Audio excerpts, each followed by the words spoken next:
Chat. It always sounds so silly to say. Chat, it's motherfucking Safari Week. You don't understand. We need to lock the fuck in. Hold on, actually, the music doesn't fit this.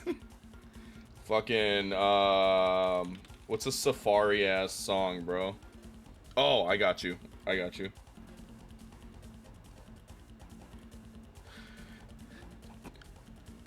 It is motherfucking Safari Week, gamers. Let's get this shit. Let's get this shit. Let's get this shit.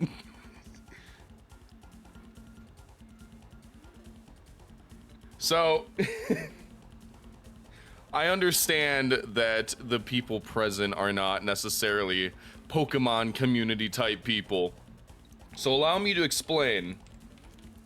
Safari Week is a week that the shiny hunting community does, where you shiny hunt Pokemon in the Safari Zone, which is unhinged because if you've ever played a Pokemon game, you may remember that the Safari Zone, notoriously, you don't use Pokemon to fight in, so you can't weaken things that you're trying to catch, and you are stuck using just Safari Balls, which are essentially just regular Pokeballs. So, thank you for the resub, Saku. You beautiful thing, you. So what this means is there's the possibility present of encountering a shiny and failing the shiny because it flees from the fight. Furthermore, our targets have higher flee rates and are more difficult to catch than the other Pokemon that we'll be encountering. Which means it's very possible that we find the thing that we're looking for and then fail it. Why do we do this? For content. That's why. Yep, well, just trying to catch Lapras and Heracross raw.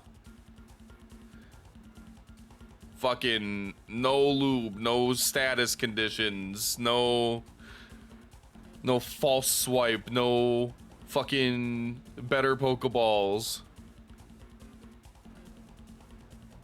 Just our bare hands, our determination, and some Safari Balls. So Safari Week started on, what was it, Friday, so yesterday technically. So I have been offline hunting. I've been recording. Got a whole new scene for it because I got 2 fucking DSs. Also, I think I'm gonna add my Safari hat over here too because that's funny. Here, hold on. Let me copy this hat over. All right.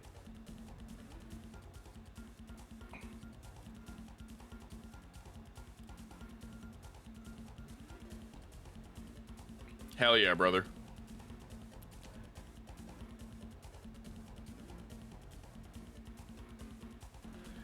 But yeah, our targets are Lapras and Heracross, and that is gonna that's gonna suck.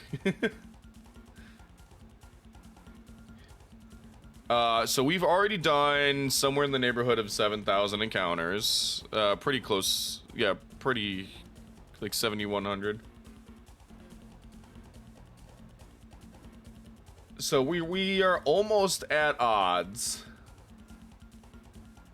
And I brought jams for the occasion because this may be a little more of a chill outing on account of the fact that we're going to be doing the same fucking thing over and over for hours, which is this. We do our double encounters. I hit the counters and they go up. And then we run from fucking both of them. And then we do it again. And this is what I've been doing all fucking day for the past like day and a half while I watch TV on the side. TV. Listen to me. What a boomer. I've been watching The Boys on Amazon Prime.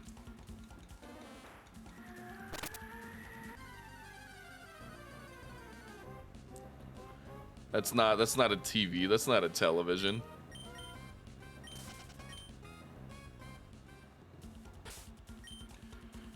As you can see, I have a little bit of a head start in my copy of Sapphire because I was already done with the save in that. There's a Heracross.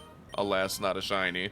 I have references for what each of the shinies look like directly below it, so it'll be impossible to fuck up. But yeah, I was already at the Safari Zone in my copy of Sapphire. But I had just gotten this copy of Soul Silver.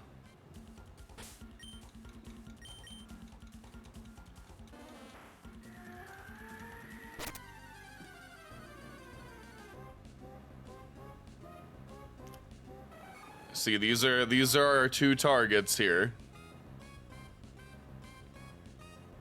And they both have purple shinies. I decided that originally I wasn't going to like have no target specifically, and I was just gonna like generally hunt this area.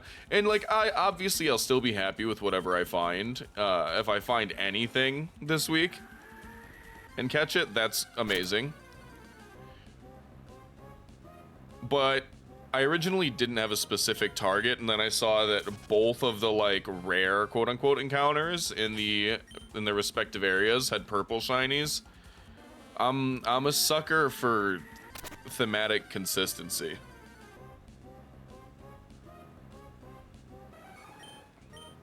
So I outlined those ones in gold because they're, I guess, the trophies of their respective zones. Yeah, I mean, we're gonna see a bunch of them because Heracross, I have the chart up actually. I'm a prepared little boy. I'm not a little boy, that's weird, why'd I say that? But Heracross is a 5% encounter in its area, and Lapras is a 20 in its area. So they're both the rarest encounters in their spots, other than, I guess Xatu is the same encounter rate as Heracross, but like, as you can see, Xatu's shiny is kind of underwhelming. It's just like a little like more like orangish and a lighter green. I'm not gonna complain about anything that I get. But I'd say that those are probably my least desired, along with Fanpy.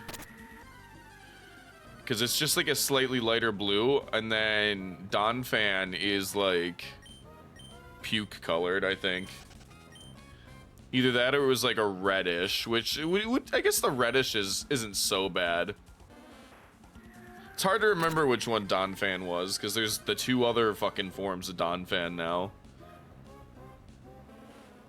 So I gotta remember what Great Tusk's shiny looks like and what Iron Treads' looks like as well.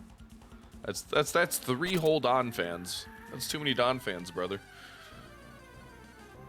Gotta bring down the number of Donphans.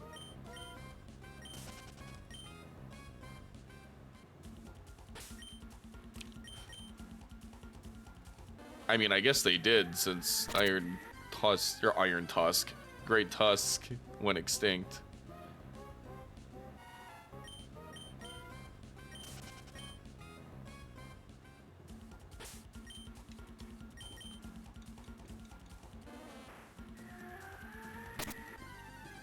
Interesting that they chose Donphan to give so many forms to. Like, that's not even like a top 500 Pokemon. Like, let's be real. I don't hate Donphan. It's just like, he's just a dude. The anime? Eh. I don't think I've seen a Donphan in the anime since, like, what, the first movie, right? I mean, there's obviously been some, but I mean, like, one with significance. Because the Donphan in the first movie had significance because it was a Gen 2 Pokemon revealed before its respective generation came out. Did Ash have a fan P? I don't know. I wasn't too big of an anime watcher. Or at least the Pokemon anime specifically during that era. Like, the eras that I watched the Pokemon anime more religiously were, like the first generation, of course, because that's when I got started. I think I watched a lot, I want to say I watched a lot of the Gen 5 one, which wasn't very good. But then Gen 7, I watched a fuck ton of because it was really good. Like, people were bitching that, like, it had, like, a rounder, friendlier art style. But those people are fucking idiots. They did not watch the sick-ass fights that were in that. Like, the Gen 7 anime had some, like, shonen-ass shit. Like, they were fucking cooking hard.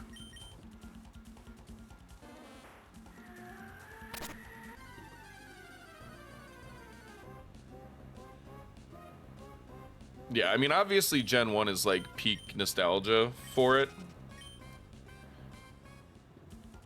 And, like, is very hard to replace. Gen 3 I do remember, too. Ash had that, like, sick fucking Trico that, like, smoked weed or whatever.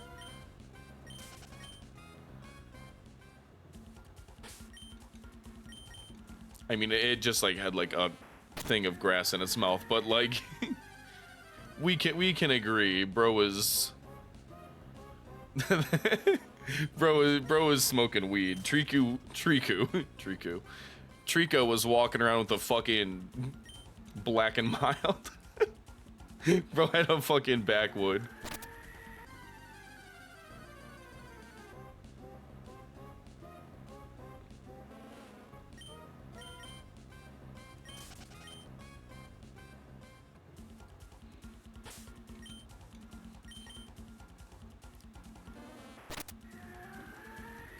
His Trico was chill like that.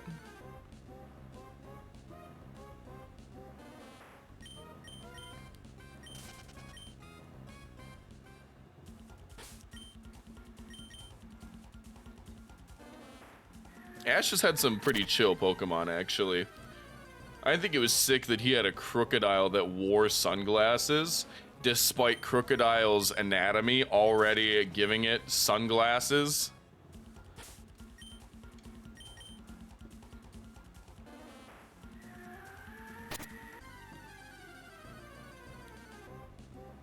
Like, that's pretty fucking Sigma, if you ask me.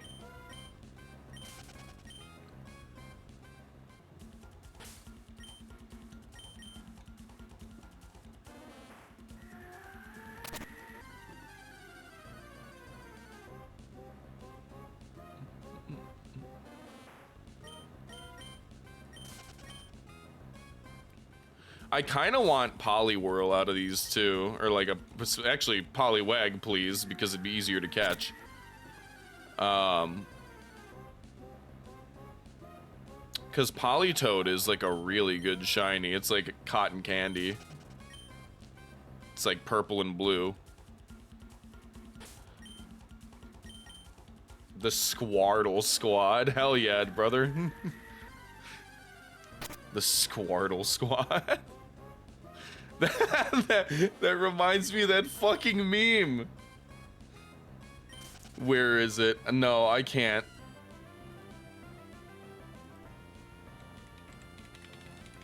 Where is it? Holy shit.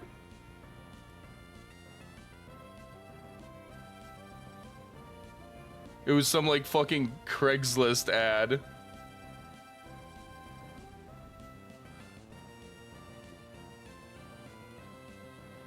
This gets me banned, it's worth it. Uh, this shit, I spend a lot of time thinking about if I'm going to make you squart across the room. Now that turns me on. Nothing like having the best wagmium in the world every day. Yeah, baby! Look at this motherfucker. 100% enemy. What does that fucking mean? What dating site has an enemy category? Hold on. We're gonna take him along for the ride.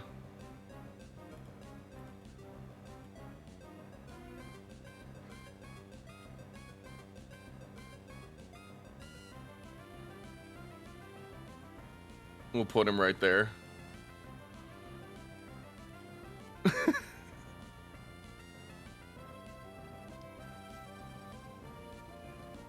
Right there. Tight.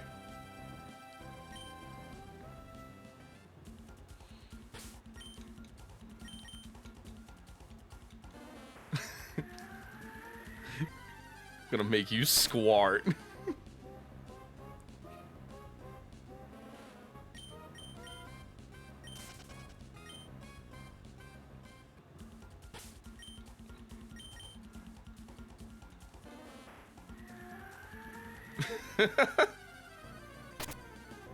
Squirtle Squad is still making me laugh now that I'm thinking of it in that context.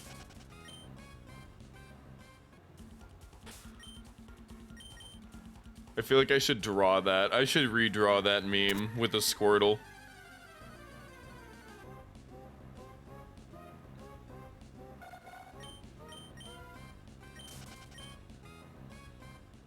Fuck me, I'm gonna end up doing that. I know it.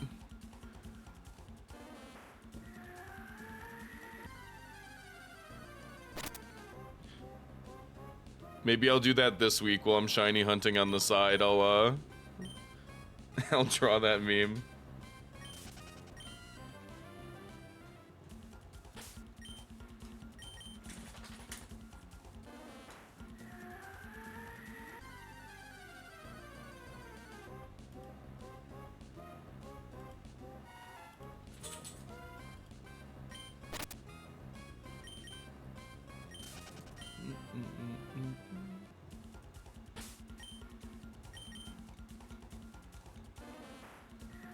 Dude, I built a fucking 7-hour groovy ass playlist to Shiny Hunt 2 just to keep the vibes up as the numbers go up and my morale goes down.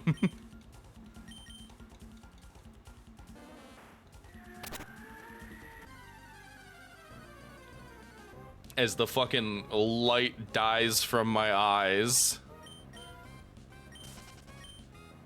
I say, play that funky music, white boy.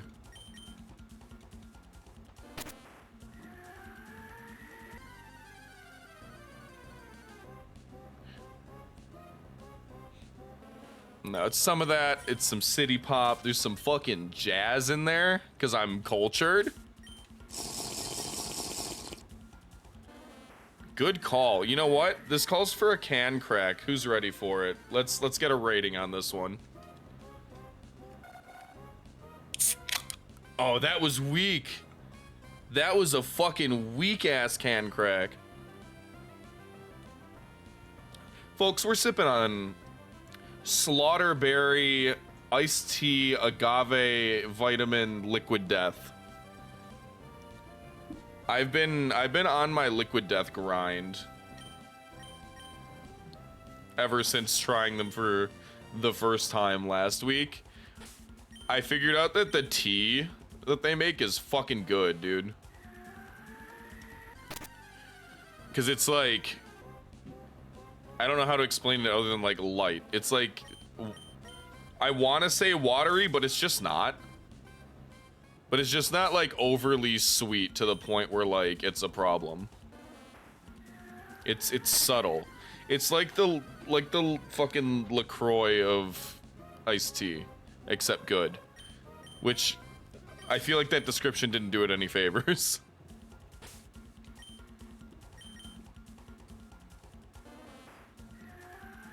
But I regret to inform you that I do enjoy LaCroix.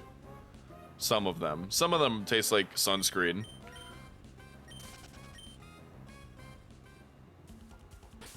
But I think it's the grapefruit one that I like. I'm honestly kind of a whore for grapefruit. Oh, LaCroix arc? Damn. Yeah, back in season 3, I had a whole LaCroix arc.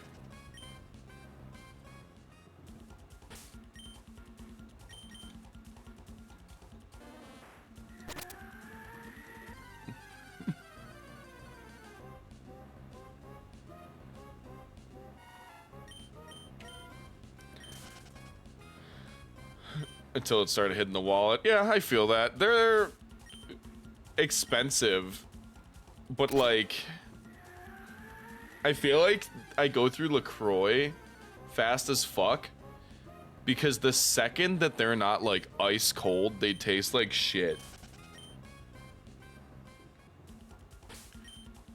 So you have to drink it like fast as fuck. Otherwise, it's just not good. Yeah, like, what the fuck is up with that, man? LaCroix is the fucking... You remember that, like, fruit stripe gum? LaCroix is the fruit stripe gum of drinks. It's only enjoyable for, like, 10 to 15 seconds. And then the second it drops half a degree from refrigerator temperature, it is immediately the most vile thing you've ever put in your fucking mouth.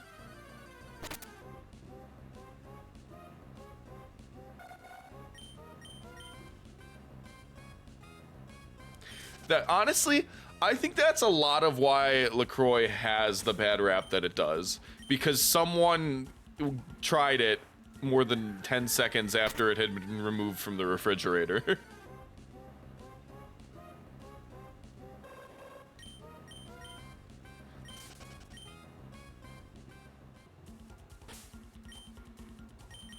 To truly experience LaCroix as good, you have to like be standing in one of those industrial freezers.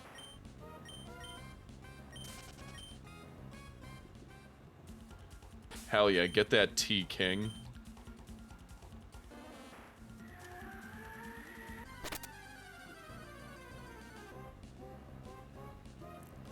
Yeah, I tried bubbly too. It's not good.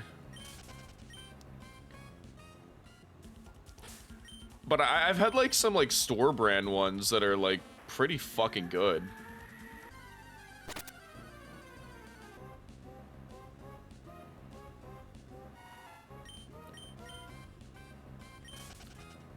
Like LaCroix's got some bangers. But like sometimes some random fucking convenience store nameless brand just hits. And then you never see it again.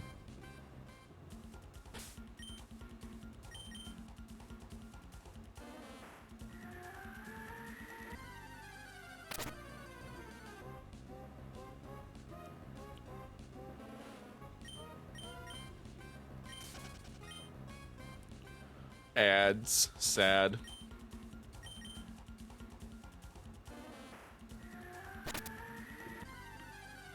I feel like I just started too, and there's already ads.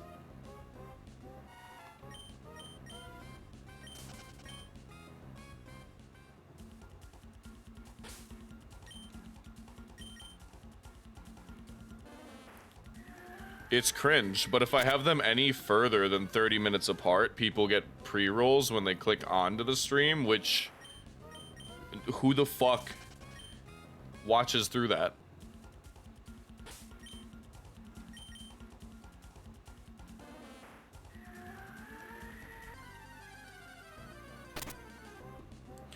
It's a lot harder for me to, like, justify sitting through 90 seconds of ads or more for a streamer that I don't know than to sit through that every once in a while on a streamer that I already am familiar with. And I'm like, okay, that's cool. At least I know that I want to like be here when the ads come back. But like sometimes with like pre-rolls, you'll fucking sit through like 2.5 minutes of ads from like fucking perfume companies and the Marines, and then the stream's vibes will be kind of trash, and you're like, oh, well, I guess I just wasted my fucking time.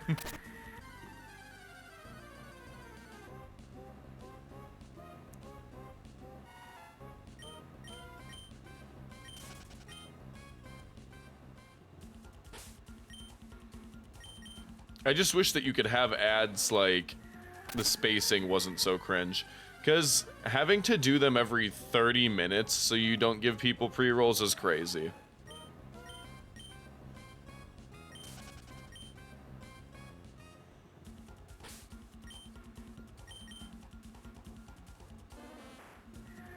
That's too often.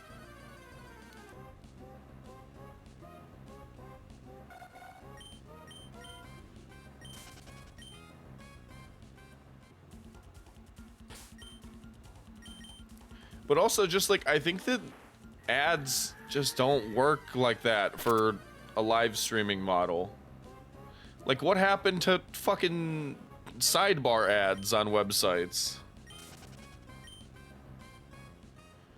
Or like little pop-up thingies like in the fucking in the player that are like just visual. Like, remember like YouTube ads? I mean, they probably still have them. I just use ad block, but like, yeah, ad blockers happen, but there are ad blockers that work for the Twitch player too. Like, they work pretty hard to make them not work in it, but there are ad blockers that work. I mean, just like, the fact is, if someone doesn't want to see an ad, like if someone's like determined to block an ad, they're gonna.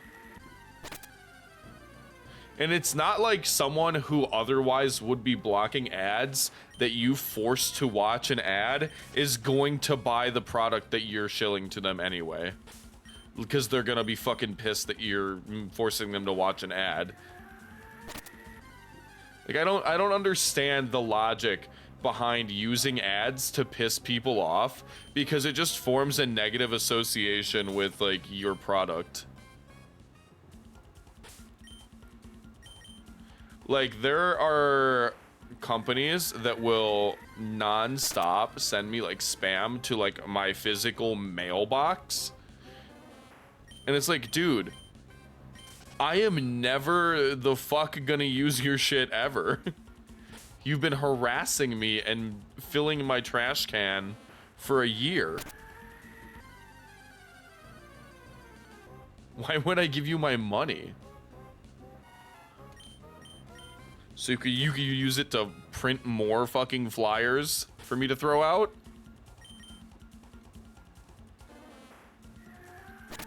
I don't know, dude. Like, what is the logic? And also, fuck you. How did you get my address? Stop that.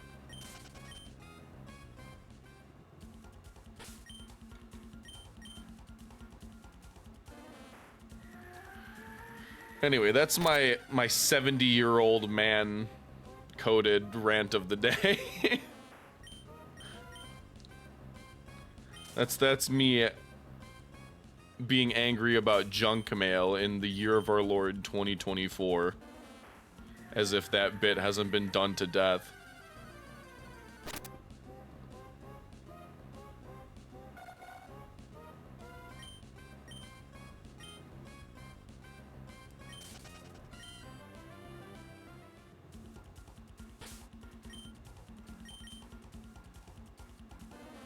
Yeah, I mean, it's just like, I'm fucking tired of being advertised to so relentlessly. Like, it's aggressive.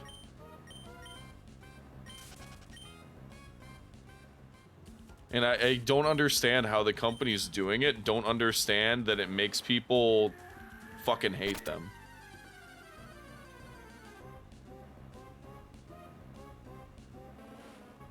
Like, it's not even, it's not smart.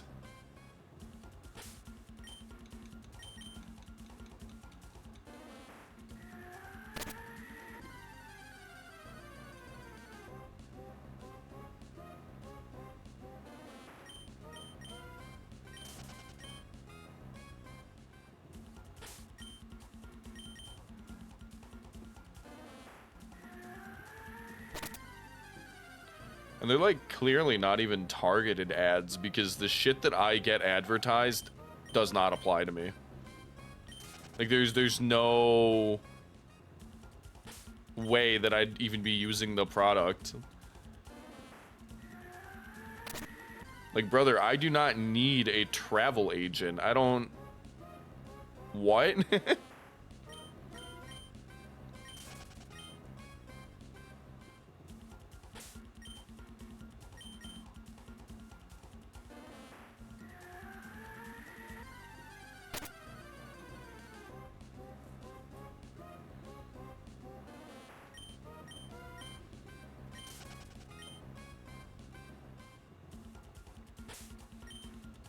The military ones annoy the shit out of me too. Cause one, it's like predatory as fuck. Let's be real. And two, I already did that shit.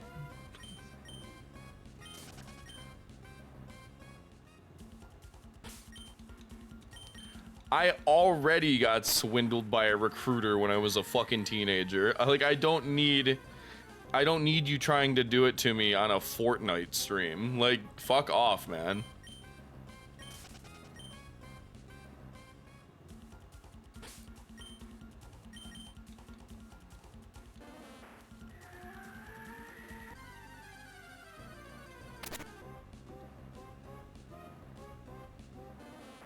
The army should put fucking chug jugs in MREs.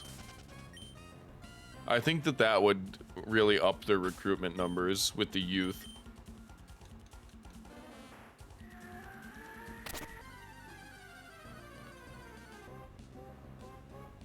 They should offer to pay in Robux.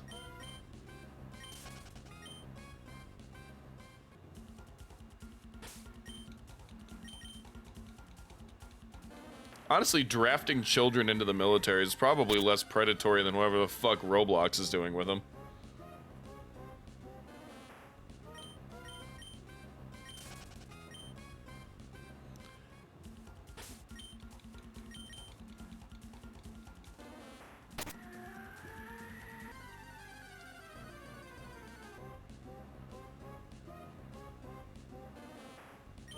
They should put fucking...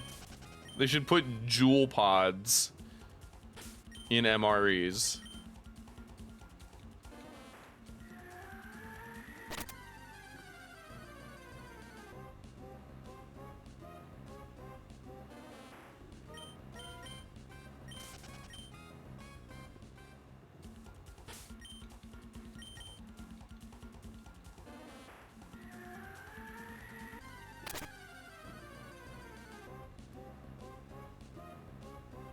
We're about, I'm trying to get like a read on it. I think we're like 300, 400 encounters away from hitting full odds-ish. I'm not particularly good at math, but that sounds about right.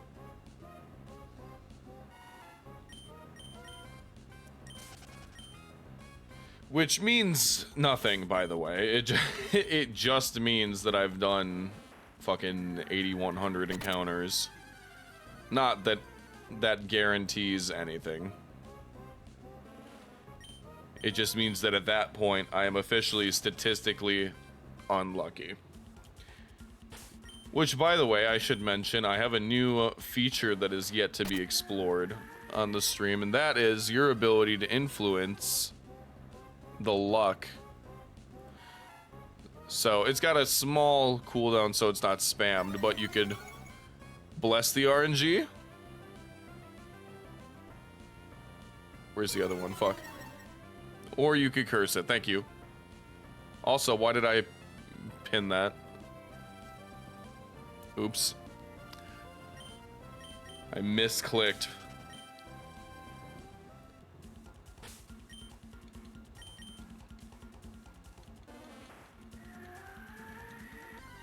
Yeah, but you can collectively grief me if you feel like it, or you could be nice little angels who deserve sweet kisses on the forehead. Whoa. The choice is yours.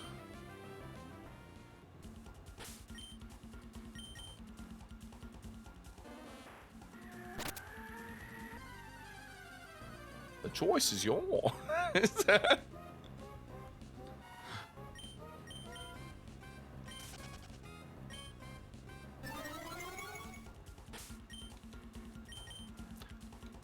And I think it's safe to assume that whenever somebody decides to bless the RNG, someone will be the villain and lower it. But I started it at 50%, so if it ever gets to either 100 or 0, that's a real accomplishment. Which, by the way, neither of which is the limit. There is no upper or lower limit. You can put me in the fucking negatives if you feel like it.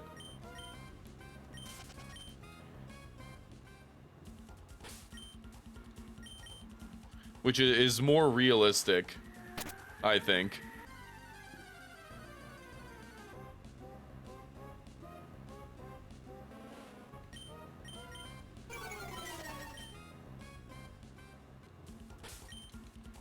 L.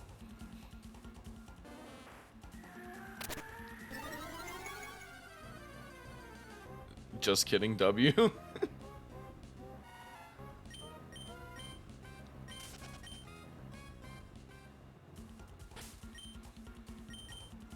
Let me get some of this delicious liquid death. Oh, the emotes look really good when they're like blown up at the size on my overlay, actually. Hell yeah.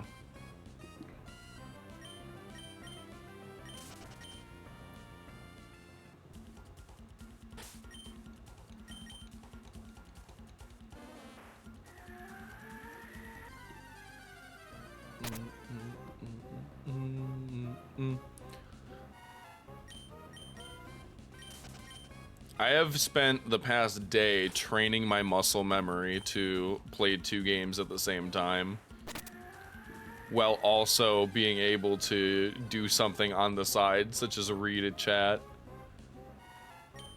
And honestly, as someone who typically can't even do one thing right, pretty impressed with myself.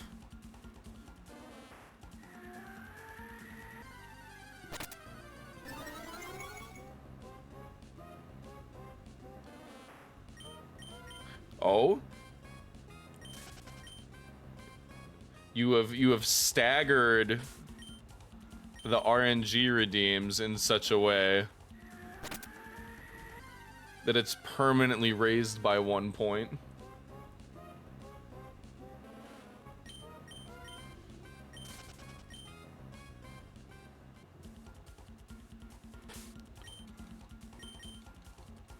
Oh yeah, dude, mobile fucking sucks. Twitch's mobile app is dumb. At this point, I wonder if it's just better in, like, a mobile browser. Because it is unbelievably ass.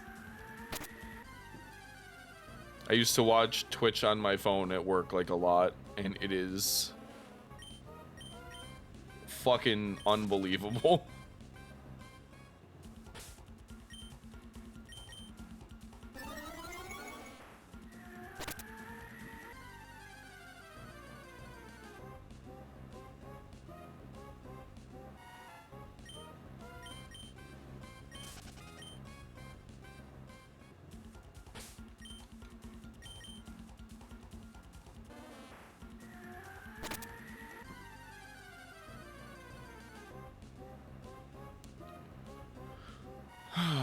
I think I'm trying to decide which I want more, Lapras or Heracross. They're both real winners. It may be Lapras.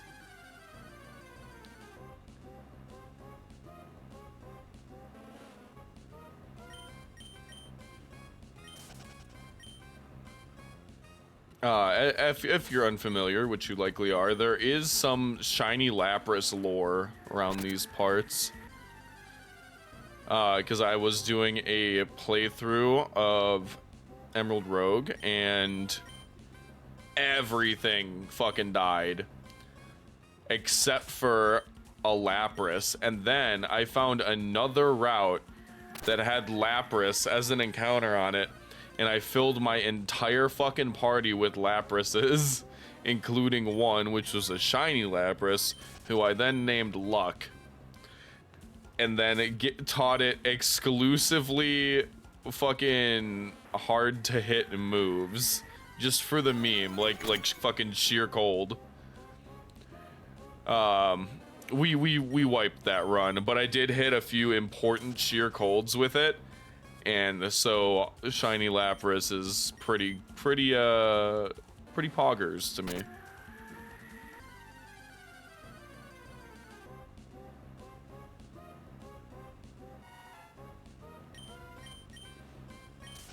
So I am a fan of shiny Lapras. However, Heracross is also really great. And you would hear no complaints from me.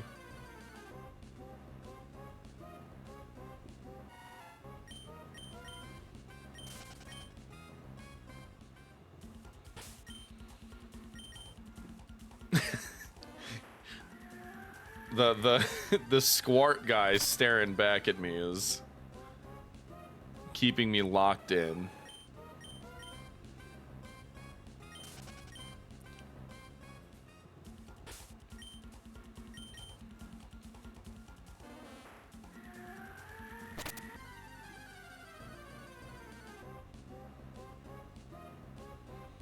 Squirtle when? Hopefully never, but I think it's an inevitability at this point that I draw it.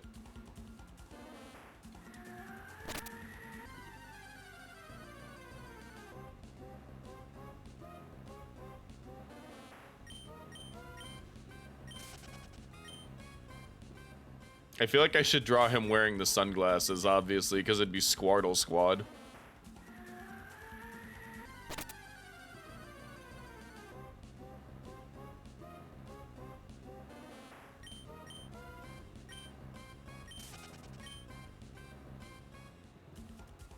Speaking of Squirtle Squad, there was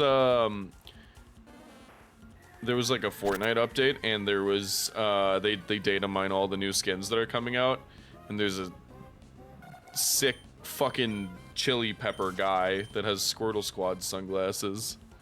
He looks like a Chad.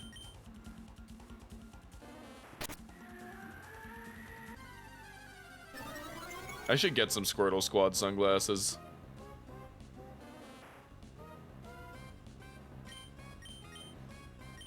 I feel like those are super not hard to find in the age of the interwebs.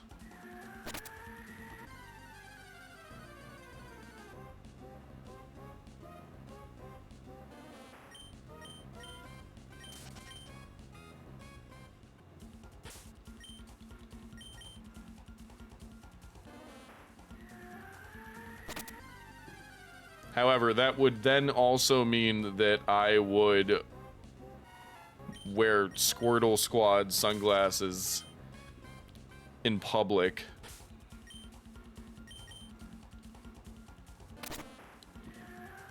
Which, while cool in theory, does make you a tremendous dweeb in day-to-day life, to be clear. They're also impractical. Like what, you're gonna put that shit in your pocket? You're gonna fucking... They don't even block shit from the sides.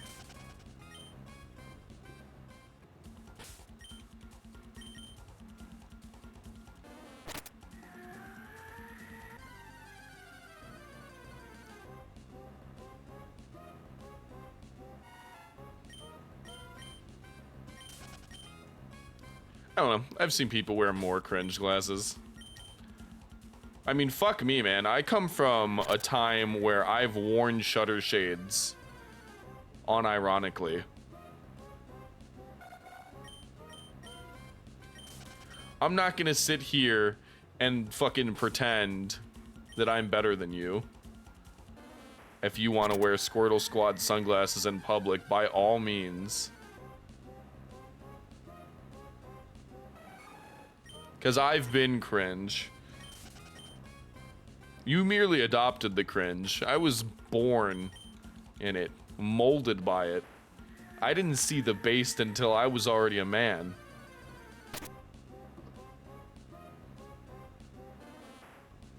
And by then, it was nothing to me but mid.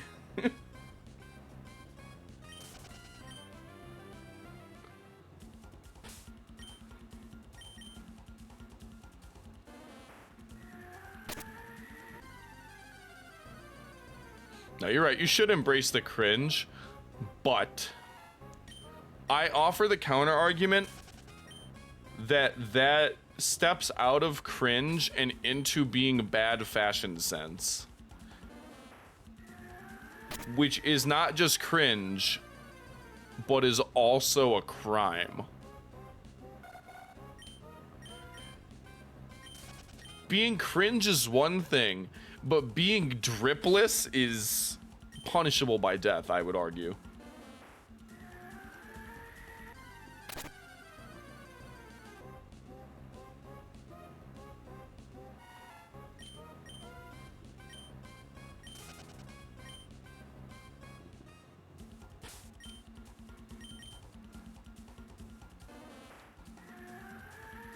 Do you think the fashion police hand out the death sentence?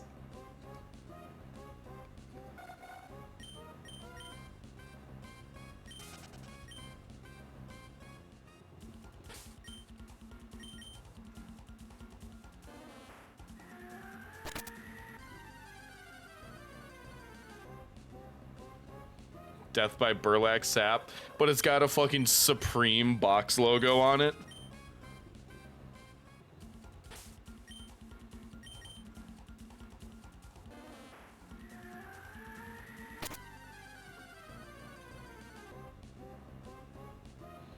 I think that sounds right. I think that's what they would do.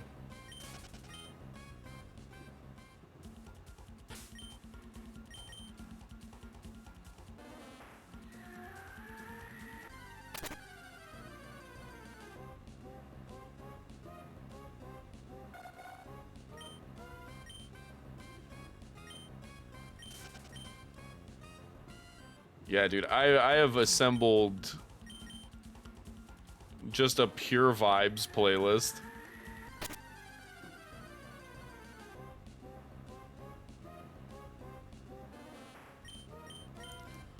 If disco's dead, then I'm a fucking necromancer.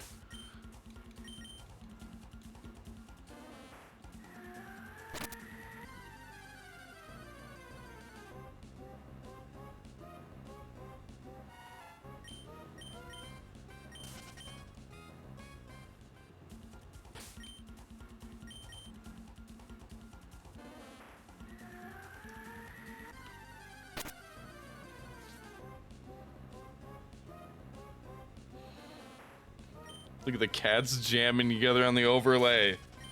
They're best friends.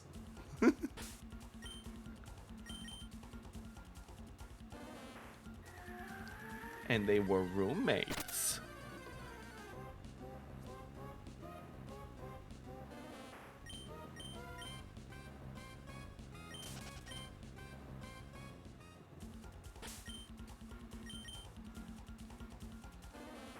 I'm actually surprised that I've been in the Johto Safari Zone as long as I have without having been kicked out of it for, like, you know, fucking taking too many steps. Because it's the one that I'm actually moving in. And I've done it for 3,000 encounters. But, whatever. I guess I just haven't been moving that much. That's the reason that I'm using Sweet Scent in the Sapphire copy, because I don't want to have to take the time to, like, reset and walk all the way back and do the little acro bike hops to get back to the fucking Area 4. I'm pretty sure surfing counts. I think that I just really am not taking a lot of steps between encounters. And a lot of times I'm just rotating in one spot, which doesn't count.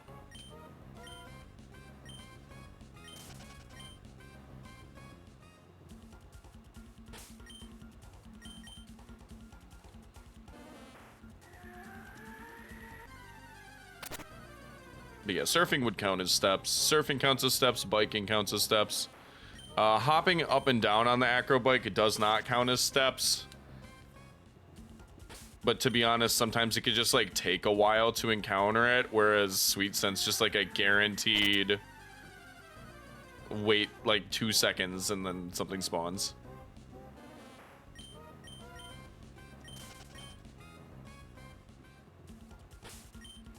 It's just easier to do it this way, so I don't have to like split my attention between moving back and forth in 2 games, because that's more confusing for my brain than pressing start and then mashing A for a couple seconds.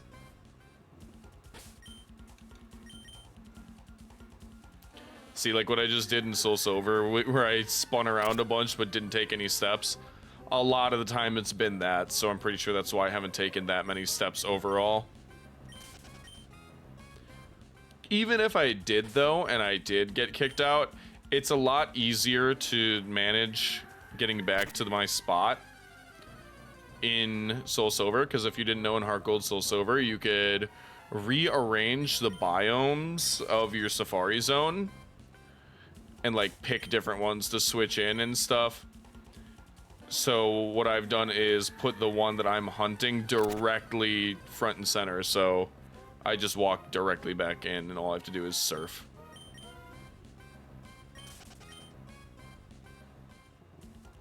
So it's just an easier reset to get kicked out of this one.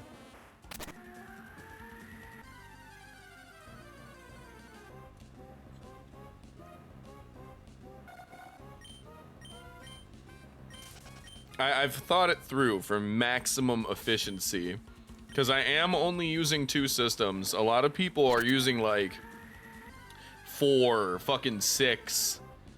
There's people with fucking like 20 plus GameCubes plugged in. Our operation is not quite on that scale. Though I admire that.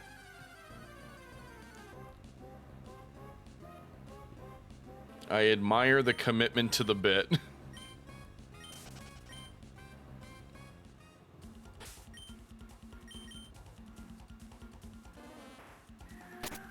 Because that's a lot of GameCubes, that's a lot of Game Boy players.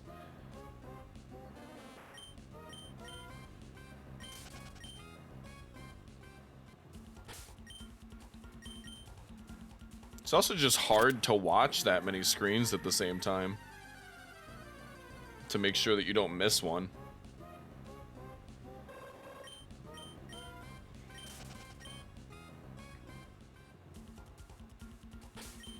It's just, that would be overstimulating. I am a lot more capable of grinding really hard on 2 games than I would be at like grinding moderately hard on fucking 20. Because I think that my brain would be fried after not too long doing that many. Like, that's just too much to be like alert and looking at. I like to take things a little more easy. Watch some YouTube videos, fucking smoke weed and listen to music while I shiny hunt. It would be way too overwhelming to be sitting there like the fucking, I'm blanking on that guy from The Matrix.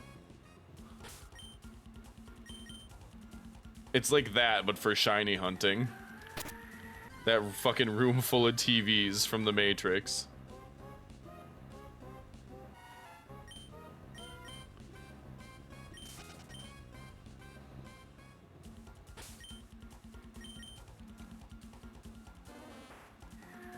I mean, sure, like, doing that increases your odds significantly. But, like, whatever, man. It's a trade-off, I guess.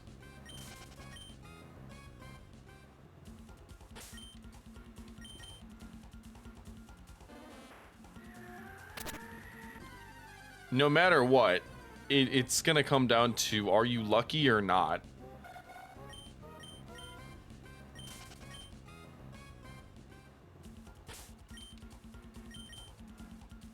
You can brute force it all you want, but if you don't have good luck, you're gonna be less likely to run into them at all. Even then, shit can still run from you in Safari Week, so if you're fucking cursed, you're screwed.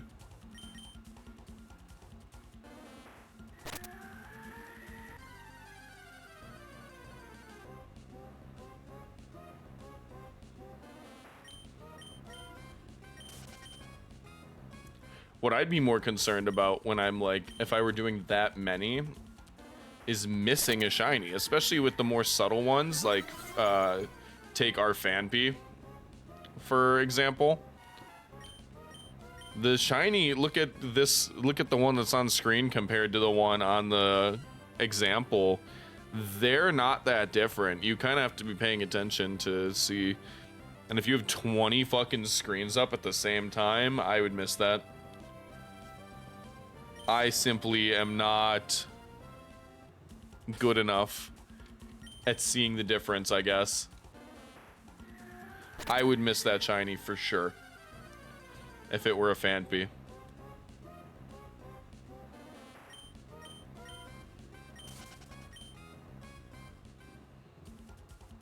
I guess in theory you could be listening for the sparkle, but like on 20 systems at the same time, it would probably be overstimulating as shit to hear all of those battles starting and ending over and over and over.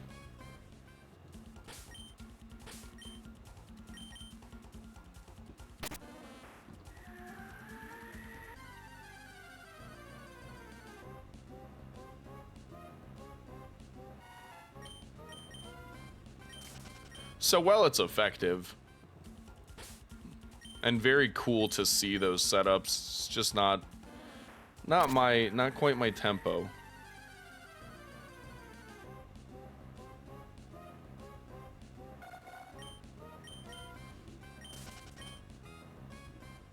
I think at a certain point it becomes more of a meme than anything to have that many.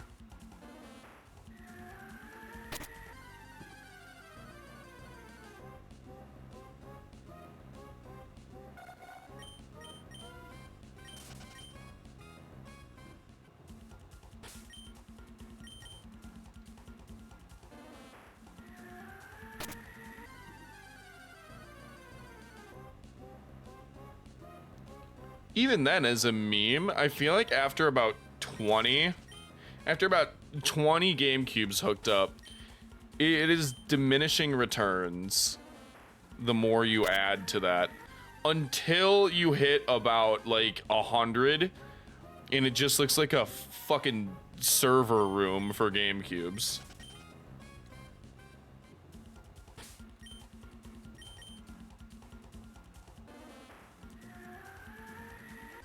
But I feel like everything between like 20-ish and that point is exactly as funny as 20 of them would be.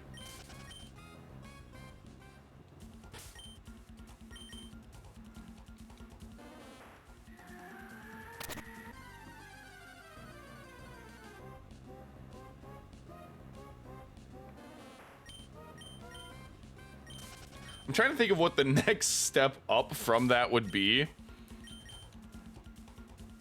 But I'm pretty sure you'd have to fill an entire house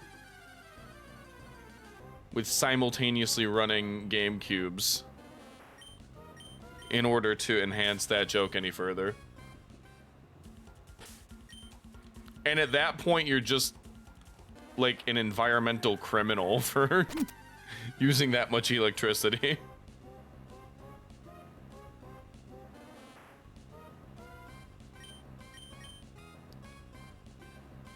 Well, I mean, in most cases, people are like me and they're running them through a capture card.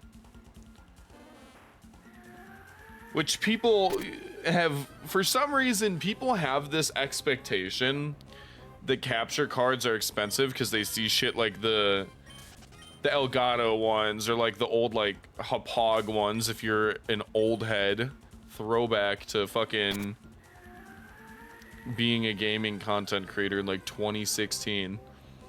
But you can pretty easily get away with just using a $20 Amazon capture card, because that's exactly what the fuck I've done for 4 years with the same one.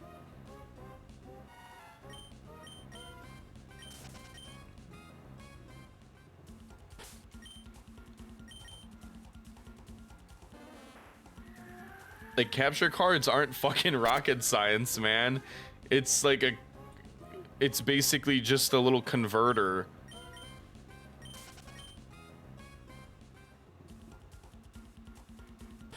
From HDMI to USB, or in this case, I have to convert to HDMI to begin with to plug into there from the GameCube, but that's also not hard.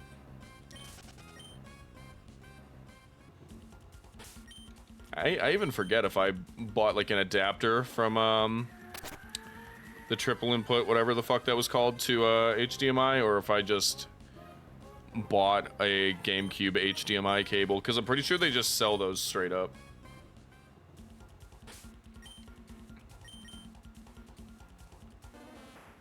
Yeah, dude, I bought like on the surface what is a sketchy fucking 1999 Chinese fucking capture card that in theory you would think wouldn't work. But guess what, motherfucker? It does.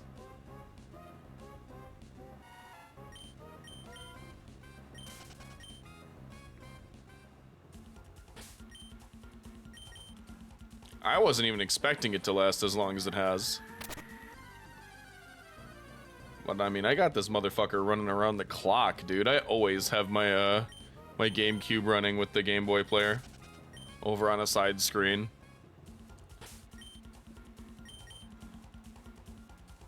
Like, this capture card has put in actual thousands of hours of work for $20.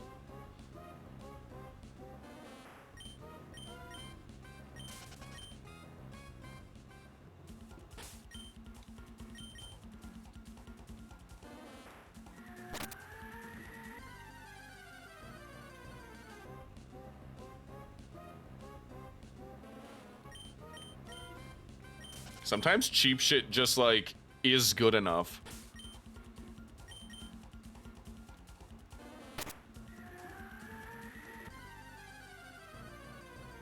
A lot of the time it's not. So, like, I understand the precautionary measures.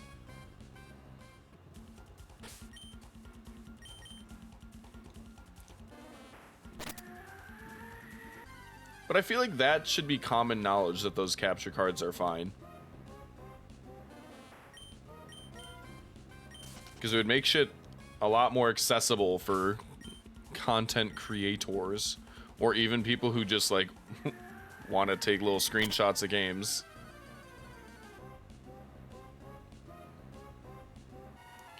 It's like one of those things,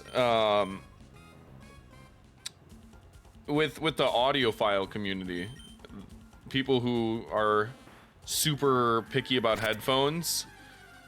There are a couple of headphones that are cheap as fuck that people universally agree have really good audio quality. Like, there's a particular set of IEMs that's in-ear monitors that are really, really fucking good and cost less than $50 that I used for years, and they're absolutely right.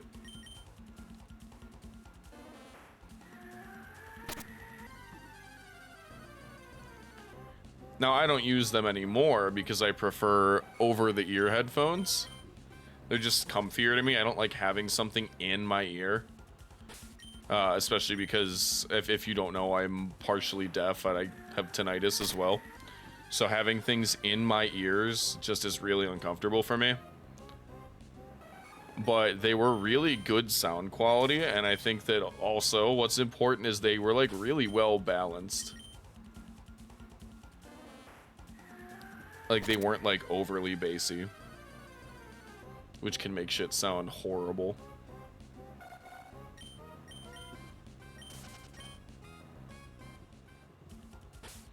But they're for sure the best like earbud style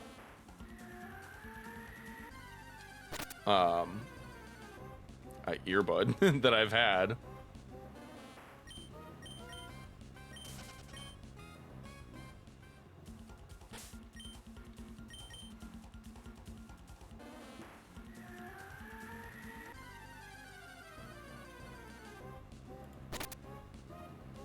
I had to turn this up. Get a little Jamiroquai in your night.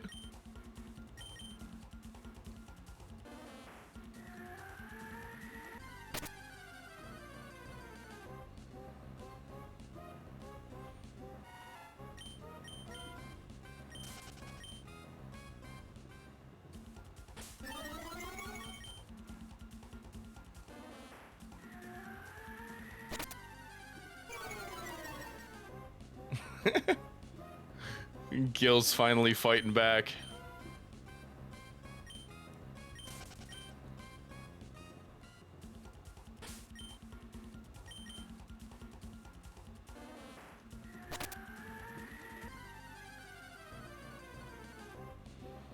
Your cooking is done? What'd you make? What's on the menu?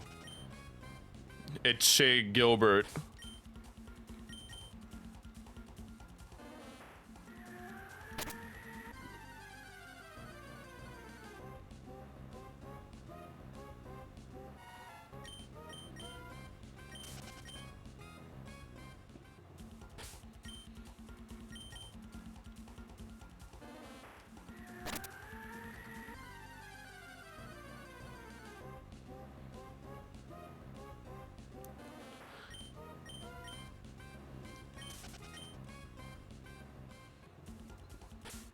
A lot of the encounters in these spots that I'm looking really keep you on your toes.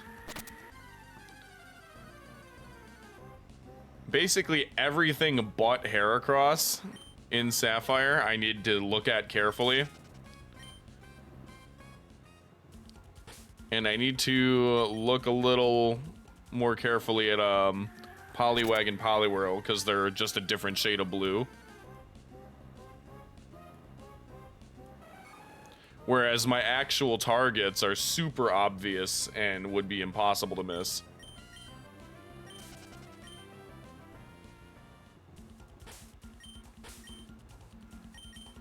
And then there's Magikarp, who is easy to spot. He's literally gold.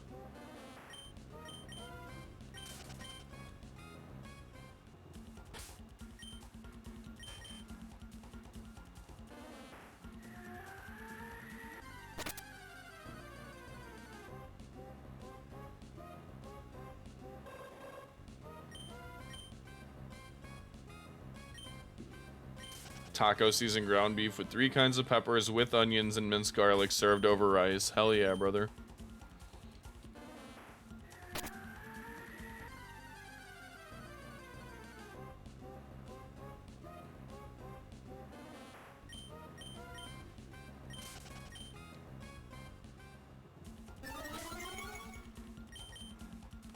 With a nice tall glass of milk so you grow up to be big and strong.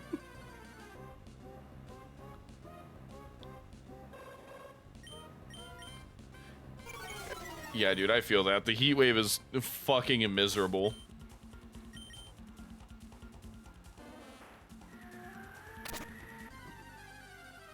It cooled off for the night just like an hour ago. Like I was already streaming when it was hot. That's kind of what I was stalling for a little bit. But yeah, dude, that shit is exhausting.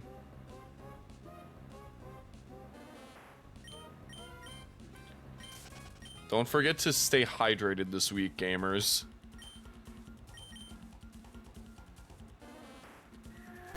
As someone who's been to the ER for dehydration, I promise you, you don't want it. You don't want to do that.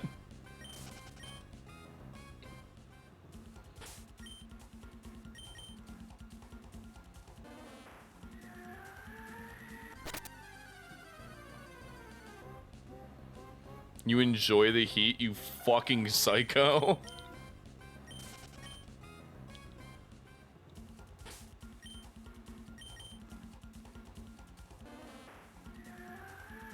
He said they fixed the AC in your workplace, but it doesn't feel like that.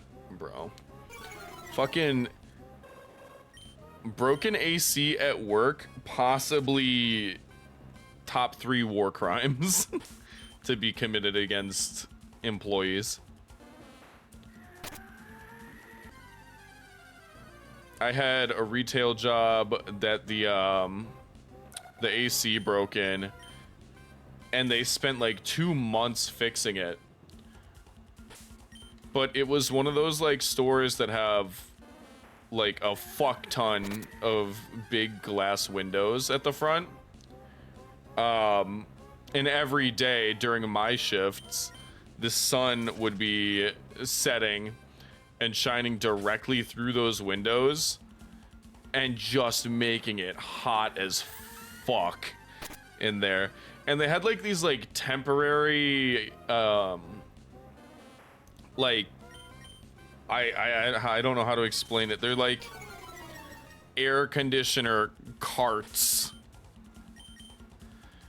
that you roll in, and you gotta fucking like replace the water in them after every shift and shit. And it was like a whole bunch of extra work that I didn't fucking sign up for, that I had to do when I was closing, basically, just in order to have an air conditioner that didn't work. Swamp cooler? Brother, I don't know. I didn't work in a swamp. I worked in a fucking cosmetology store.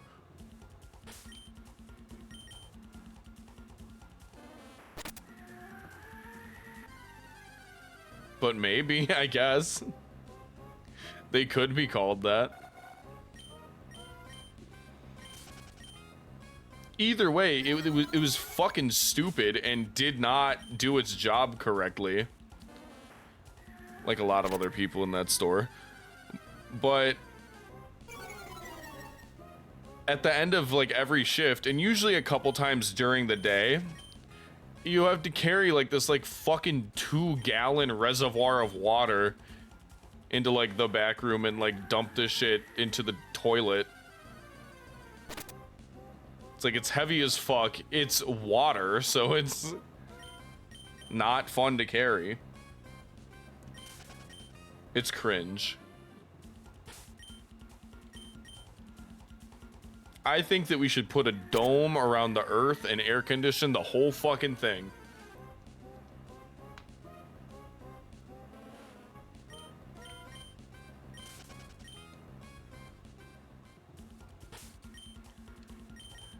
If our atmosphere is a little bitch and can't handle some fucking hairspray, wants to put a hole in the ozone, then we'll make a fucking Chad man-made atmosphere to replace it. Probably put billboards on it to advertise fucking NFTs. But also we're gonna air condition the whole motherfucker.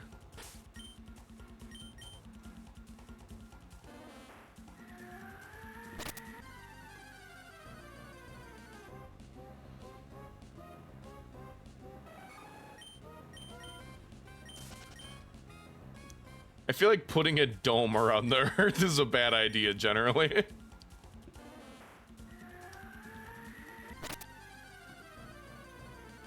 Because then how will the aliens come to visit us?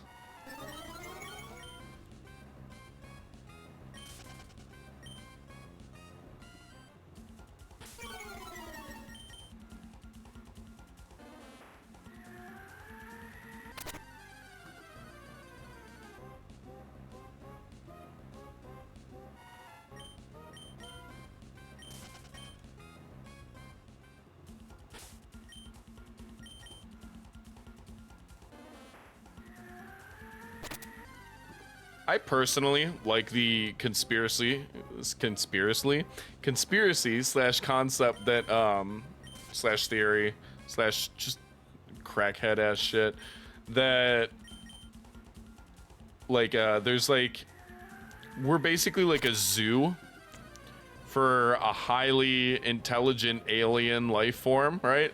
Like they're just like observing us.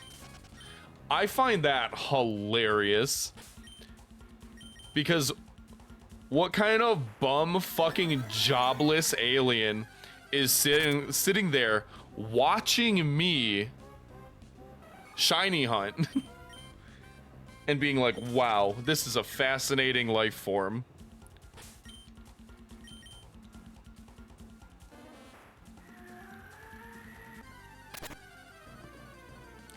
Yeah, like the fuck are you looking at?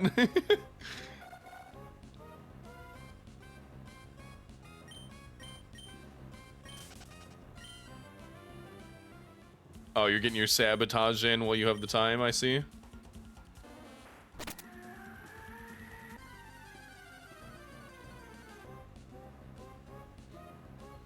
I think that the idea that someone would be observing our planet for entertainment is... First of all, you're a deranged asshole. This place sucks.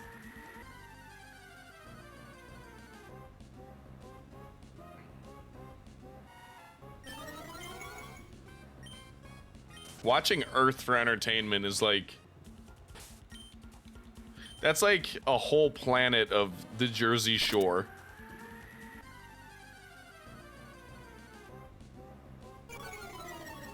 Like, those are some trashy ass aliens that are watching us.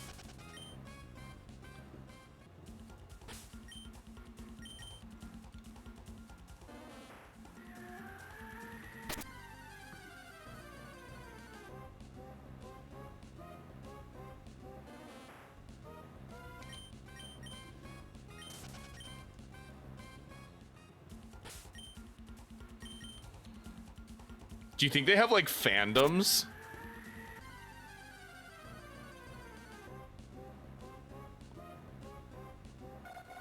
Like Team Edward and Team Jacob, but, like, for watching Earth?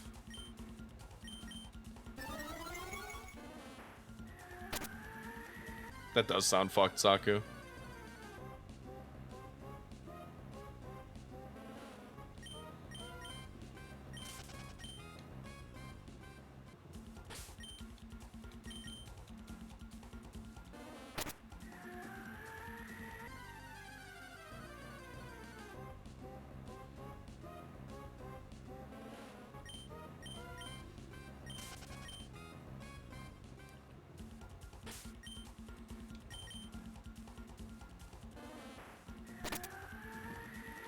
Do you think they ever, like, fuck with us? I'm still on this. Do you, do you think that the aliens watching us like a zoo ever just, like, fuck with us? Like throwing garbage in our fucking enclosure? Or, like, have we ever had one of them, like, accidentally come here and then we... Like, have we had, like, our Harambe kid, but, like, an alien?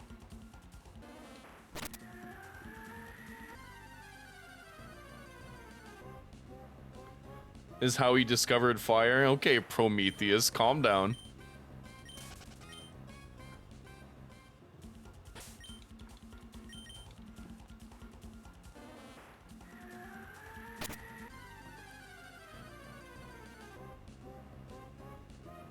Are you implying that Prometheus had alien contact?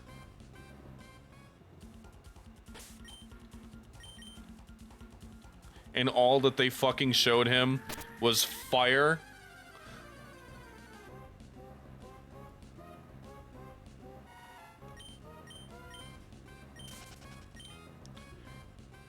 They didn't give that motherfucker an iPhone?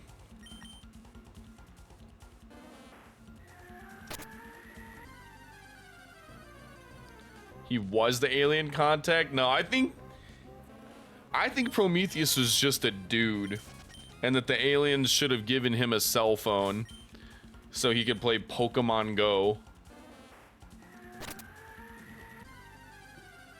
Prometheus discovered the world's first fire-type Pokemon.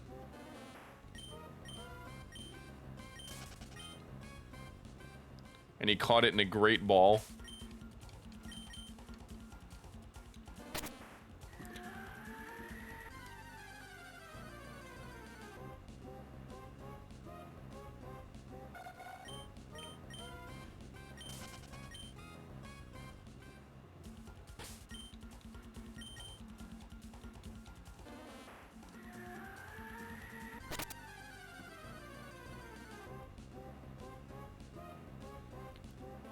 I think the pyramids being alien is a stupid conspiracy. Because they're just big fucking Legos. Like, you really can't believe that at some point an ancient civilization figured out how to play Legos. Shut the fuck up, dude.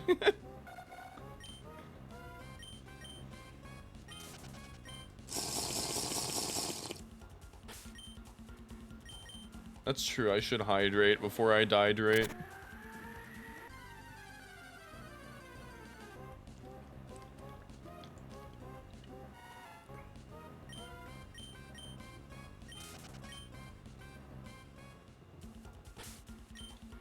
Hell yeah.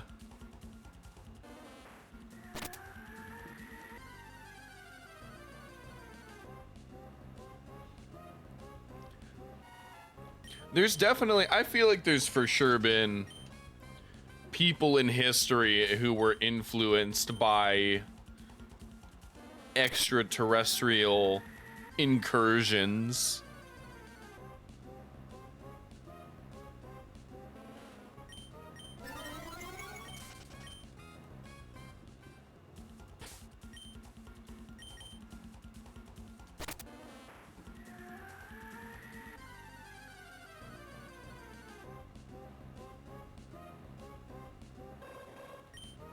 Now, do I know who? No, not really.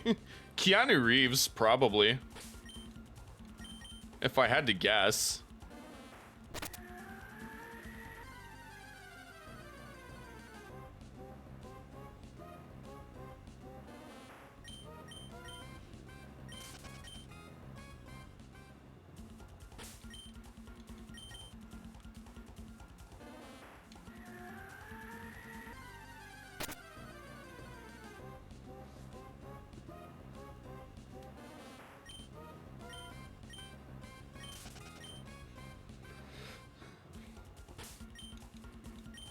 I don't know, dude. The evidence of those old paintings and old photos that look exactly like Keanu Reeves, but just like in a different era. I have a hard time believing that he's not either a time traveler, an alien, or both.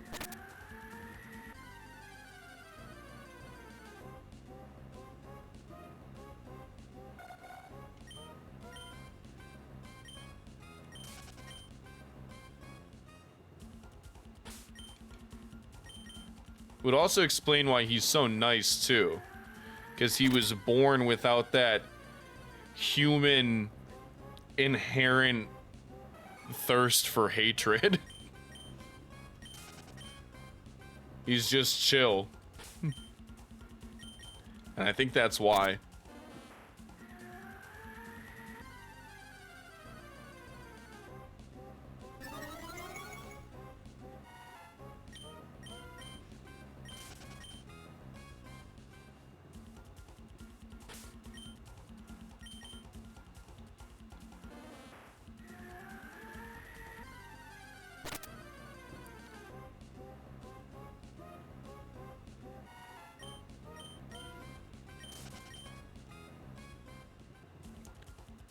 If Keanu Reeves was a Pokemon... I'm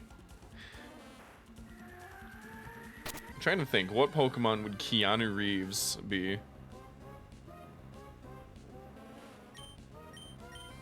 Let me readjust the question. In a hypothetical Detective Pikachu 2, where, you know, Ryan Reynolds versed Pikachu in the first one. What Pokemon could I picture Keanu Reeves voicing as another speaking Pokemon role?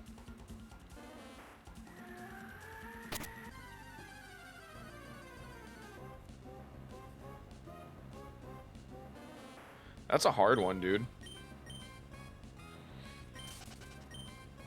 Bisharp's out of left field. Explain your rationale. I'm interested to hear how you arrived at that.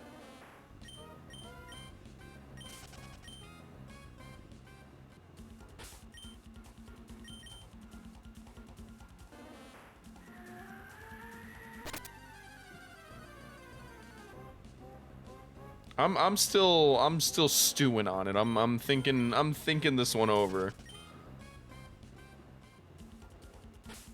There's a lot of Pokemon. My brain has to go through so many of them.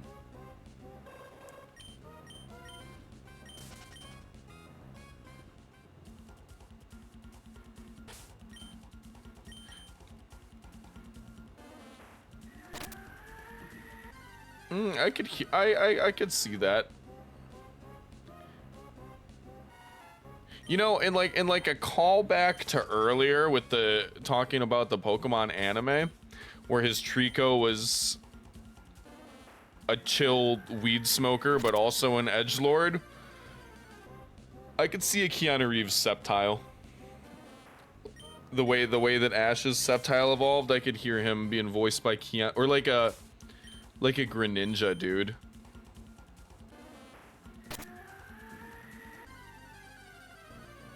I could see Keanu as like a Sceptile or a Greninja.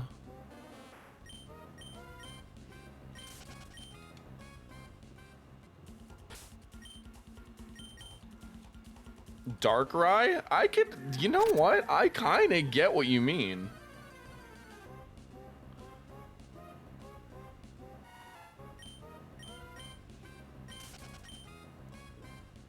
I could fucking see that, especially if he's doing his like more edgy voice performance.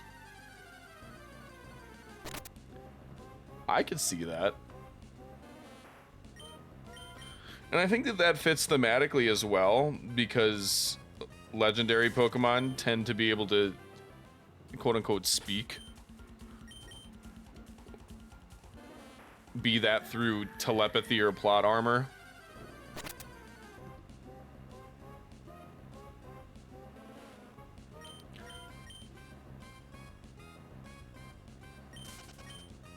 So I could see that.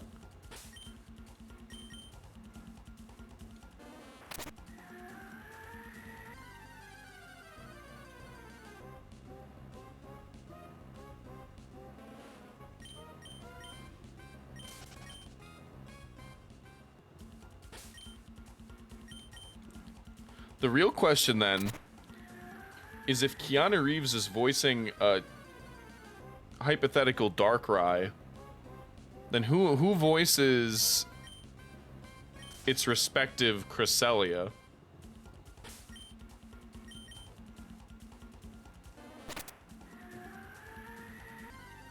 Because I'll be honest, Cresselia doesn't have a ton of personality to me design-wise. Like, it's fine, but it's just one of those that never really stood out to me.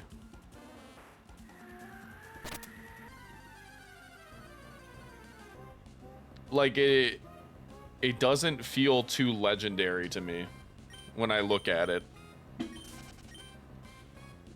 I'm just like, yeah, that's DeviantArt OC version of fucking Porygon to me.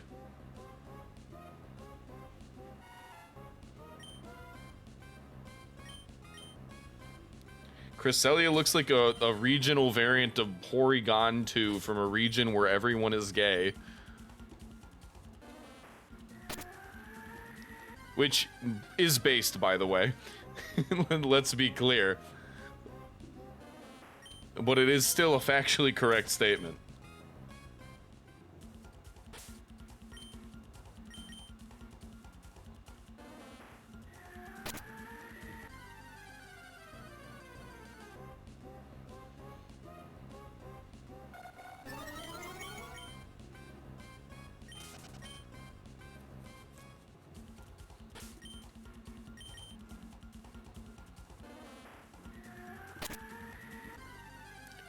I don't think there's any Pokemon that's shaped like that that does it better than the Porygon line, though.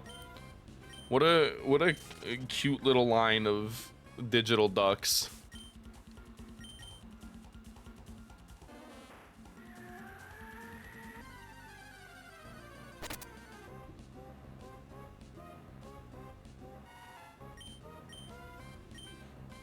A shiny Porygon would be awesome. I should hunt one of those somewhere. At some point.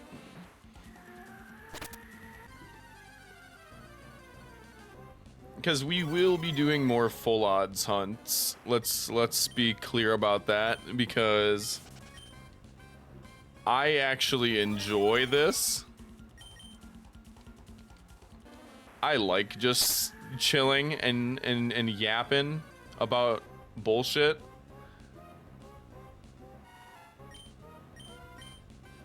It's actually a pretty nice vibe.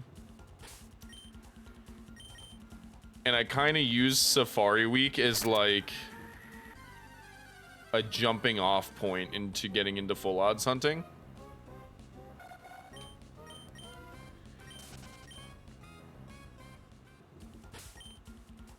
I have full odds hunted, I think, once in the past. Unsuccessfully. Was hatching for a shiny Zoroa in Gen 5. Never ended up getting it. Maybe that's something that I go back and do now. Not like today now, but like, you know, like soon. And reclaim that. But I do have one planned for Gen 3 that I'm gonna largely do offline, probably. But route, what is it, 111, I think? The Sandstorm one. The one with the Sandstorm on it. I will be hunting there, to reclaim my first shiny ever. Because when I was a kid, and this was when the games, like, were new and came out and stuff, and, like, people still, as a whole, largely didn't know about shiny Pokemon. Like, obviously there had been the shiny Gyarados in Gen 2, but like typically your average Pokemon fan was at best marginally aware that Pokemon could be different colors. Like, they most probably had not seen one. And I knew. I did catch the shiny, but I then ended up losing the cartridge. Be that in like a move or something, or just, you know, from being a child with ADHD. Didn't remember where I put it or some shit. But I lost my first shiny forever. So I may... Not I may, I will. I will hunt it back down.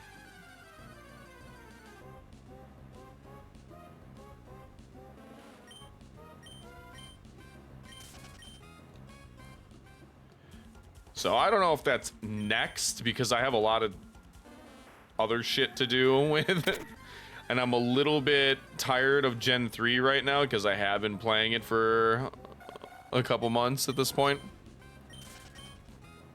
Because we're just about to finish up the Ribbon Master stuff in Gen 3.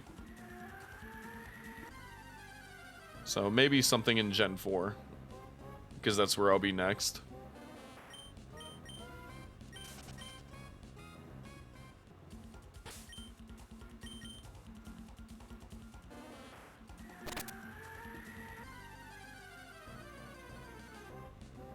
But, you know, we'll come back and do Gen 3 stuff.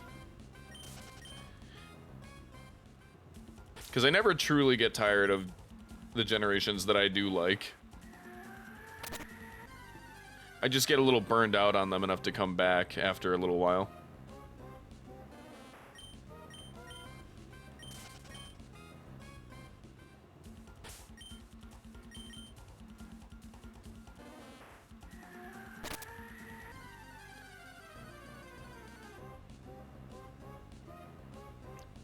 Getting these two on screen at the same time is pretty unlikely and does not happen that often.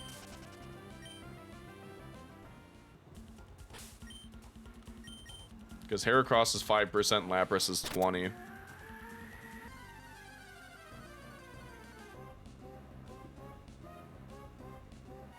So it's a statistic improbability for them to appear at the same encounter.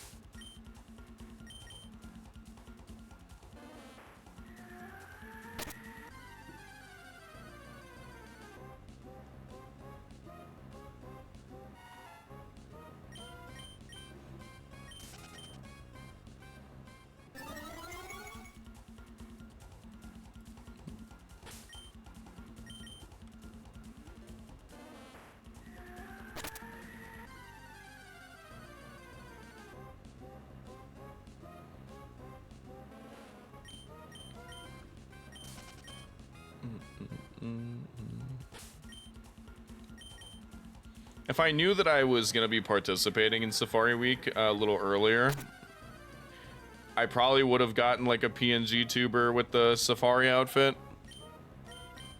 But it was kind of a last second thing that I was even able to participate in it because I didn't have my copy of Soul Silver yet, and I sure as fuck was not going to be shiny hunting in like the OG Diamond and Pearl Great Marsh on my copy of Pearl. Because A, I don't like Diamond and Pearl, and B, it's just slow and cringe. But I was able, because I thought Safari Week had already happened this year.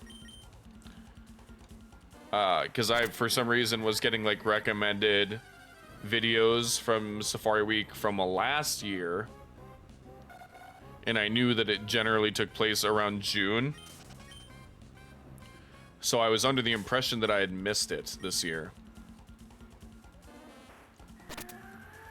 But no, I find out via somebody's Discord status that it is this week. So I rushed to get my shit together as quickly as possible so that I could participate this week.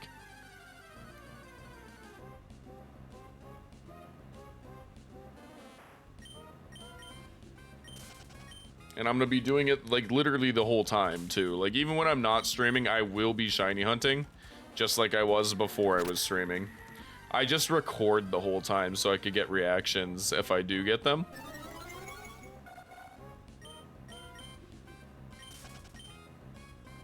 But it's a numbers game, so, you know, kind of got to stay on it.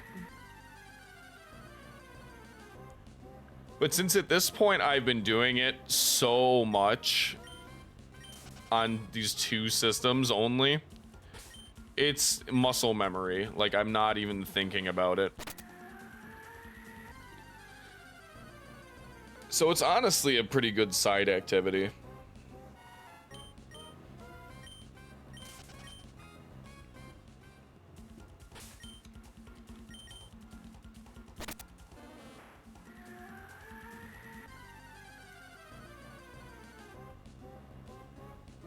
But even if I don't get one during Safari Week, I've already decided, because a lot of people do it kind of on their own time, so people won't end their quote-unquote personal Safari Week until they find something, which I've seen cases of it extending far beyond the scope of Safari Week and going for months longer.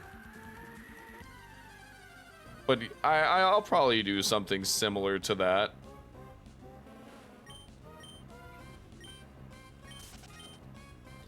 If anything, if I don't get anything during Safari Week, I'll continue hunting Safari, but just on one system on the side, but like constantly. Imagine going for months, brother. I might not have to. That may be my reality.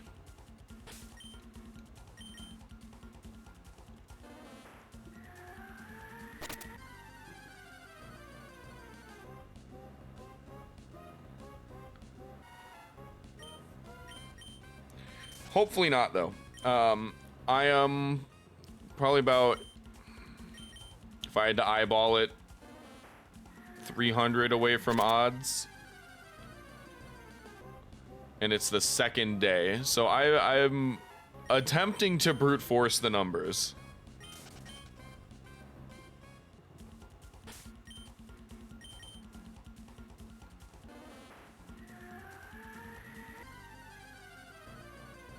Everybody wants ya.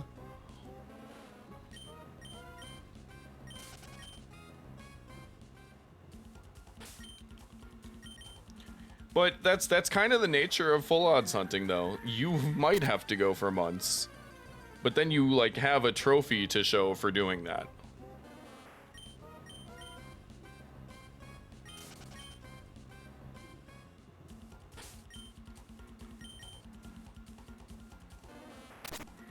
Like, I could tell that I like full odds hunting because I'm not even bothered by the idea of doing this for months.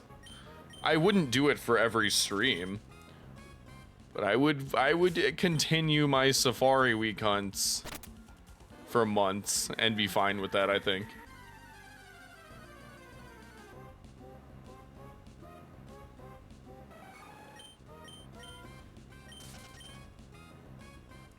A lot of the problem with that is that there's not a ton of Safari Pokemon that I want shinies of. So once I get the ones that I do want, it's not gonna be like as interesting, I guess. You know? Like it's fun for me right now because I want Lapras and I want Heracross shinies.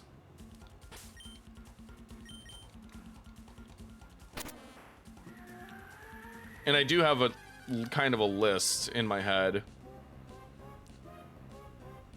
Because there is the forest tile set in the Johto one, where I could get a shiny Misdreavus at nighttime. So I may turn that into a nightly activity once I'm done with Safari Week. I may continue Safari Weeking just to get a shiny Misdreavus, but only at nighttime. Who knows, man?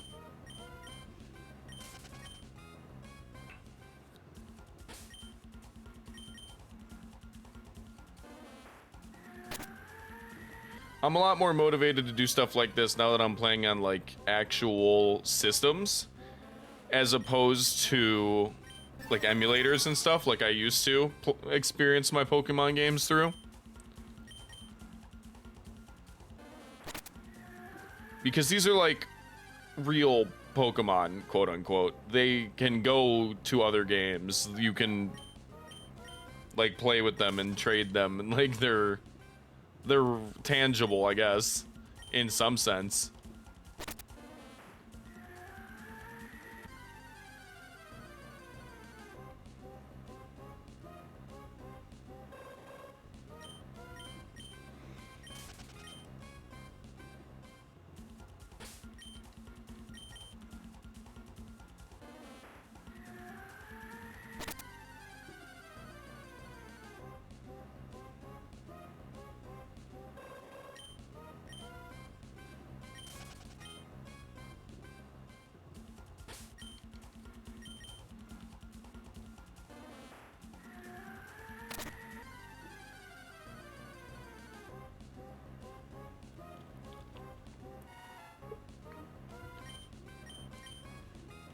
playing through a Game Boy player, though, for sure the definitive way to play Game Boy Advance games on desktop.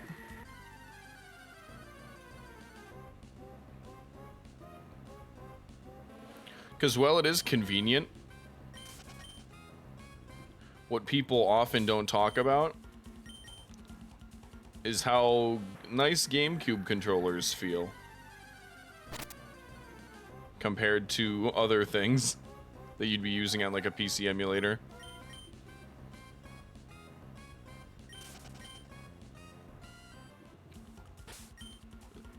Smash players may be onto something for once.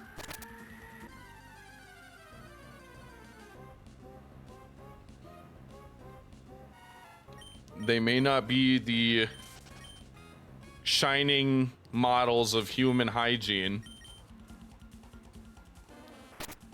but them Smash players, they know their controllers.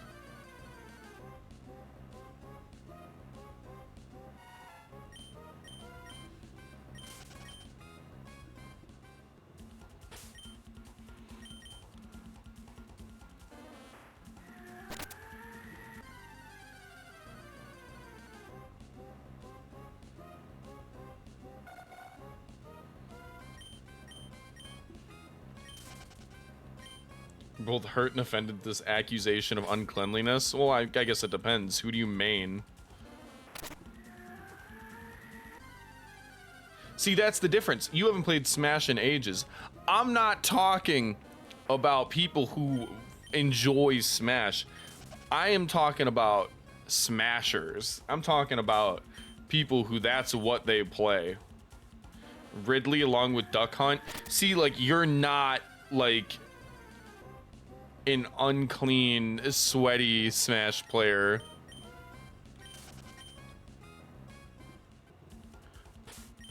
Who, like, fucking insists that Melee is the best game that's ever come out, ever. Which is just objectively fucking cringe to say.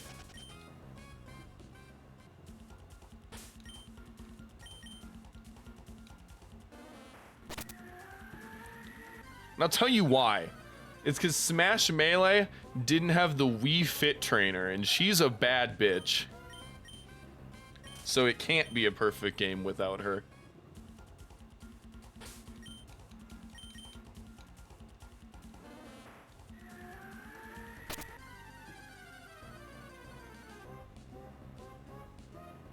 Palutena was fun to play. I remember that. I'm not a big Smash player. I really am not.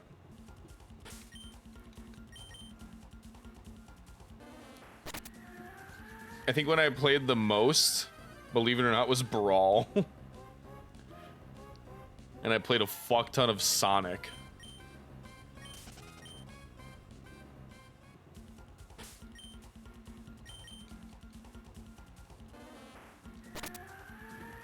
Brawl was fun.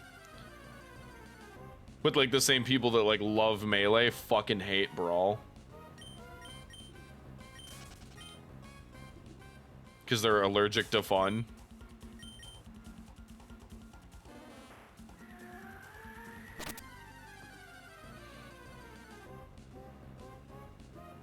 And they need to, like, frame perfect sweat and fucking do insane tech in a game where you're playing as Luigi.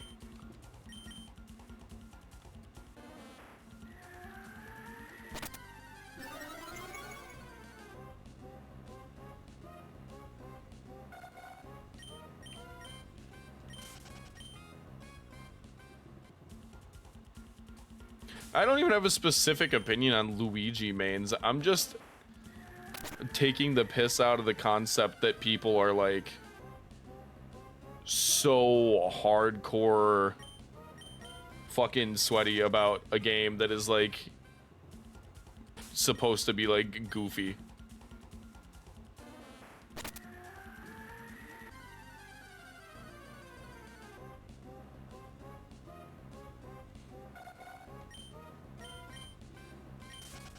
Like, oh, you play with items? Yeah, dude, because it's what the It's what makes Smash what it is, honestly.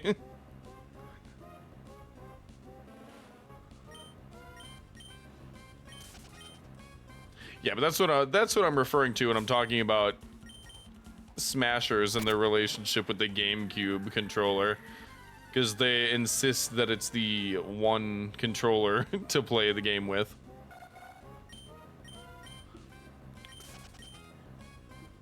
Which, while it is annoying to hear, they may be cooking.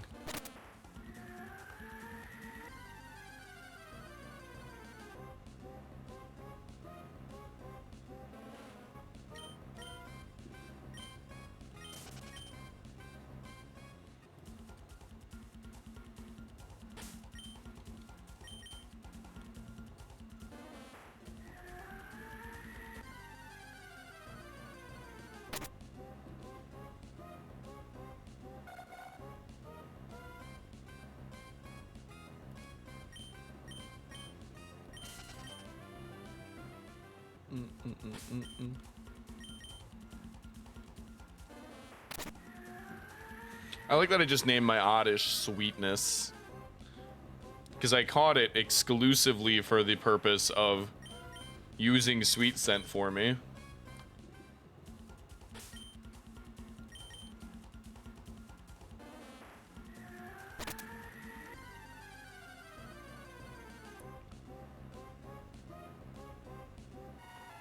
I was pissed, dude. I already had a Pokemon trained up, not for the purposes of this, but like just in general, that I thought learned Sweet Scent. I was completely under the impression that Jumpluff learns Sweet Scent, but it doesn't. So I was just gonna use my boy for that, but no, I had to go catch a different Oddish. Because apparently the Hoppip line doesn't learn Sweet Scent.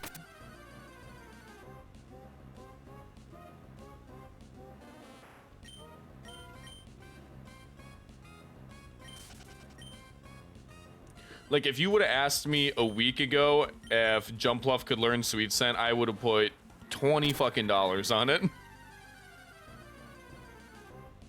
I was very certain.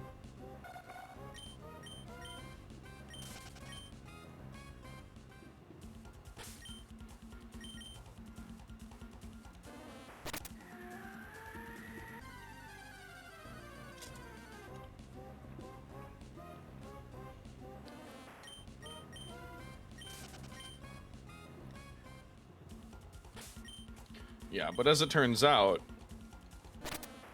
Sweet Scent does not have a lot of evolution lines that it is given to, surprisingly. I thought it was a much more common grass type move than it is.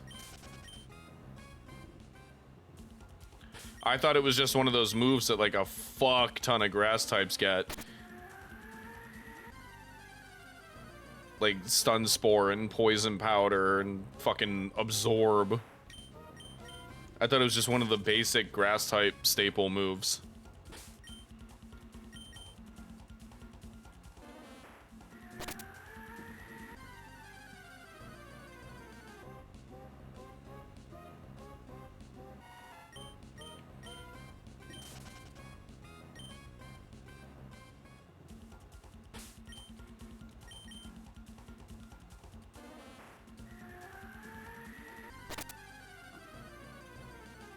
Yeah, I was convinced.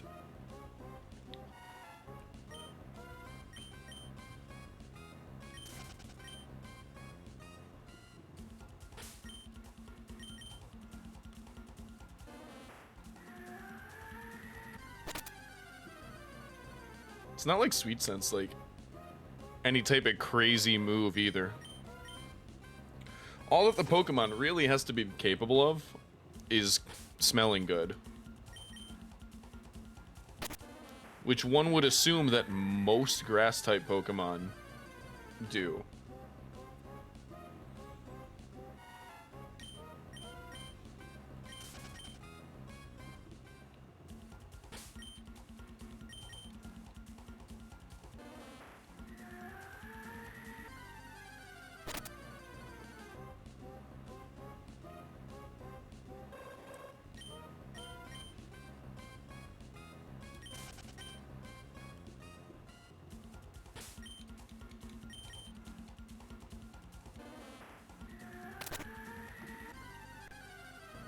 Isn't fucking Vileplume a corpse flower too?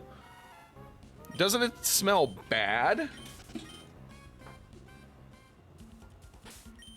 What kind of sense does that make?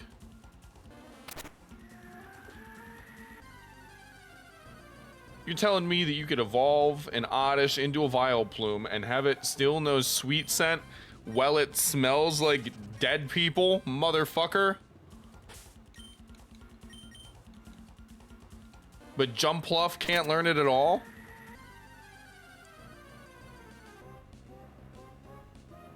I don't buy into that. I disagree.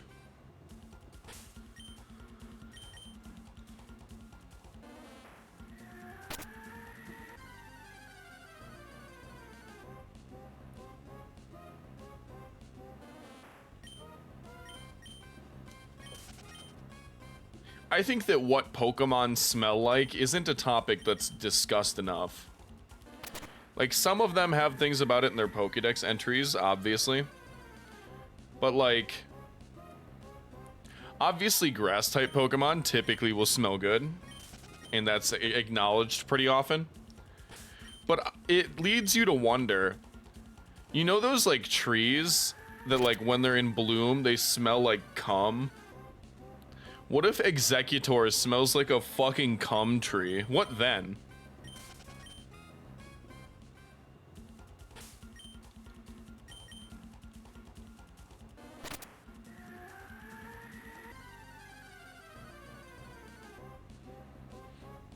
Like, imagine you you evolve your Execute that you found and raised from, well, I was gonna say from an egg, but there's still eggs.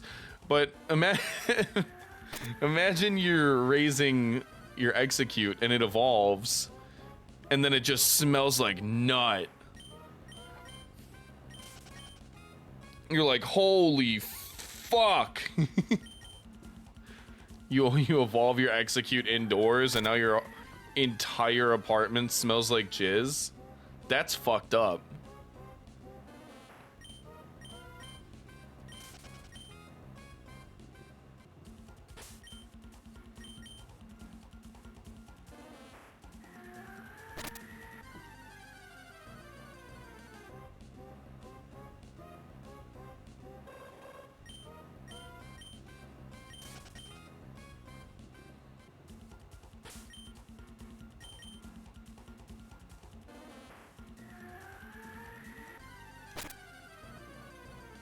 Also, I think I speak for everyone when I say that we should find those cum trees at the source and just fucking cut them down to extinction.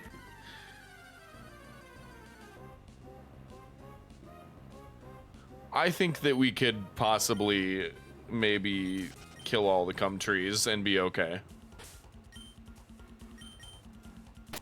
Like, as an ecosystem. If it means I don't have to ever be walking down the street again and smell nut against my will, then that's fine by me.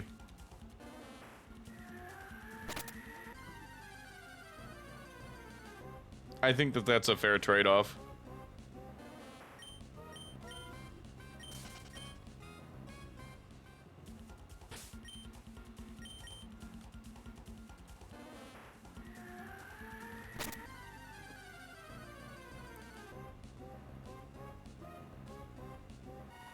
And you know what? I'm not gonna let anybody make me feel like a bad person for that take.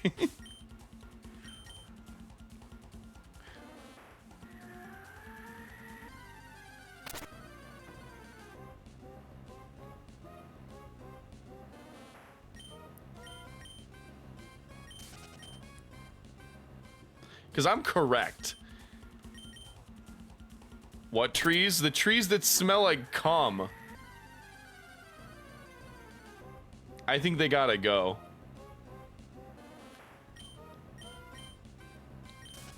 I think that they have no place in our ecosystem on Earth.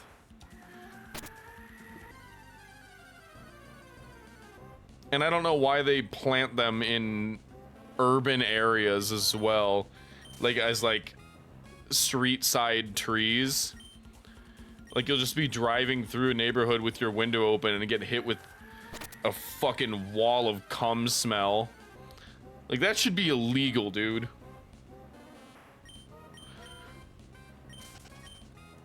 But you say that shit on Twitter and you'll get fucking quote tweeted by Greta Thunberg.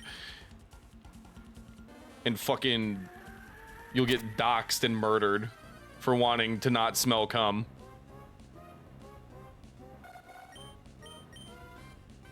You'll have fucking poison ivy kicking down your door to choke you the fuck out. But I'm right. I'm right.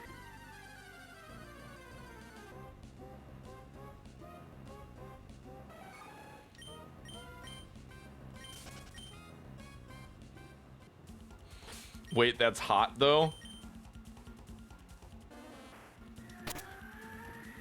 I know now that you're talking about poison ivy, but my brain at first processed it as you talking about Greta Thunberg is hot. Which, let's be clear, she is an adult now. But it is all an off-putting sentiment.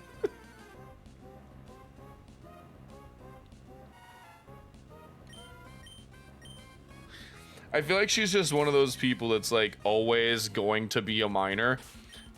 Like it does not matter how old she is always going to be a child in everybody's memory. It's like her,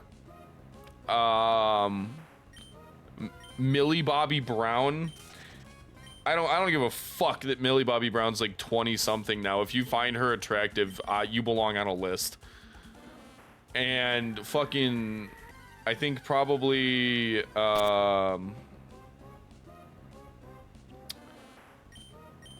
me personally, I still choose to believe that Mary-Kate and Ashley are children. The Millie Bobby Brown, the fucking, the girl from Stranger Things.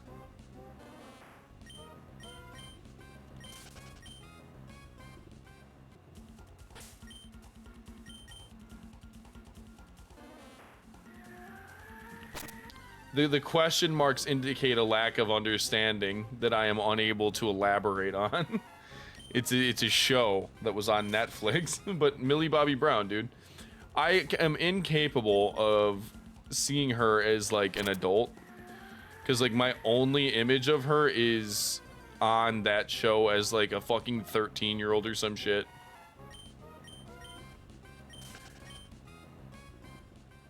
I choose to believe that Mary-Kate and Ashley never became adults. However, their sister Elizabeth did, and is hot. Who else is a kid still?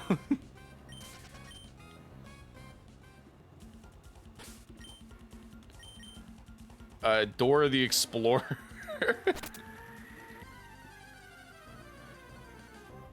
I don't know, but you know what I mean. There are just certain people that like you're incapable of seeing as anything other than a fixed point in time. And Greta Thunberg is one of those people.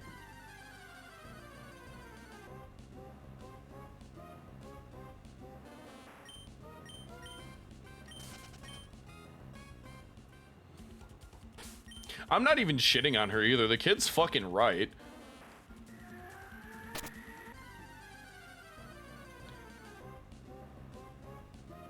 She just happened to be right in a funny European child kind of way that's easy to laugh at.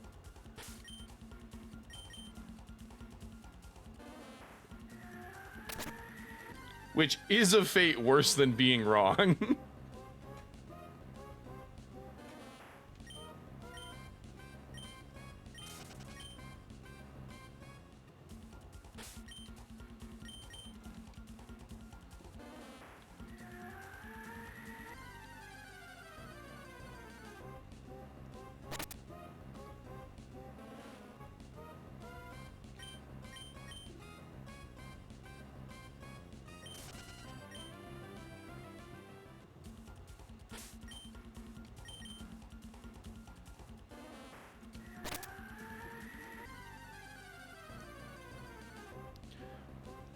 I should add these numbers up because I'm pretty sure that I'm getting very close to odds. Let's see. We got 3416 plus 4436. Yeah, we're about 300 away from odds. I was correct in my assumption.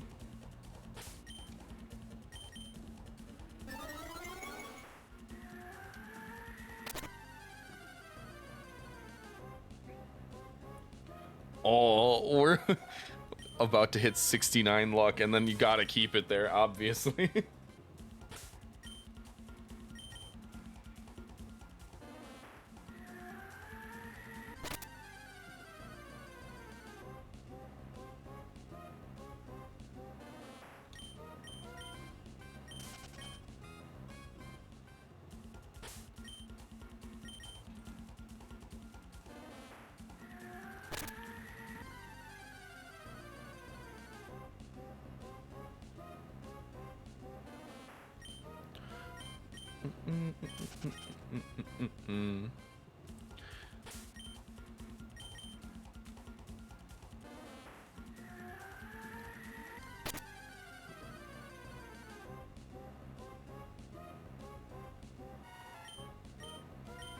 There was like a week in time where my TikTok feed, for some reason, 69% luck, nice. But there was like a point in time where my TikTok feed just like kept showing me like black old heads reacting to finding out that the Bee Gees were white. Like that, for some reason, that was just the trend on my TikTok page.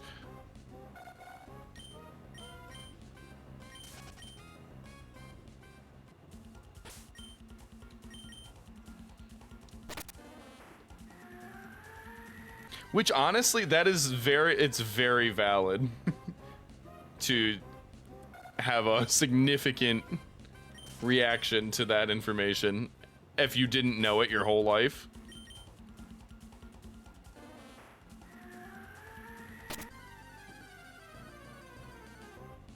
Because, like, obviously, you've heard the fucking Bee Gees. Like, people know the songs in their head. But I would absolutely not be picturing the dudes that wrote the song if I didn't know that.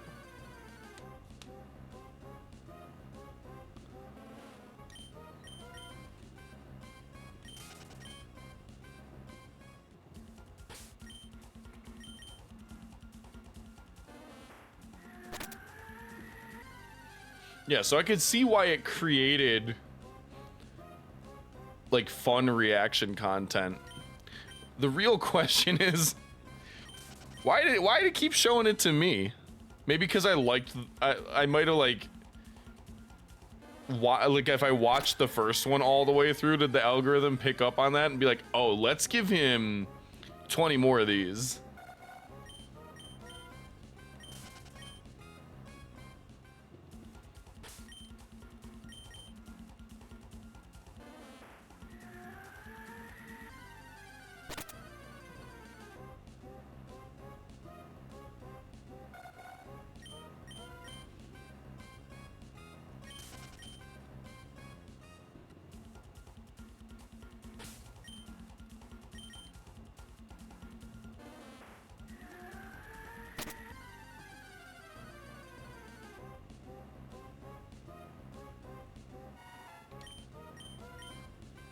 The real question is, like, people that seek out that content, what the fuck are they looking up?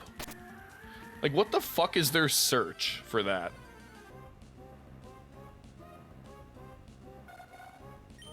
Are they just, like, going on TikTok or YouTube or whatever and just, like, searching black people reacting? Because that's a little weird to me. That's like a genre of content that people specifically seek out.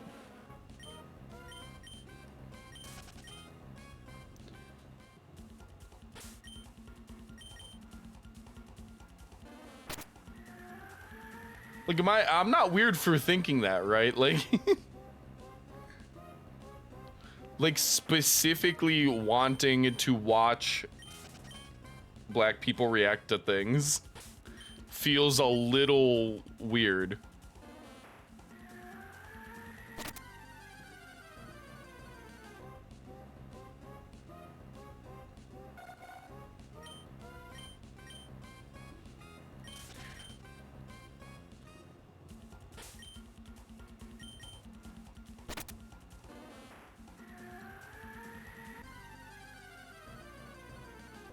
I don't know, dude.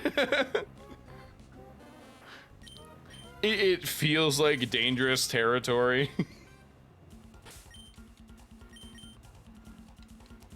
But if I had a friend that was like their favorite thing to look up was like their whole search history was just black people doing specific thing, I'd have some questions.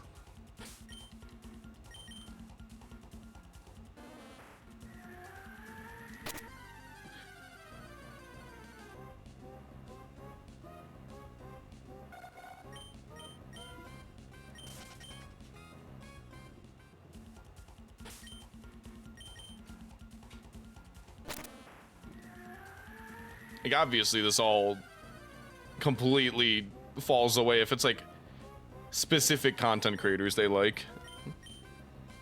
But like, if just looking for that in a general term, yeah, I don't know. Because TikTok does that thing, right? Where it like, when people search for something off of a particular video, like if they're looking at a video and then they open the search bar from that, or if like it's like a common comment, it'll get like highlighted in blue so people could just like click it and search it. Some of those videos had the recommended search term was just like black people reacting. I'm like, well, who is looking that up? If you want to see the person that you just saw react to more shit, click on the profile, man.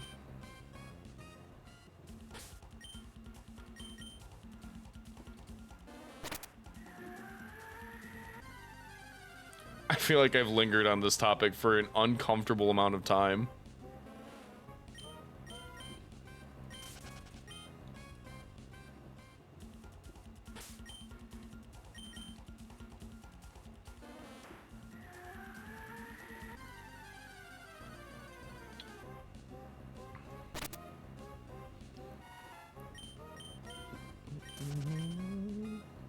Thank God I made it so those button presses make a sound when I press them.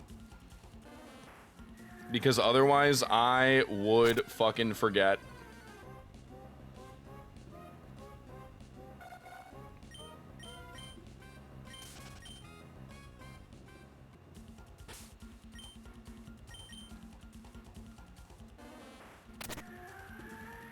Because what was happening when I was like shiny hunting on the side was I kept forgetting whether I had counted that encounter or not.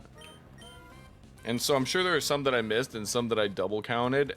I'm sure it evens out to about equal. In the grand scheme of things, it doesn't matter. But I made it so it makes a subtle little sound, and there's a little visual indicator that I had pressed the button, that encounter, that stays on screen for 10 seconds, which is typically the length of an encounter.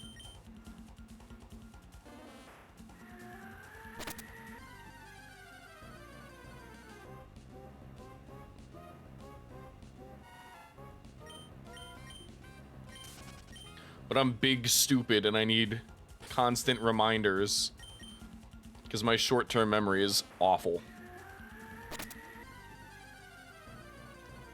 Like, I'm at the point where I will say something and then someone will respond to what I said and I'll be confused by the end of what they're saying to me because I will forget what I said to them.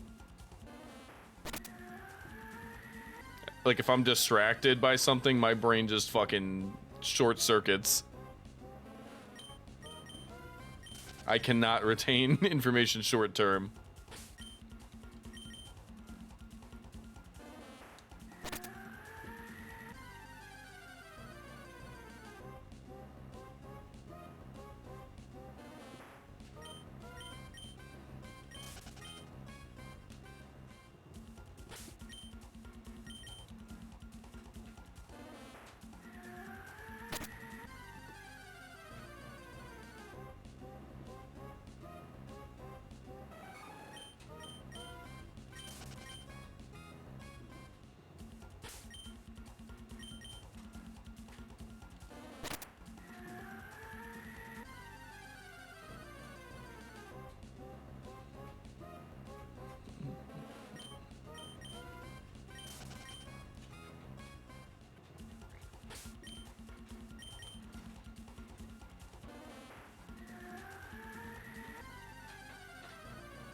The fuck? Hold on, let me take my headset off really quick. Oh. It's just raining. You might end up hearing that in the background, who knows. But it's like, what the fuck is that sound? It's just the rain hitting my air conditioner. Oh god, with all the heat and humidity, after the rain is gonna be fucking miserable. Shit. Tomorrow's gonna suck.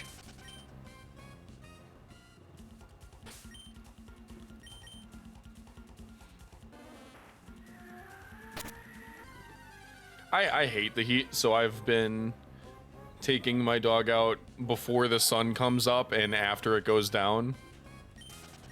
Cause I'm not dealing with it, man.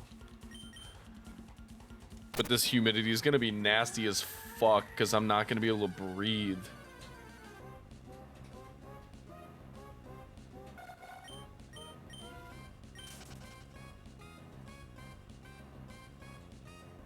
That sucks.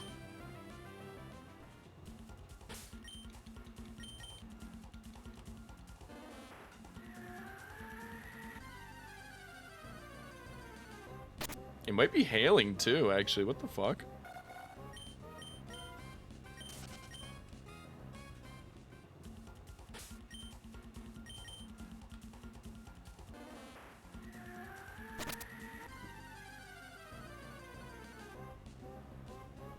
This threw me off. I was like, didn't we already hear this? It's because this is the instrumental that Getting Jiggy With It samples.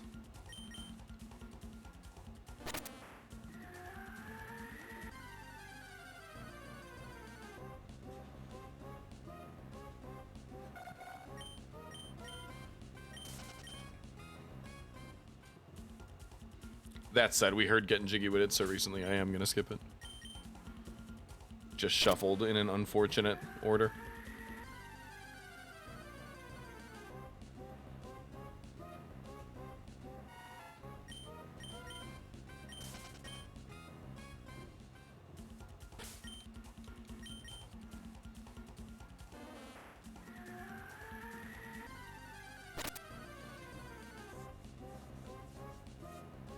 Speaking of the music, I was watching back, because I have been uploading my VODs ever since coming back to streaming. And while I have my my music going on a different audio channel, it makes my VODs like dead silent. So now I have it so it like just has my Game Boy audio on the VOD. And hello, Venus. Welcome in. How are you doing?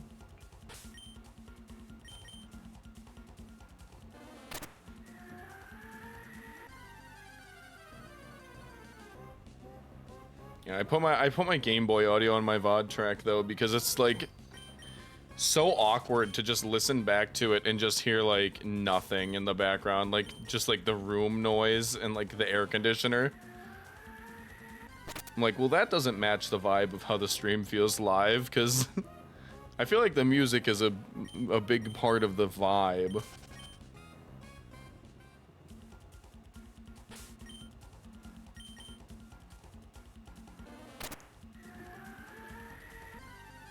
I'm doing actually pretty good, surprisingly, for how fucking hot it is. I thought I'd be a little more tired, but I think that I'm feeling pretty awake because I'm looking for shinies. It's kept me perked up.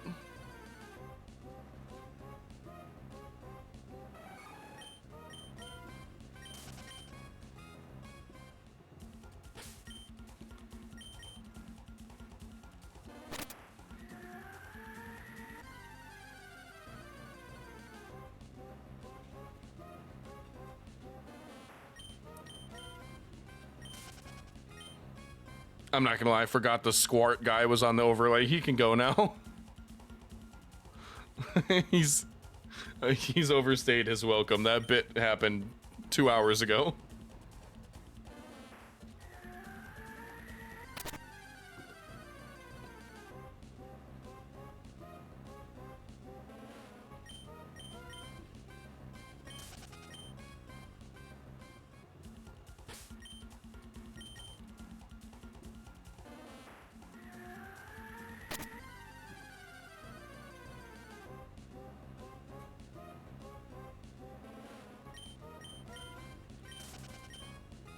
So I just realized I unpinned Pepper's message by accident. But it's so far back I couldn't find it. We're looking for whatever we'll take mostly, but the big top shelf trophies are Lapras and Heracross. But I won't be upset with anything that I find.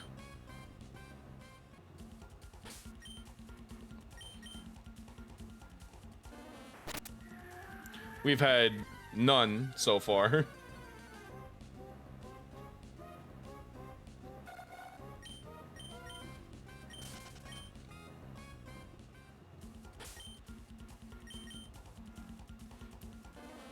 But we are almost at odds, so hopefully in the near future.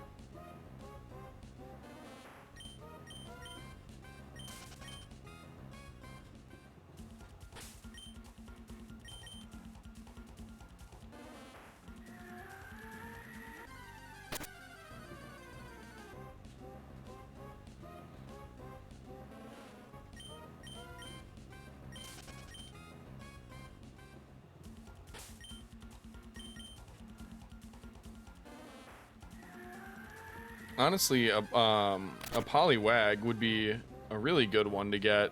Specifically a Poliwag and not the Poliwhirl, because it would be a lot more likely to catch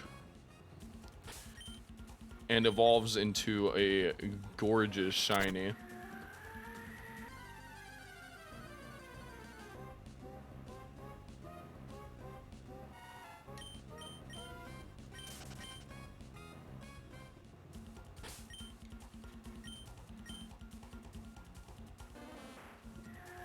I do already have a shiny Politoed, but I got it in like Gen 8.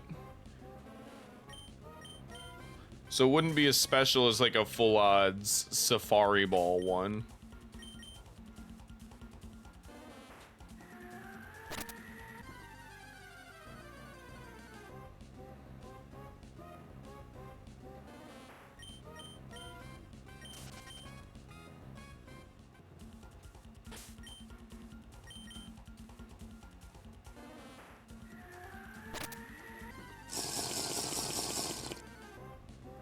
Hi, Sarah. I will do that. I will, in fact, be doing that. I've been so hydrated. I get serious about my hydration when it's hot, because otherwise I feel like shit.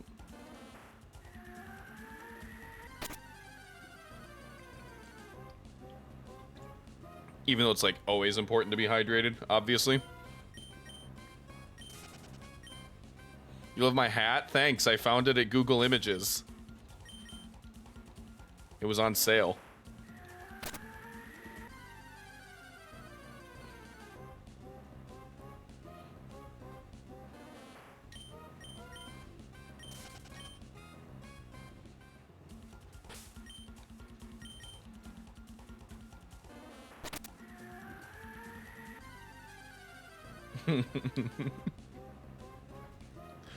I was considering trying to find one that's like one of those like fake transparent PNGs.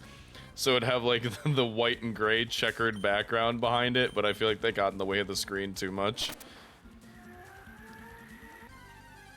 The bit was funny, but like not funny enough to be disruptive to the entire activity of the entire stream.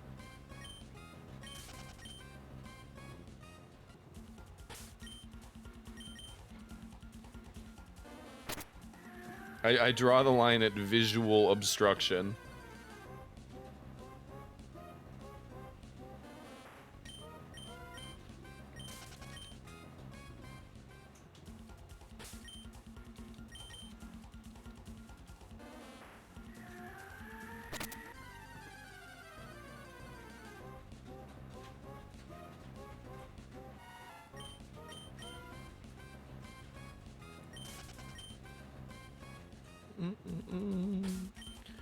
I need to get more quote-unquote water soon. I'm not drinking water at the moment. I'm drinking tea, and it is delicious.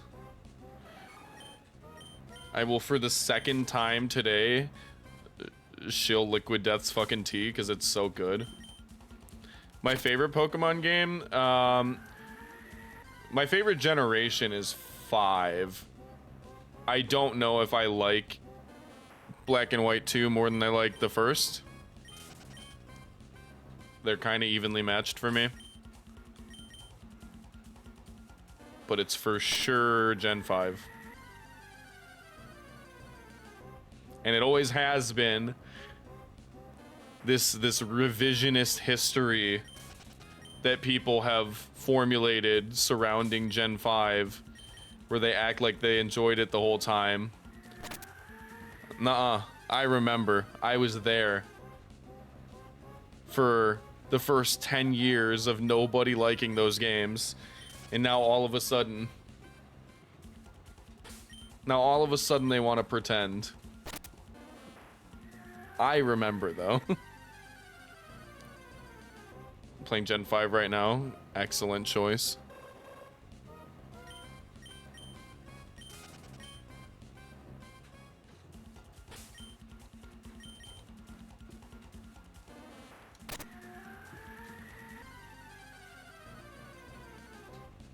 I think that those games were great. My second favorite's Gen 3, but Gen 5 is king. Yeah, Saku, are you okay?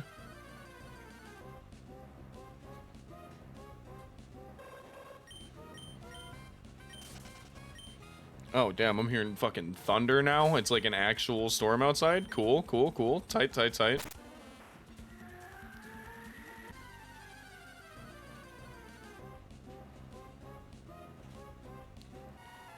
Captain Squoke is up to date. Hell yeah.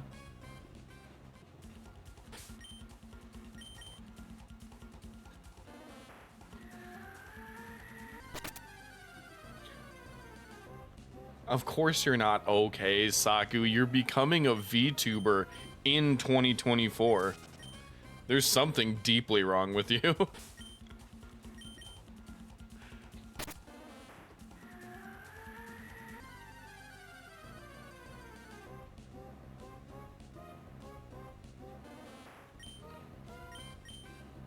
You were deeply unwell to be embarking on the VTuber journey.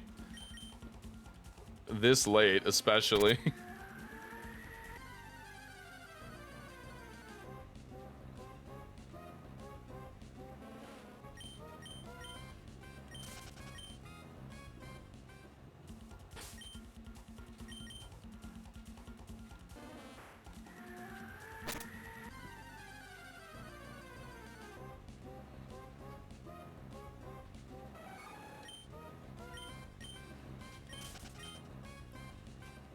My favorite pastime is being basically still a VTuber, because I'm like pretty much a middle ground between PNG and VTuber, and then just shitting on VTubers as if I'm not basically that still.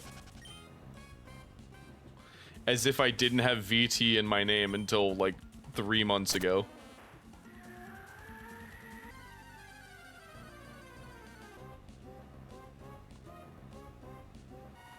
I'm graduated. I fucking hate that shit.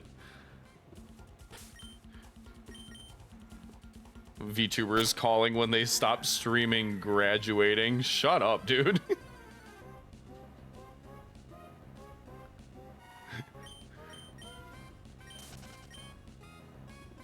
That's weird.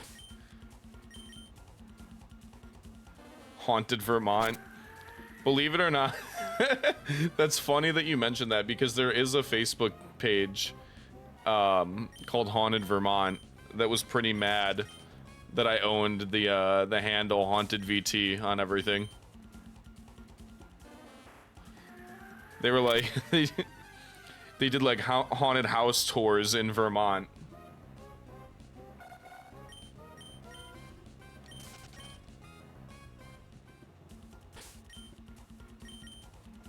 Sorry.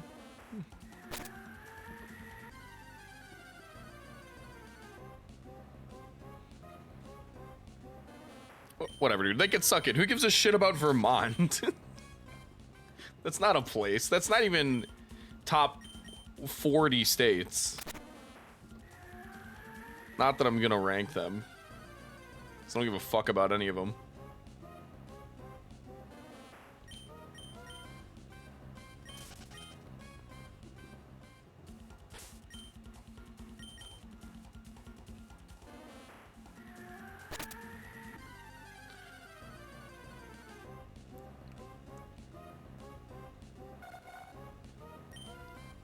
Still, I couldn't tell you a goddamn thing about Vermont.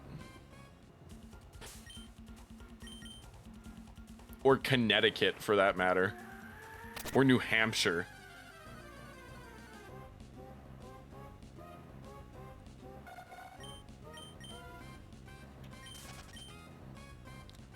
Honestly, the fucking Northeast is full of slackers. New York is pulling all of the weight around there.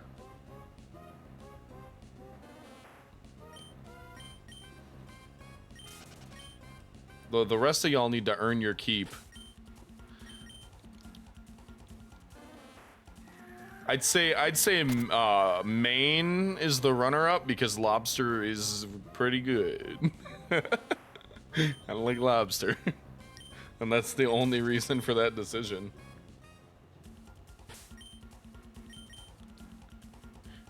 There comes a point in your life where you have to ask, do you love lobster or do you just like having an excuse to eat hot liquid butter? And my answer is, what are you, a cop? Leave me alone, dude.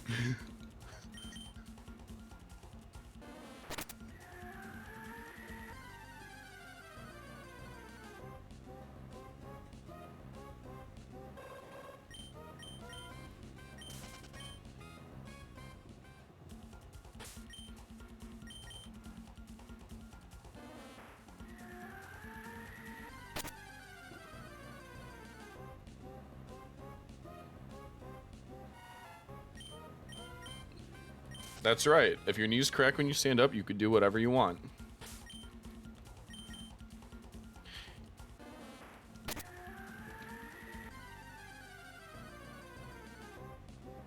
One time when I was younger, I was on a cruise ship, and if you don't know how, like, I guess meal plans or whatever the fuck on cruise ships work, you can, like, keep getting entrees at dinner, if that's what you paid for, I guess. I think there's like different levels of it. So I wanted to challenge the limits of what that meant. And that's the story of how I ate 18 lobster tails and got cut off because they were running out of lobster tails. Because some fucking asshole ate 18 lobster tails.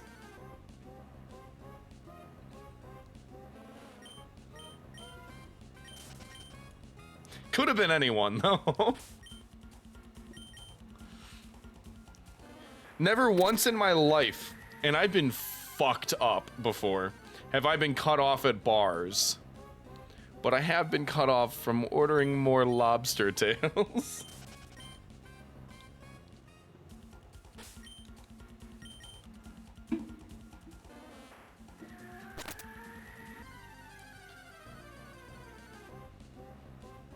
This isn't even the only case of me doing some shit like that.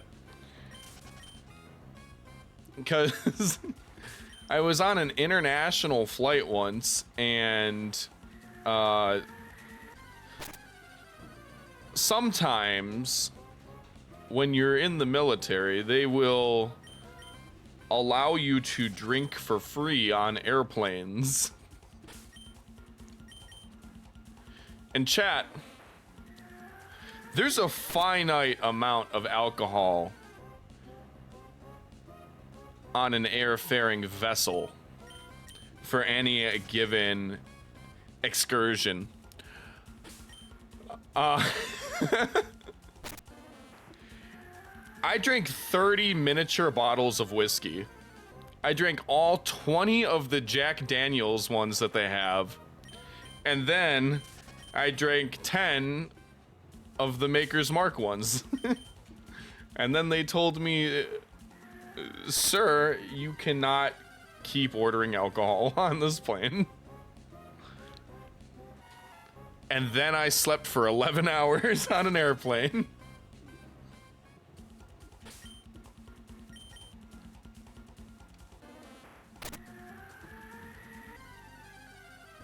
Hell yeah. This is just the vibe today, I think.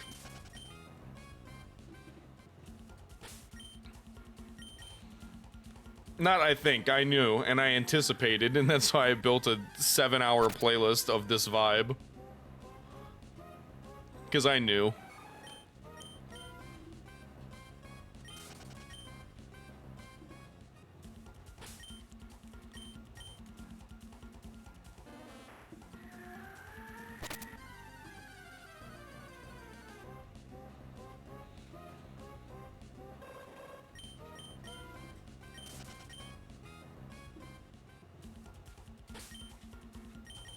Meme songs. I have never reduced fucking Super Freak to the status of meme song.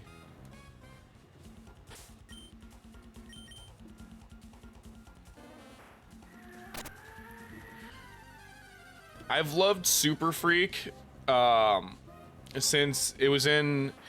Do you remember? Well, of course, if you're old enough, you do remember. But remember the movie Tommy Boy? Because in one of the very early scenes of the movie, it was Chris Farley getting fucking sprayed down while singing Super Freak and dancing to this song.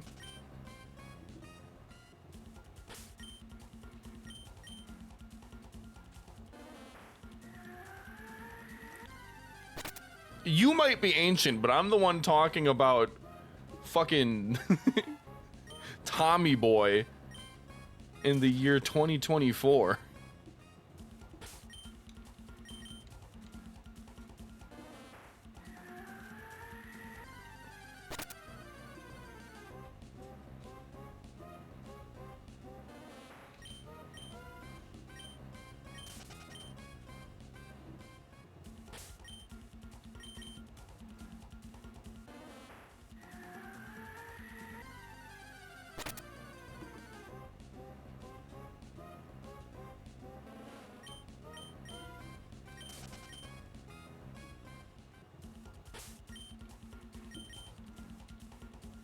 I kind of want to get... Actually, I should show you guys. I don't even think I posted it in the Discord. I think I did. But I got some art done. And it reminded me that I want to get emotes done of Azalea, the Espeon. With a flower on her head, because that's how I've, yeah. That's how I've decided that she is depicted. But I got some art done of me in a Gen 2 art style, just for fun. And I like the Espeon with the flower on her head. So I kind of want my emotes to have Espeon with the flower on her head.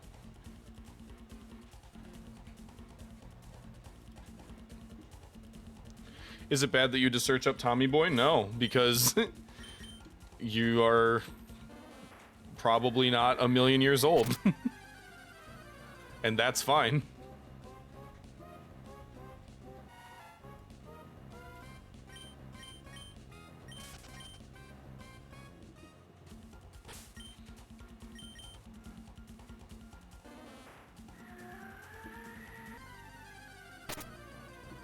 And even if you are fucking old, it's not like I could expect everyone to have seen every dumb movie that I have.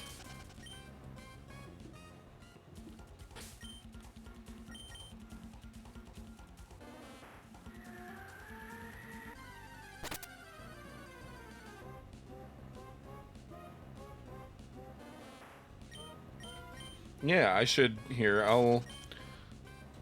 Let me pull up the artist's link really quick.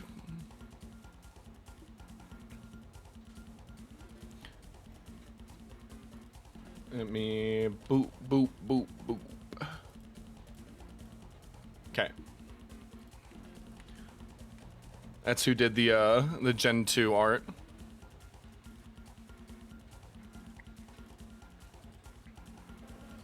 Yeah, because I saw that they had done art for another creator that I knew, so I wanted to hop in on that.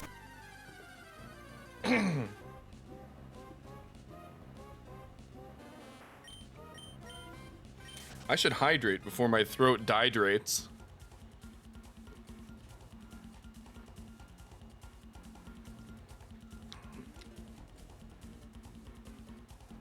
Actually, give me a second. Let me reload.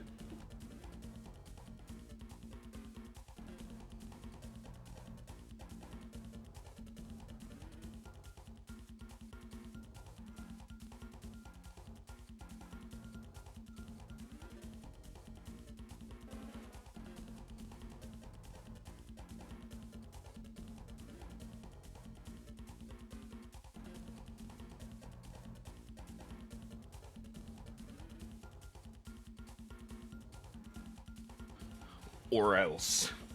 Are you threatening me?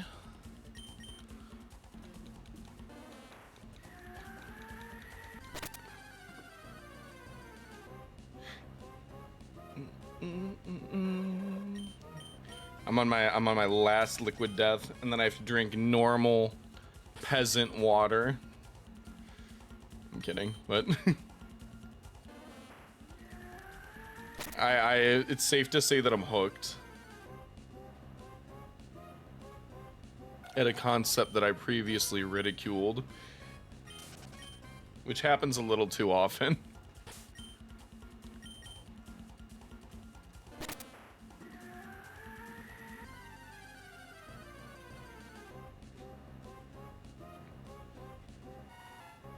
Thanks for the follow, Venus. And yeah, they are good. I didn't know.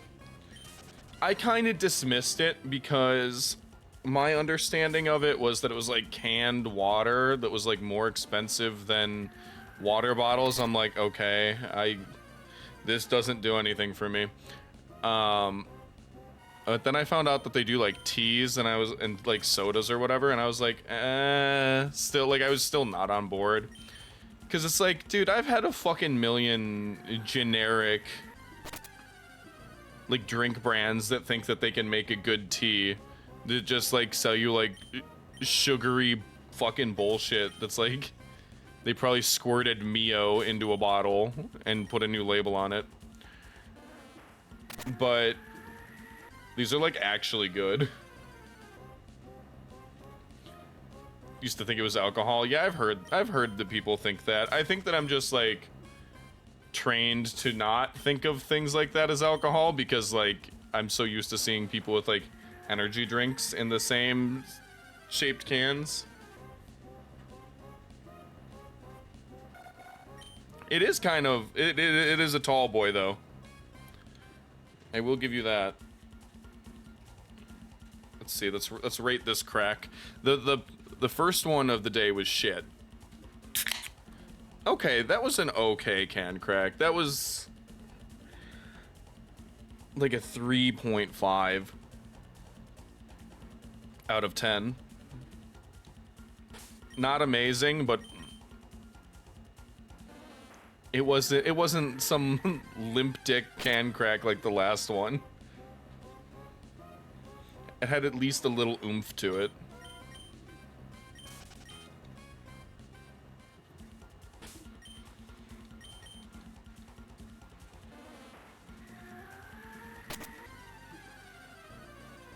If I had the means to, I 100% would do the bit that I saw someone else do before, where they were trying to get like a really good can crack, so they opened up an entire fucking case of Sprite and didn't drink any of them. Just had like 20 fucking Sprites on their desk.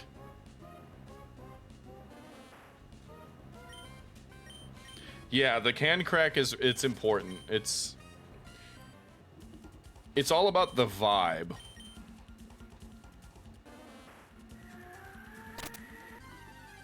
I feel like if a drink's vibes are fucked up, it's not as hydrating. And you know what? Me and Saku were kind of just talking about this earlier.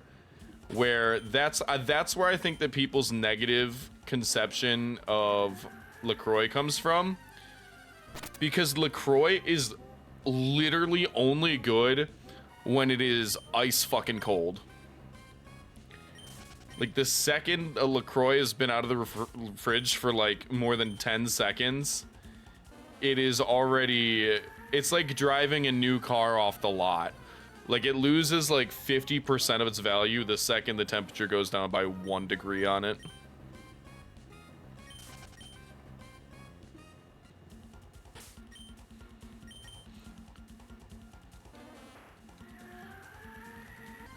But you rip an icy one of those motherfuckers.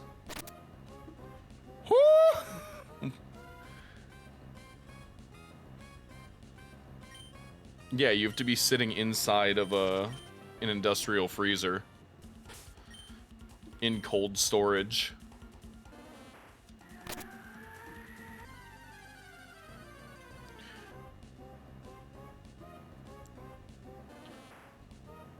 No, I think that there's something to that though. The can cracking and it not like feeling like satisfying.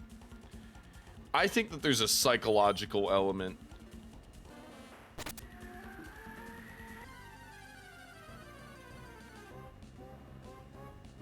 Did anyone grow up in like a,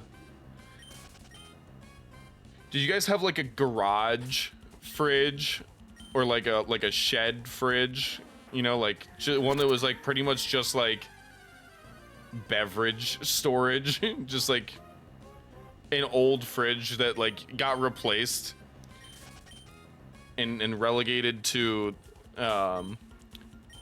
you know, like second string.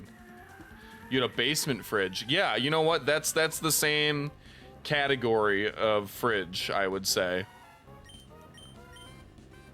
But like usually it's just like filled with like drinks. Maybe you've got like a freezer as well with meats. But we had a shed fridge that was like exclusively filled with like drinks. Like whenever we'd be able to get them on like clearance at like Costco or some shit, you know, like if you get like 3 12 packs for $5 because it's 2008.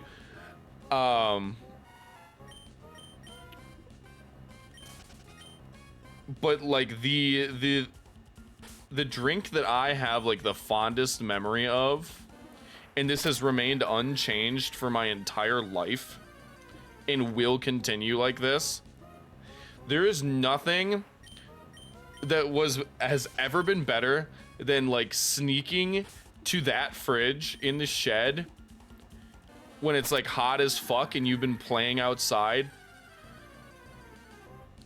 and just fucking stealing a like an ice cold brisk iced tea, like in the cans, like the fucking old school ones, like the like lemon tea that Brisk made in like the early to mid 2000s. It's a moment and a taste that I can never reclaim.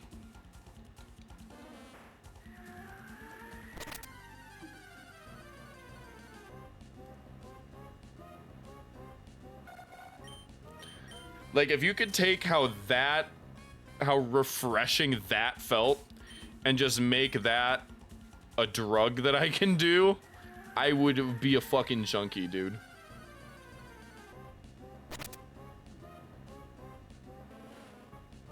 I don't want to forget it. You don't have to Men in Black flash me so that I never experience joy. That doesn't solve the problem.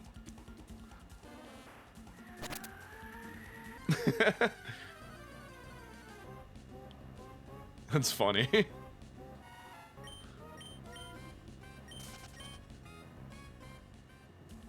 So I could do it again? I'll never be a child stealing a fucking drink again.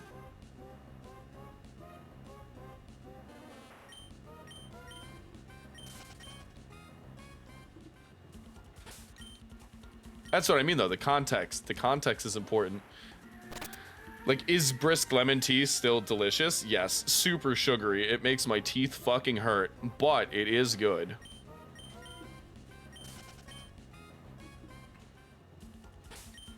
I don't think they make it in those, like, the cans that they did before, though.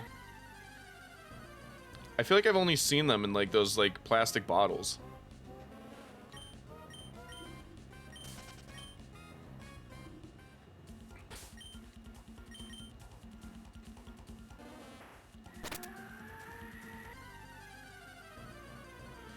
Yeah, I feel like it is a product of a time lost. I think they're gone forever.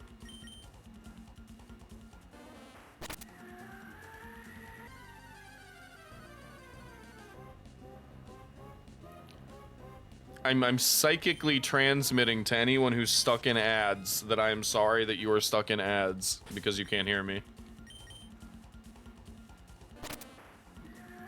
I'm using telepathy to apologize for Jeff Bezos's transgressions.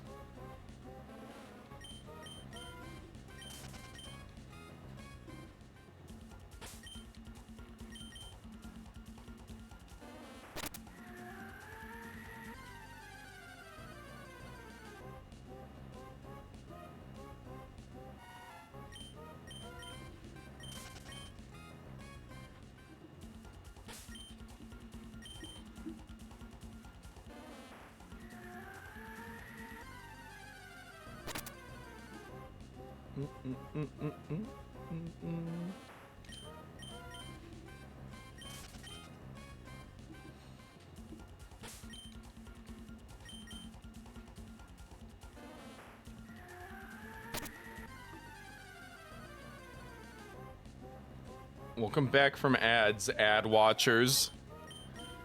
Could you feel my psychic energy apologizing?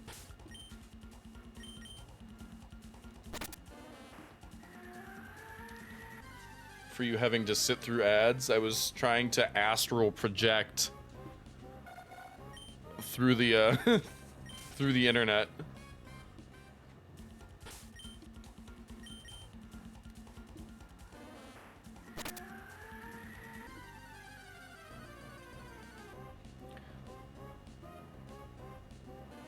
You know what other drink fucked that's gone?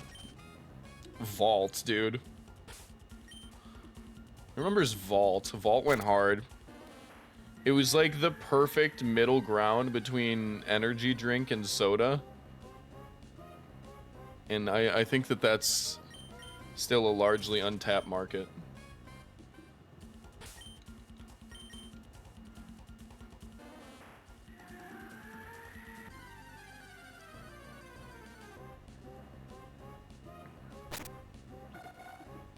It was like if a Mellow Yellow got fucked by a monster. The drink, not like, you know.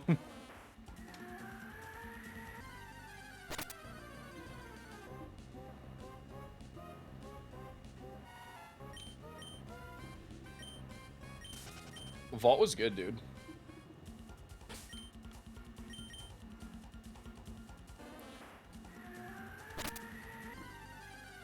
Good enough to survive until the 2010s? No. But it was still alright. I'm a big drink enjoyer, is something I've come to understand about myself. I'm big into like going into like a random gas station or convenience store bullshit that I've never been in before and like getting a drink that I have absolutely never heard of.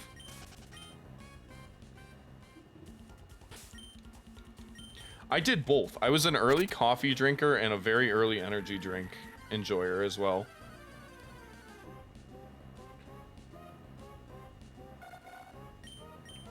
I started drinking energy drinks when I was like...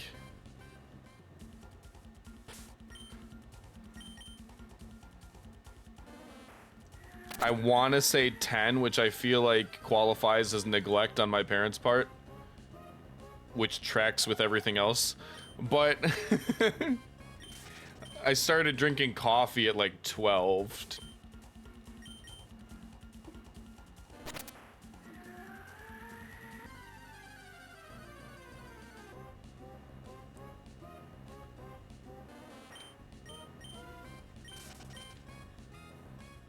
I started drinking coffee at 12 because I had my first fucking job at 12, which feels super illegal. Like, I don't feel like... And I probably was bullshitted about this. But, like, being a caddy at a golf course, because it's tip-based, they're able to just, like, get away with not respecting labor laws. But my ass was making coffee and riding my bike like 3 fucking miles at 5 in the morning to work when I was 12.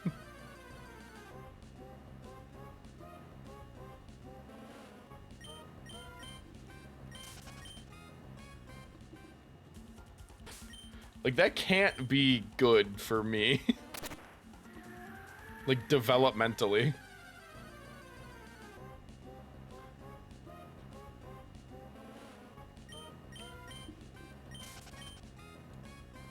I'm convinced that were I born 100 years ago, they would have sold me to a fucking coal mining company.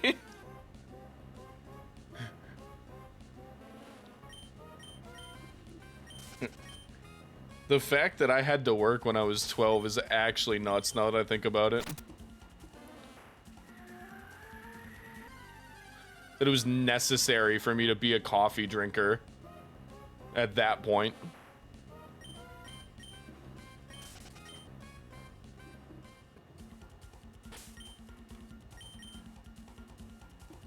I'm not even I'm like, I do like the brand of coffee that I got. I think I got Bones. I'm not even like that particular about my coffee taste. The one that I've found that I like cheap tasting coffee, actually. Like, my jam is that like coffees that are labeled like donut shop coffee, like that's like, you know, like a style of coffee. I found that that stuff is kind of my preference.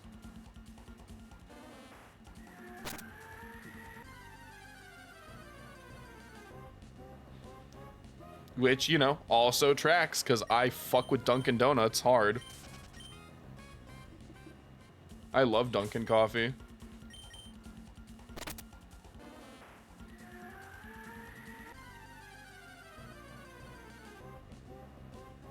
Oh, sorry, it's not Dunkin' Donuts anymore. They dropped the donuts from the name, so it's just Dunkin' now. Which makes no fucking sense. Like, what are you dunking? You removed the noun.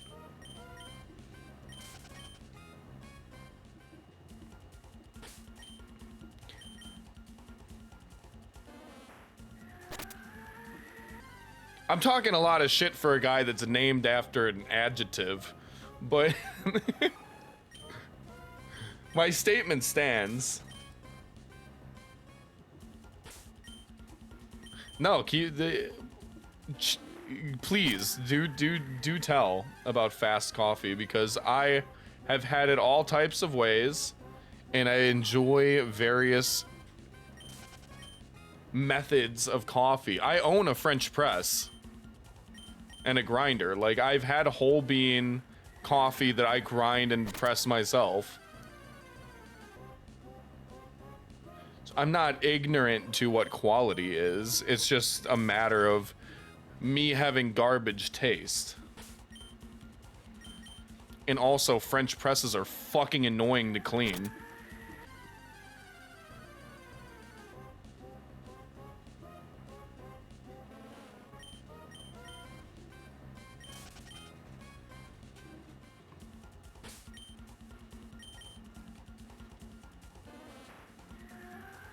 Honestly, dude, I should get one of those coffee pod machines, because I bought a coffee maker. I don't use it that much.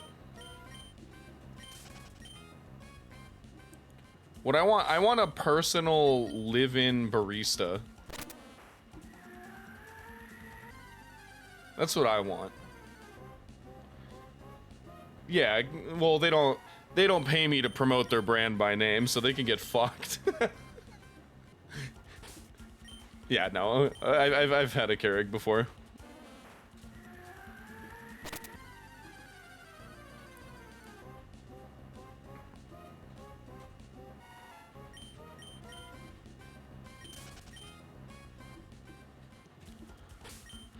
Lately, I've heard like Starbucks like Frappuccino type stuff being called adult milkshakes, and I've been pretty on board with that.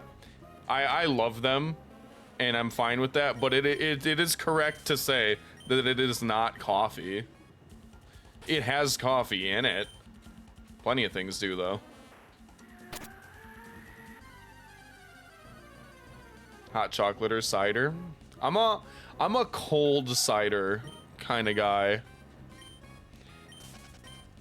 I like me some cold apple cider.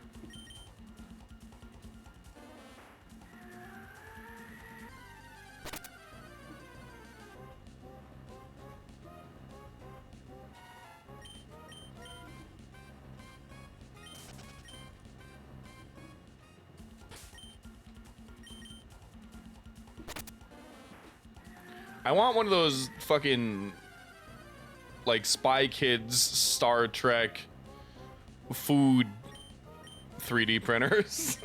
Whatever the fuck it is. Where you just like, it just makes food from nothing.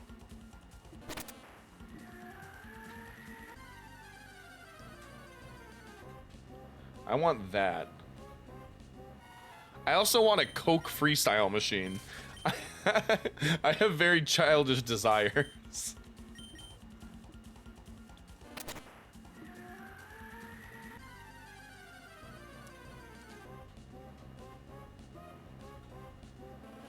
And if you actually look at it, if you're really determined, like at your core, to have a Coke freestyle machine in your home, it is not an unachievable financial feat.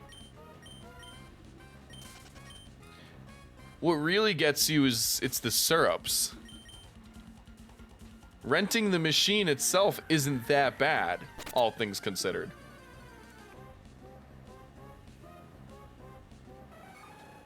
It's maintaining and replacing all of the various flavor syrups that ends up costing you money. And also keeping the motherfucker clean. There's that.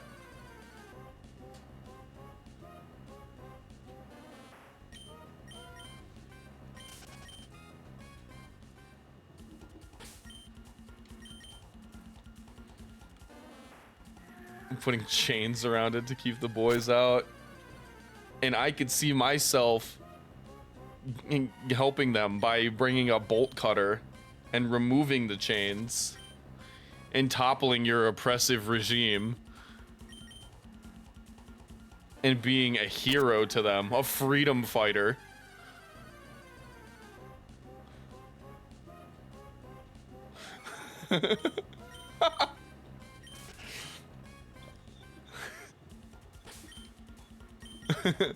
I will lead the revolution in the name of Coke Freestyle.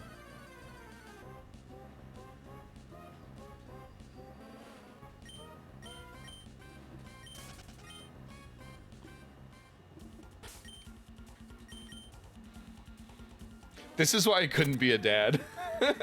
I think that's just proof right there. That I would be... It would be so important to me for my kids to think I'm fucking cool. Like I'm just chill.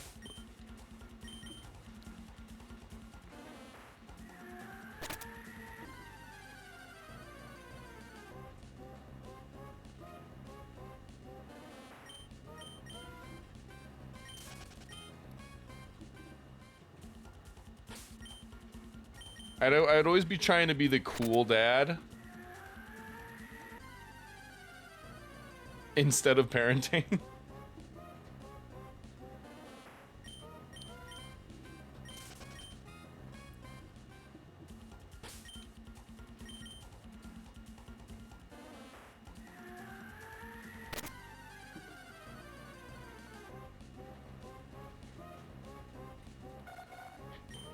Dad, can we get ice cream? Like, yeah, dude, I want ice cream. Yes. I always fucking want ice cream. Of course we can get ice cream. I wouldn't even put up an argument.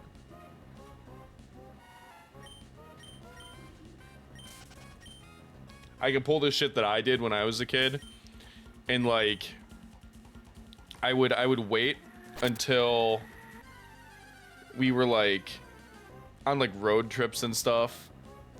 I would wait until we were like right almost at a turn in front of a fucking McDonald's or some shit. So that way I could force an impulse decision. I think that I might be insane. But I would wait until we were within close proximity to a McDonald's, like about 5 to 10 seconds of reaction time, before I would be like, can we stop at McDonald's? So that way I could prey on the driver's weakness and force them to make an impulse decision to turn into a McDonald's and get McDonald's. Because here's the thing. If you do it any earlier, your parents have time to fight about it, and the mom can talk reasoning, or whichever fucking parent doesn't want to go, I guess. For me, it was my mom that was a bitch. But it would give them time to argue with the driver that you shouldn't stop at McDonald's. If you do it too soon or too close to it, they can't make the turn, obviously. But if you do it at just the right time, you can force the impulse decision to turn into the McDonald's like parking lot. And at that point, what are you gonna do if you're getting bitched at? Just not go to McDonald's? You can smell the fries. You're already fucking there. You don't even have to get out of your car. It's a drive-through. Like, you've already done 85% of the work. Just by being there and in a car, you're good. I could see where it might not work out as well now because it costs like $45 to go to McDonald's for some fucking reason.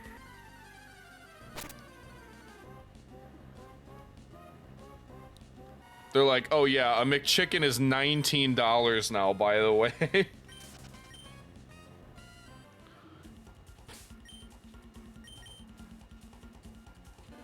And we replaced all of the cashiers with broken self-order kiosks and then bitch about nobody wanting to work anymore. When we replaced them with iPads, I wonder why they don't feel valued. You're bringing chat with, but they're mine. They're supposed to stay here.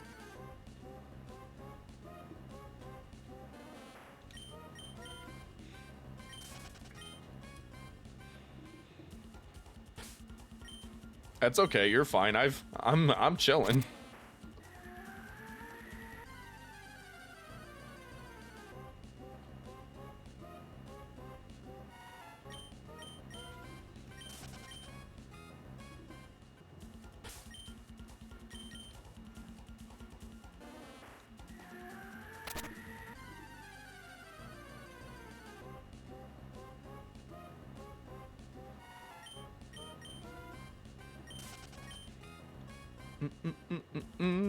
Remember when they had straight up Beanie Babies at McDonald's, like in Happy Meals? I don't think you could convince them to put something that expensive in Happy Meals in this day and age. But that shit was awesome. I get McDonald's and a Beanie Baby. That's like the best thing. Fun fact, there are Beanie Babies that are named Haunt and Haunted, respectively.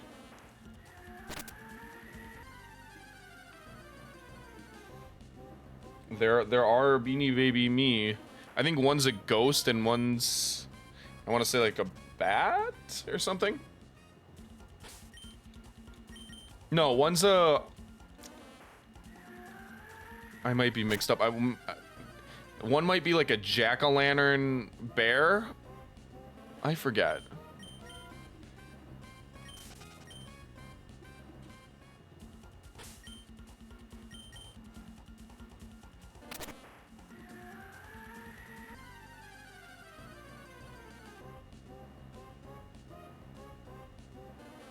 Remember like a few years ago when everyone discovered that Beanie Babies were worth like a bunch of money now? Some of them, at least. That was kind of crazy.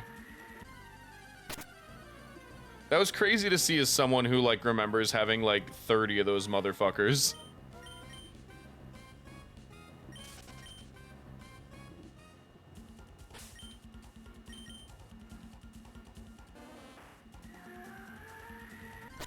Actually, 30's pretty low ball for what I had.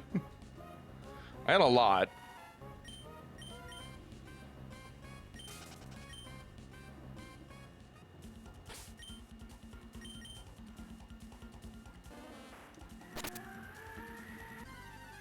What? What are you looking at me like that for? For having stuffed animals as a child? Oh, you still have yours. Well, fuck. Some of those might be worth a lot.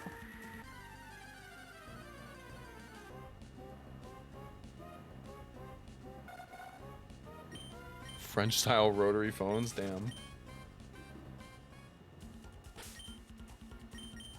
That's a little older than me. I do remember I have, like, in my life, used rotary phones, because, like, my grandparents had one until, like, the mid-2000s at least.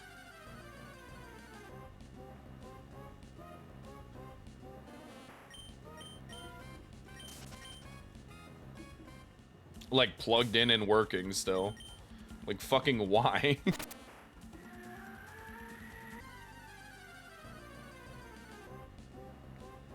150 Beanie Babies. Nice.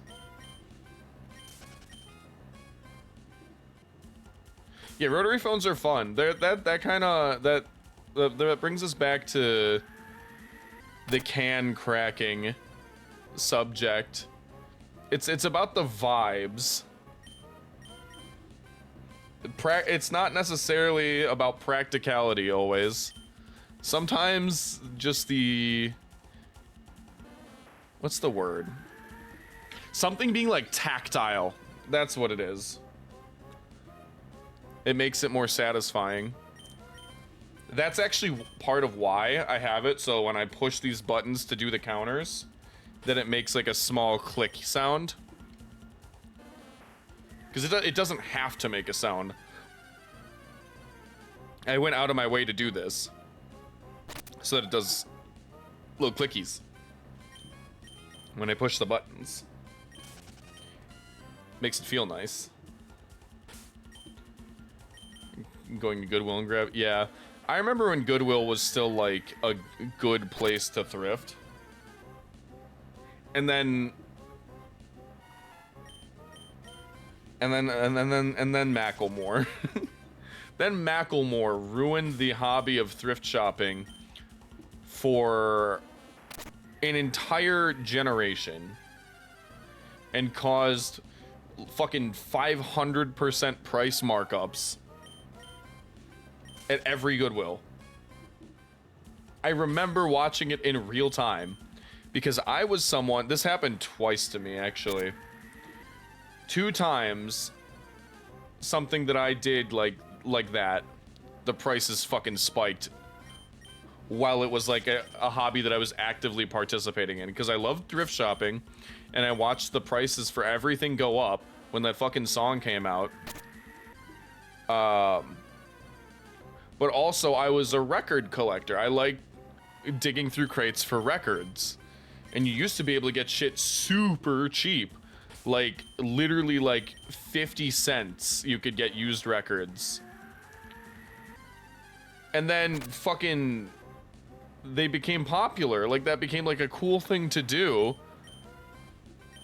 And the shit's like, it's like $30 for some of the same records that I'd seen under $1 when I started. It was ridiculous.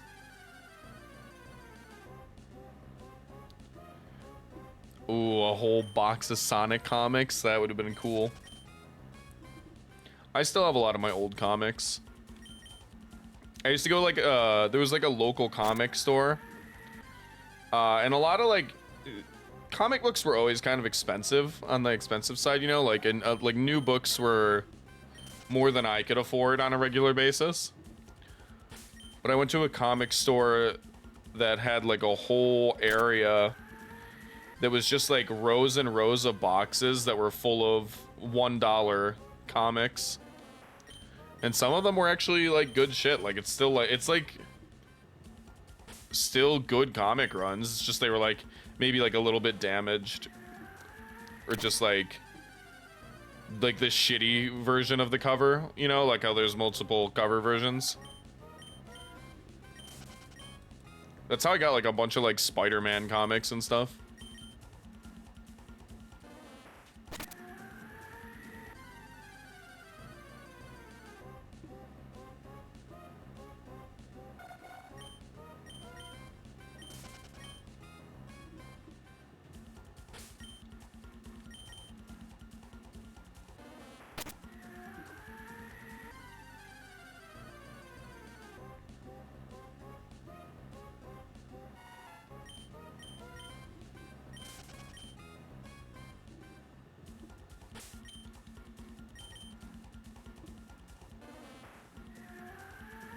We're over odds at this point, I think.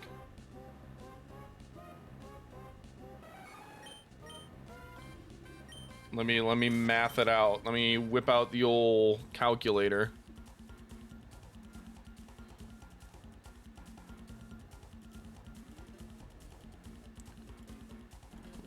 Four, 6, 6, 8. Yeah, we are over odds. We're at 8,300.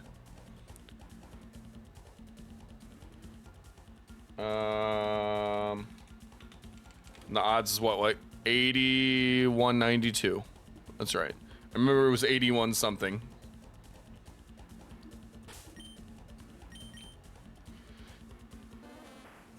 But we're over it by about 200 without me seeing a shiny. We're looking for shiny Pokemon, sir. So like, here, let me find it with some of the bigger dudes. Let me find a Lapras or a Heracross, because those are the most prominent examples.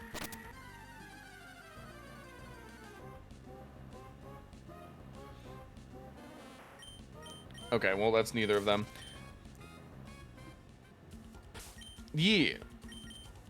Well, those are specifically our goals, Lapras and Heracross, just because they're... I like there's a Lapras, but like, yeah. We're looking for a shiny Lapras and a shiny Heracross, but we'll take anything that we get along the way. Because we're doing this in the Safari Zone, which is what makes it interesting. Because the Safari Zone isn't like other Pokemon encounters, if you remember, because I know that you did play until like Gen 4. But like, you don't fight stuff with your Pokemon, so you can't like weaken things and make them easier to catch and stuff, and you can't use like other Pokeballs. It's just the like special Park Ball that you can use. And things are able to flee from you too. Like, there's a certain chance for things to flee every turn. So it makes it like a riskier hunt, which kind of makes it more fun. But this week is Safari Week, and it's like a community thing that shiny hunters do that I'm able to participate in for the first time this year. Not that it's like hard to participate, it's just that I didn't really have physical hardware games for a while, because I mostly would play off of emulators.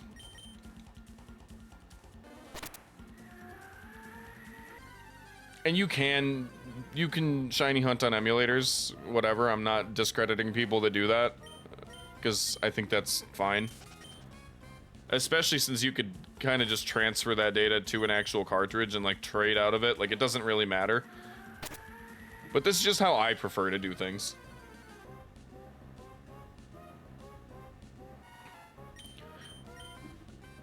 Alright, since there's an ad break running right now, I'm gonna take this opportunity to go to the bathroom. Since we've been going for about 3.5 hours now. So let me put you on the be right back really quick, and I will be back in a minute. God, fucking Bruxish is so horrible, dude. It's gotta be the lips. It's gotta be the human lips. Eyelashes, that's valid, honestly. Like those fucking eyelashes that they put on Volkswagen Beetles. That's how that fish makes me feel. I think the fact that that fish has DSLs and also sharp-ass teeth is probably a contributing factor to my ever-increasing disdain for it. What does shiny Bruxish even look like? What? What the fuck, dude? That's even worse. I want this fish dead. How about you just float dead at the top of your tank like that? You're dead. You're not alive anymore. You're a dead fish. Being stalked by Goku. There's Goku. Hey, Goku. Uh-oh. He wants me. He changed his mind.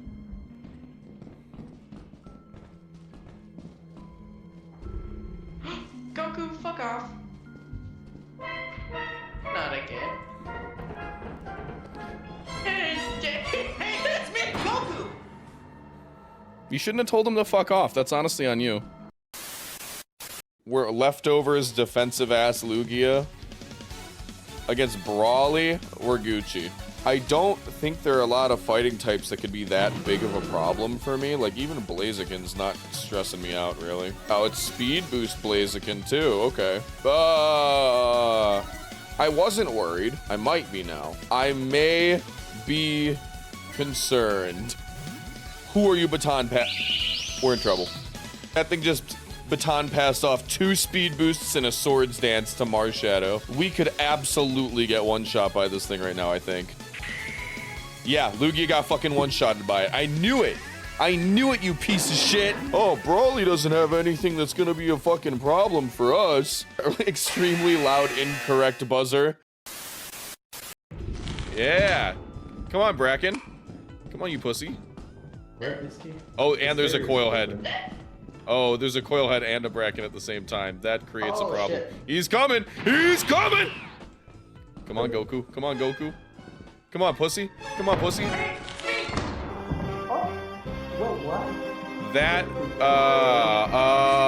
That's bullshit. Here. Oh, there is no door to close. Okay, that sucks. What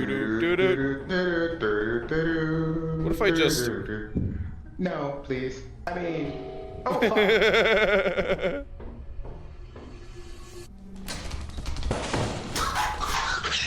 That's crazy. I'm gonna name this bitch Roast Beef.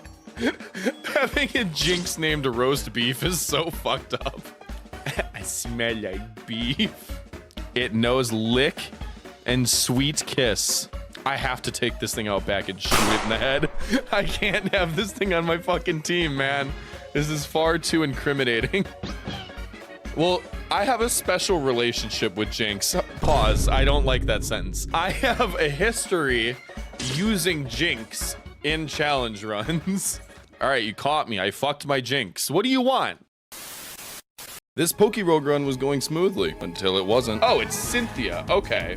We've turned the bullshit up to 11, I see. Okay. Hello there. Mr. Giratina. Question. Can you not kill me in one shot so I can slack off? Well, I got what I asked for. Actually, Excadrill could take that hit pretty well, I think.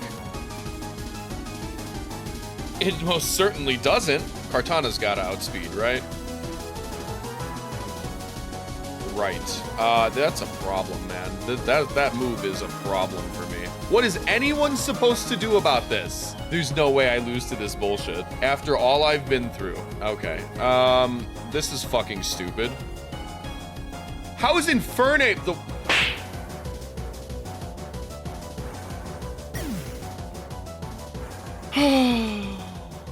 No, it is. It is only...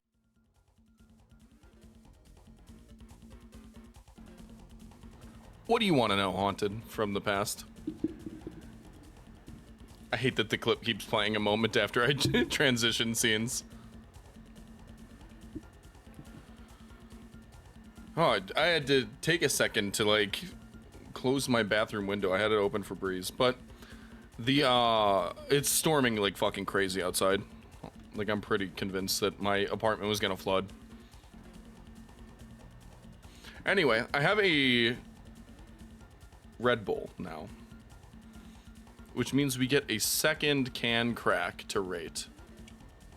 So let's let her rip. Whoo! That was a fucking clean one, I gotta say. Also, I just peeked my mic and I'm sorry. I think that was a solid can crack.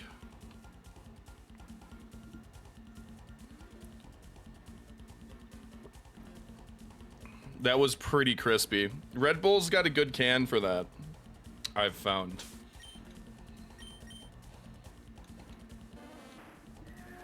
It's a sugar-free Red Bull, of course. And don't even fucking ew me about it, because you're not being real with yourself if you think regular Red Bull tastes good either. They both taste like shit. Who fucking cares? Some of the flavored ones are pretty good.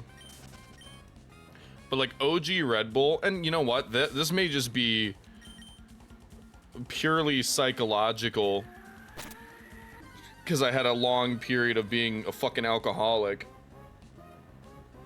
But and I did a lot of C4 is a lot of flavors. Ooh. Oh yeah, but I did a lot of Jaeger bombs in my day, and it has made me associate the taste of Red Bull with also the taste of Jaeger. So like in my mind, every time I drink Red Bull, I'm also tasting Jägermeister, which I feel like I could sue them for damages.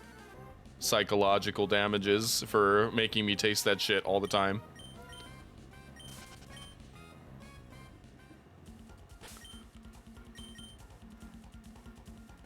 Yeah, my brain literally cannot separate the tastes.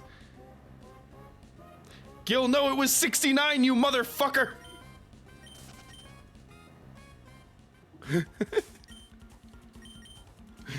Damn it, dude.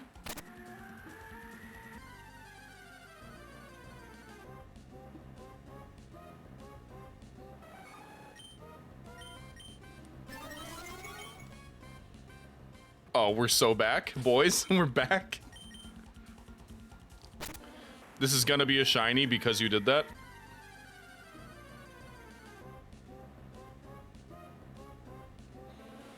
Damn. Imagine though. 69% feels like the sweet spot. Yeah, I was thinking about... I came up with this concept like literally earlier today, so I didn't have time to fully flesh it out. But I was thinking about visually having a gauge. A luck gauge, like a meter. It just requires me to figure out some things first that I just didn't have time to do today.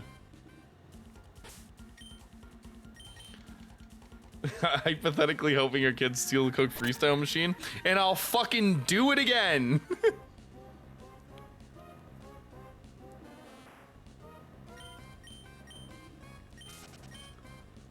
I don't feel bad. I'm not sorry. I will do it again.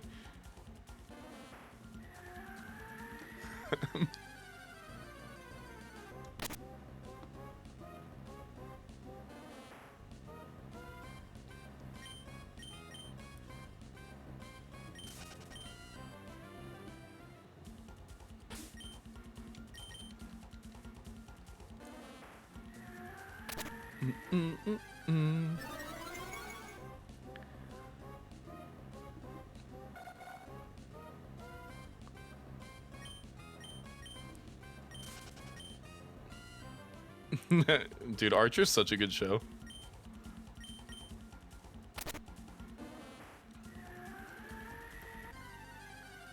I remember, God, this has to be one of the more unsafe things that I've done. I used to have a job where I worked as like a courier. I just like deliver like packages that needed to get from one place to another in the same day, in the same city, from one place to another. Don't think too hard about what that might have been. But I would have my laptop with me in the passenger seat of my fucking car, and I would be watching like full seasons of Archer while driving.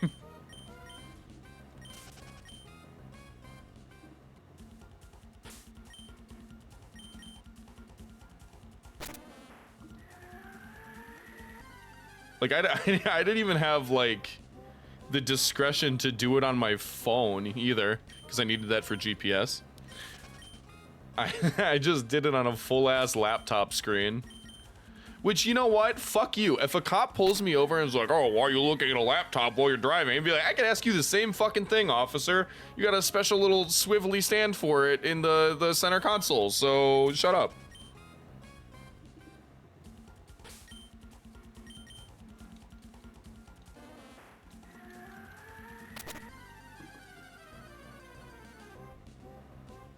Expect me to believe he's not watching Archer? I call bullshit.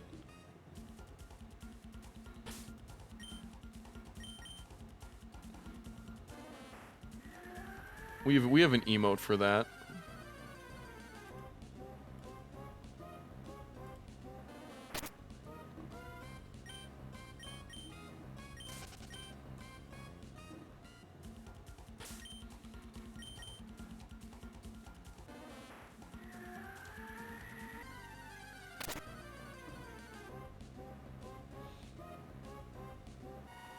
We gotta see a shiny soon. Like, it's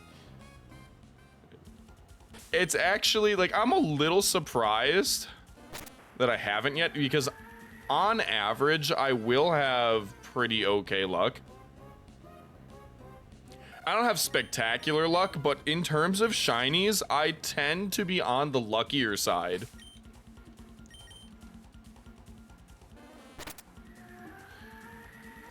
Like, there was the time I got my shiny Zubat in 7 encounters. Oh, Gil, it's not just almost 4 hours. Almost 4 hours is just how long you've been watching me do it. I mean, you see the pace that these numbers have been going up. I've been doing this for a day. And I'll be doing it for, like, fucking 6 more. Not even 8. I'll be doing it for, like, 8 more. Not always, like, continuously. It's just, like, something I do on the side while I'm multitasking.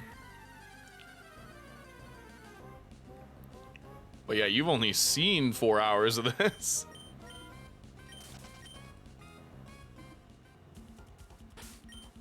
I am not ending Safari Week without a shiny.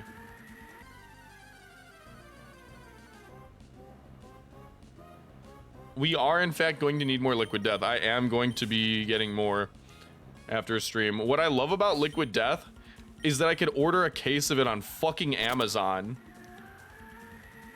That rules.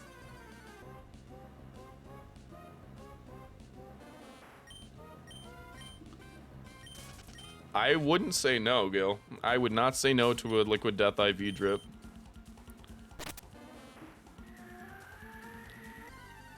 With how good the teas are, it actually does make me want to try one of the sodas now. Like, I typically don't humor that shit. Because it's like, if I'm gonna, like, try to not drink soda, which is, like, what I'm doing with the Liquid Death teas, because, like, I have a problem, dude. Like, I fucking love soda, and that needs to not be a thing that I am doing all the time, because it's super not good for me. So I'm trying to... I mean, obviously I've been drinking a lot more water. That's like number one most important, but sometimes things gotta be, you know, a little tasty, a little sweet. That's what the tea's for.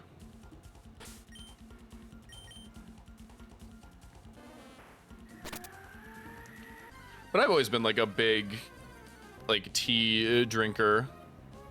It's just that, like, I think this is the first time in a few years that I've had one that, like, I actually, like, enjoy. I think, yeah, a lot of the time the problem is the sugar.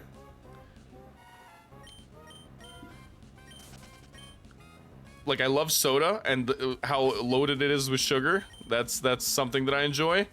But I like my teas for different reasons. So when it's like too much sugar in a tea, it kind of fucking ruins it for me. Yeah, I definitely have had waves of doing flavored water. I was a big Mio guy. I still fuck with Mio. But I'm trying to keep my water. Because what I found that did to me was it made it so, like, I couldn't enjoy regular water. Which sucks.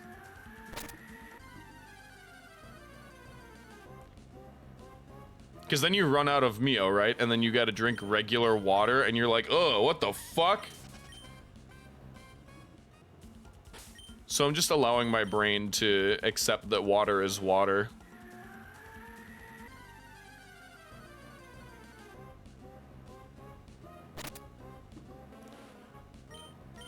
And also left unchecked by the limits of prepackaged products, I am very likely to overserve myself with Mio. Be like, you know what? This drink, let's make this a double.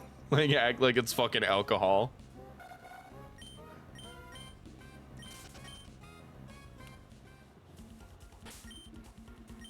Left to my own devices, I will overdo most things. Welcome in, Rukia. Thank you for the follow.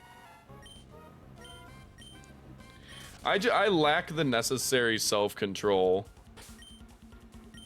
to portion out my own Mio. I think that as a human being, I'm just inherently too out of control. And speaking of Mio, since we were just talking about tea, that is the worst fucking sweet tea flavor I've ever had in my life, is Mio's sweet tea. It tastes disgusting.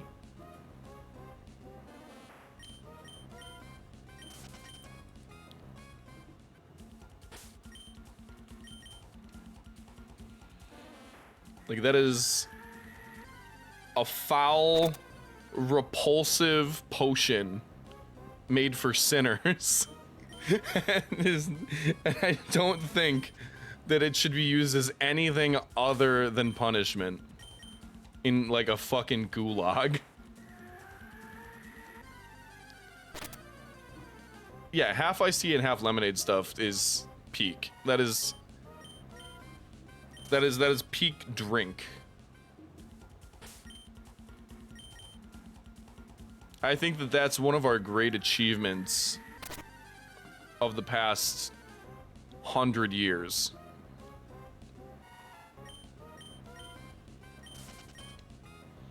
Is figuring out to put half iced tea and half lemonade.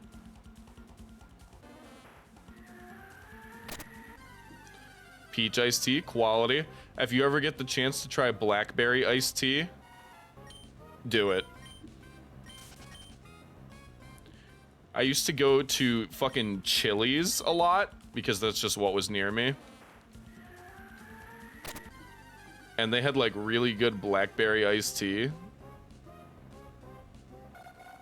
And that shit goes hard. Isn't Chili's, like, going out of business, like, nationwide, pretty much? I thought I saw, like, some article about that. And by article, I mean a tweet. And by saw an article, I mean read a headline and saw a clickbait-ass image. and then didn't investigate further. So, you know, I could be wrong. But I feel like I saw something that said Chili's is going out of business, which is bullshit, let's be clear. I feel Chili's is special, man.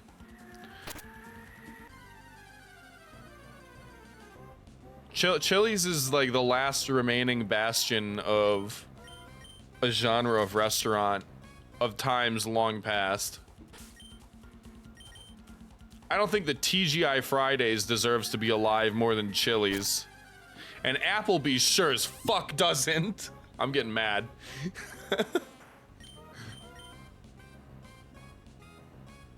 Red Lobster going under? Fuck, man. That's... It's like hearing a family member died. Now, especially after the lobster tail bit earlier, you can understand that that would hurt me greatly.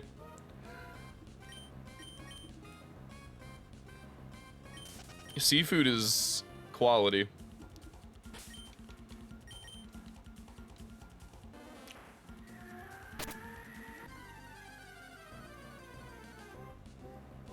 That said, and this may be an inflammatory statement, I don't think that Red Lobster does anything particularly well.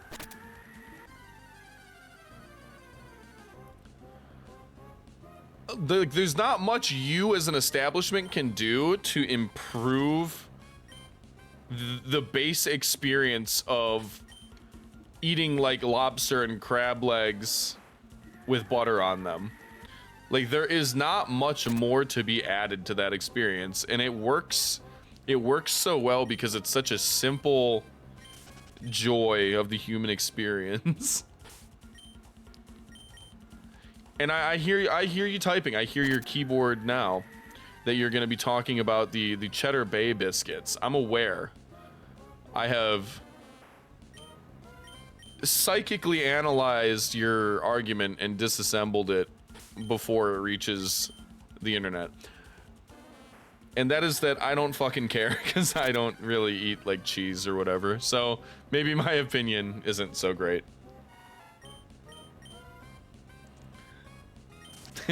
Don't call you out like that. I knew at least I got at least one of you.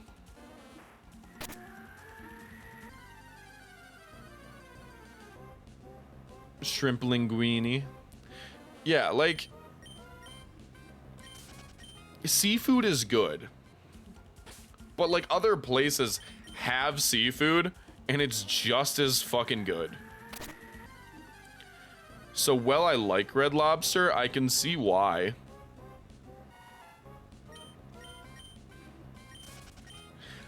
But the treatment that Chili's has received is an injustice that I cannot overlook.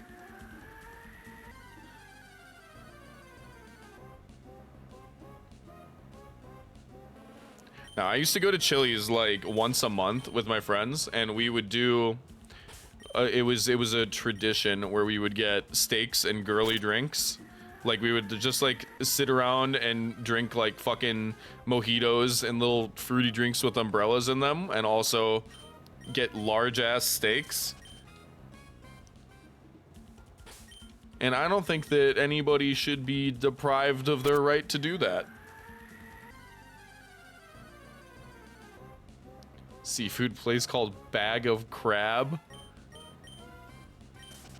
Hey man, whatever makes you happy. To me, that sounds like a place where you will get food poisoning.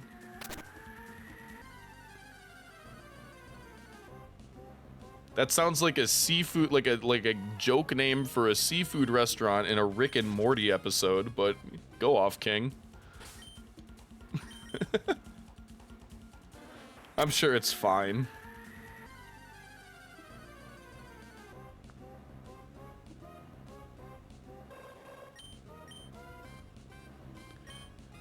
I mean, hey, seafood's good. That's the whole thing I'm arguing. Is that seafood is good regardless of where you get it from, for the most part.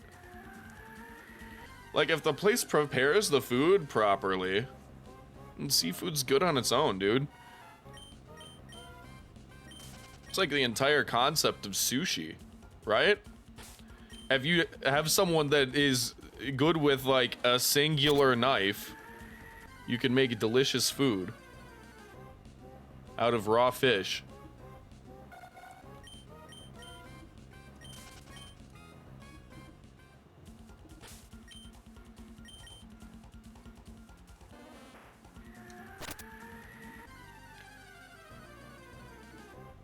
You know what I think preparation does matter on in the realm of seafood? Fried catfish. I think that's important. I think not having a fucking dried out bland catfish with shitty breading, important.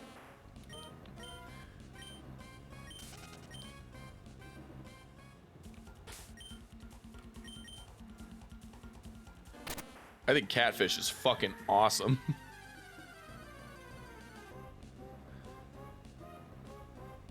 See? We're on the same wavelength on catfish being an elite food.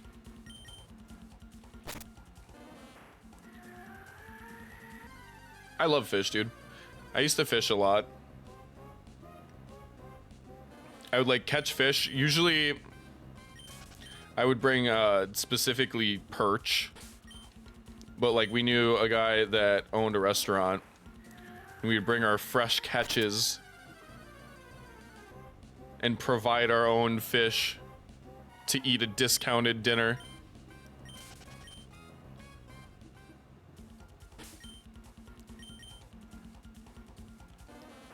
I like fish as well. We all like fish, buddy. Fish is fucking amazing. Like, I actually genuinely give people a fucking side eye when they're like, I don't like seafood. Like, what do you mean? Because there's no fucking way you've tried the vast array of offerings that Poseidon has blessed us with and can look me in the eye and tell me that you enjoyed none of them. Because I think you're a liar.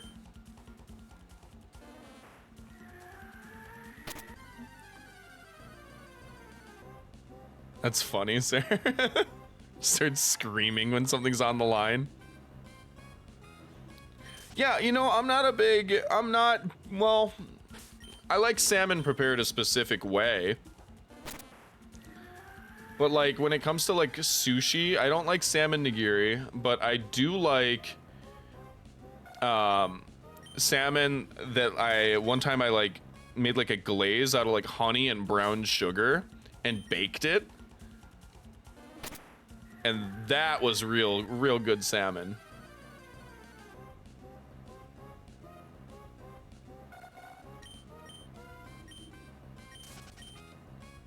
Making a glaze and baking that motherfucker. Fatty tuna chef kiss, nice. Tuna's my go-to when it comes to sushi. You just can't go wrong.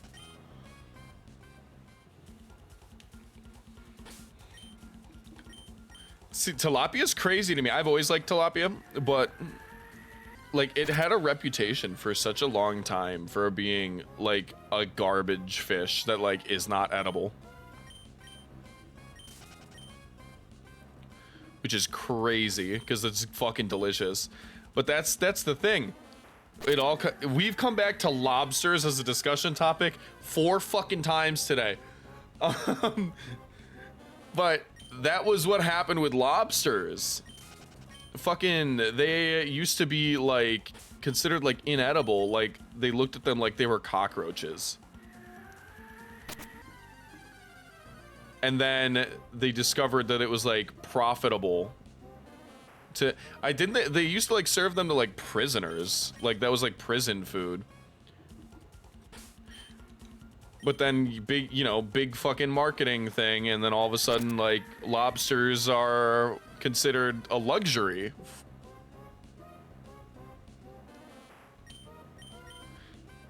Tilapia's image was similarly rehabilitated.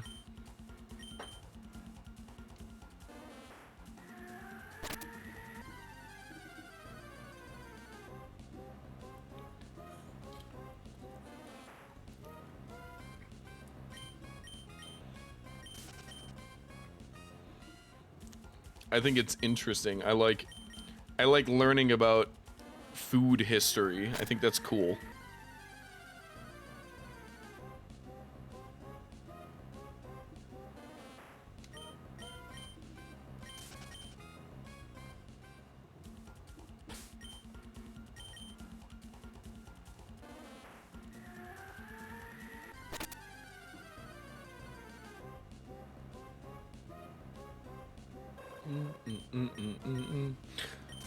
I try to not talk too much when I know that people are in ads, because A, probably am not being heard, and B, don't want people to miss the conversation.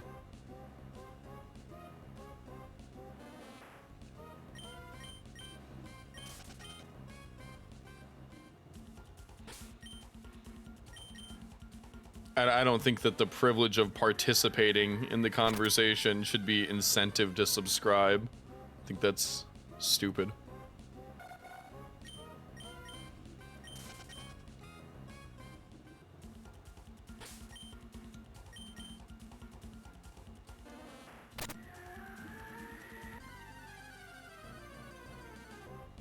I pretty much never tell anyone to subscribe, actually. Now that I think about it, I only have Pepper do it, and I only tell her to be like, Prime for free.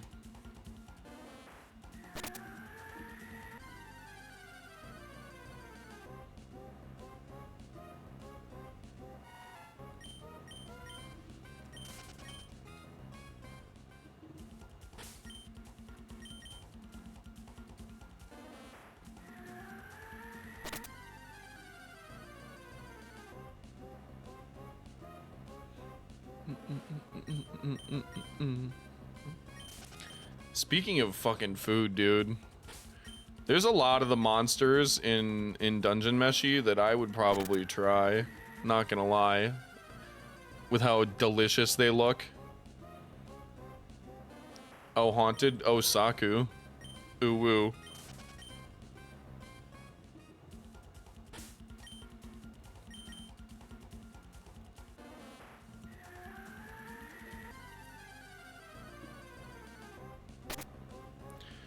Have I tried Tactical Breach Wizards yet? No, I saw that got an announcement date. Did the demo come out? Because it's been on my wish list for like 3-4 years. That's one of those games that's been like, it got announced so long ago that I kind of am irritated with it, and I'm like, all right, dude, come on. Okay, the demo's out at least. I will try it. I don't tend to play demos, actually. There's very few demos that I've played. Usually I just know. I could like tell based off vibes if I'm gonna buy something or not. And honestly, I'll probably end up buying that just because I've anticipated it for so long that it would be like a waste of my energy to not acknowledge that it's out when it is.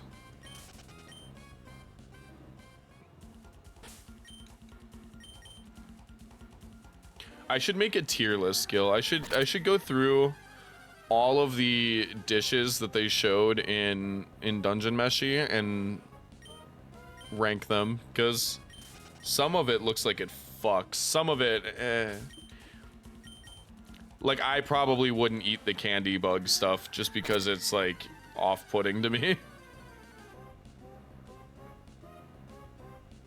Maybe the ice cream version of it, the sorbet from fucking Murdering Ghosts.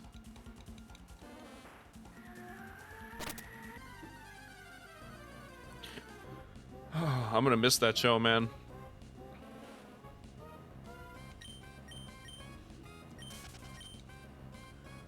It's like every time an anime ends, I feel a little empty. the next couple weeks on the day that it usually would come out. Free run Fridays were pretty rough for the first month.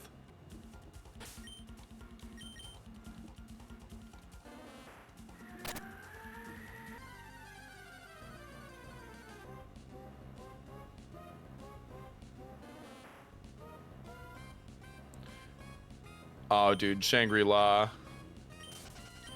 I need more of it. They did announce a second season, didn't they? They did. I think I remember that.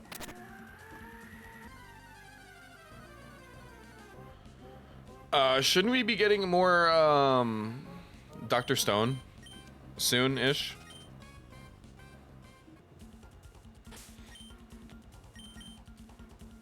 Also, I never finished, Bocce. So I still do want to go back and watch that.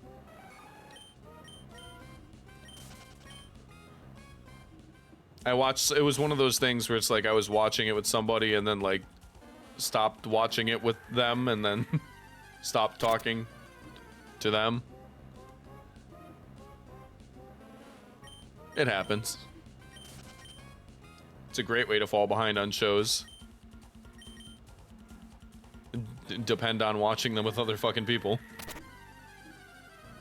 That's why I just watched Jujutsu Kaisen Season 2, like, 2 weeks ago.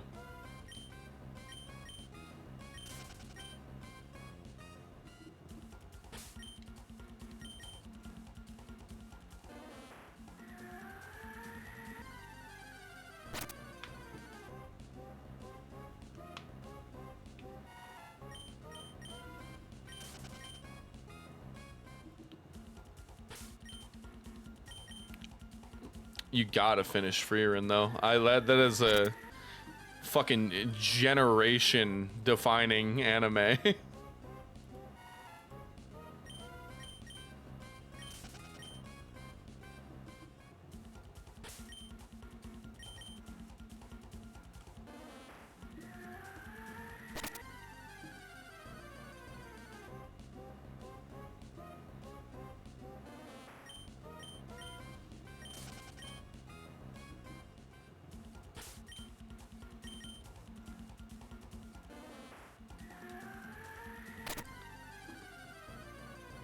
Yeah, usually with a show, thank you, Sarah. Thank you for that. Usually with a show that's paced like Frieren is, like a slower paced, more mellow thing, I wouldn't be able to get into it. But I was invested enough in like the world and like the storytelling was fucking good. The art was awesome. So like, it allowed me to let me slow myself down.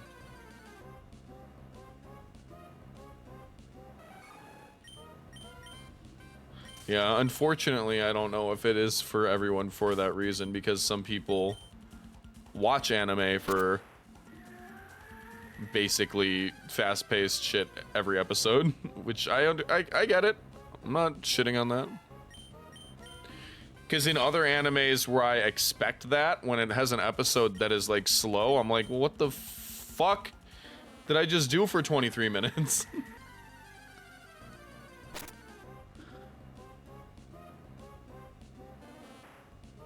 So I get it.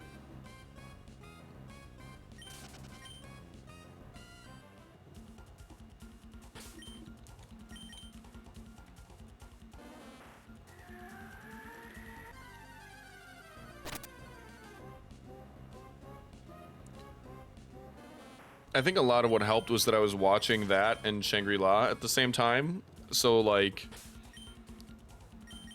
I kind of had a show for either of those moods. It's not like I was picking one or the other.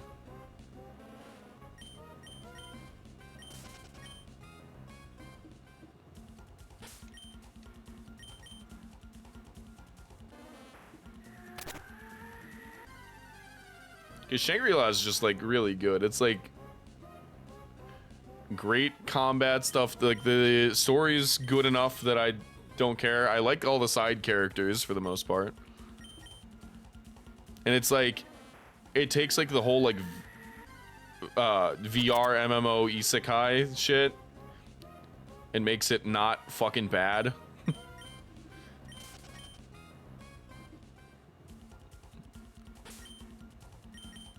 I mean, it's not an isekai, but like for all intents and purposes, it acts like one.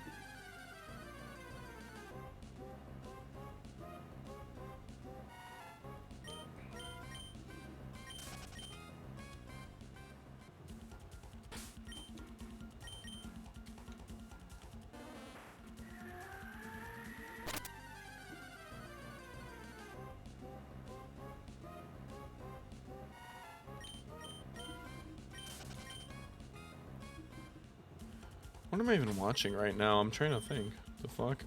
Now the Dungeon Meshi's over. Just Kaiju number 8 and My Hero. Which Kaiju number 8 fucking rules. If you're not watching that, you need to.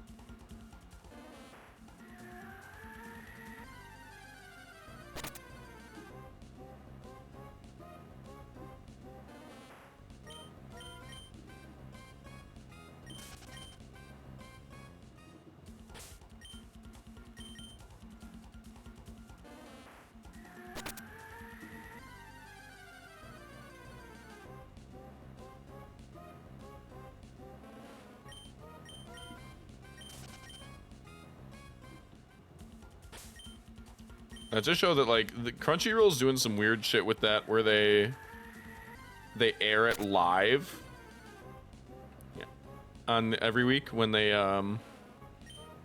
premiere the episode, and it has like little like in-universe commercial breaks and stuff. So I do try to watch it live just to see that instead of like the version of it that gets published after the fact that doesn't have that. Gushing over Magical Girls? Well, Magical Girl shit is awesome. There's one thing I have bookmarked in like my TikTok likes or some shit of some Magical Girl anime that looked sick as fuck.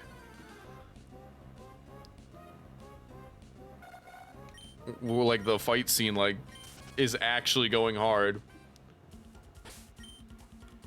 There was another Magical Girl anime that I watched kind of recently. I watched Magical Destroyer, which I will admit isn't the best anime, but the vibes are pretty cool. It's got cool vibes, and I like the art and whatever, man. It's not quite Magical Girl vibes though. Like, they are magical girls, but, like, there's, like, this weird, like, kind of psychological horror vibe going on.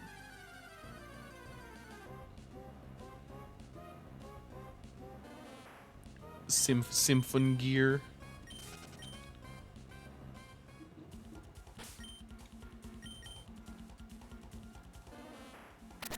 I've not heard of that. Believe it or not.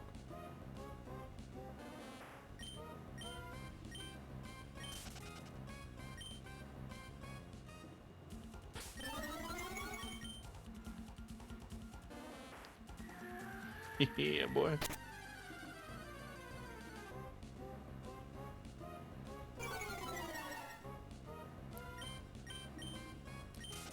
Oh. I need to watch fucking Oshinoko, because I keep hearing people say that like it's not what I think it is.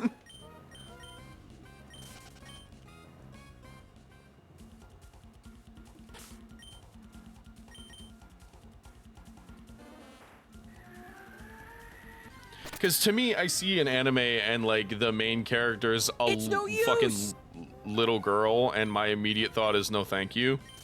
Because I'm like, wow, I can only imagine the absolutely fucking vile shit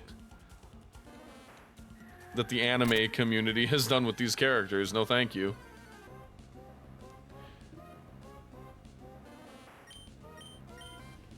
But I don't know, dude.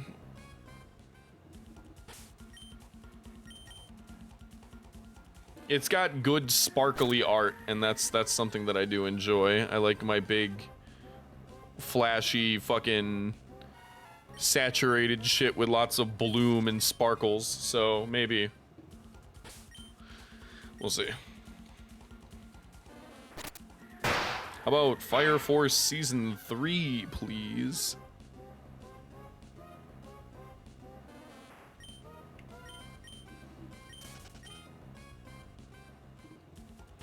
I'd like to see Fire Force Season 3 in my lifetime.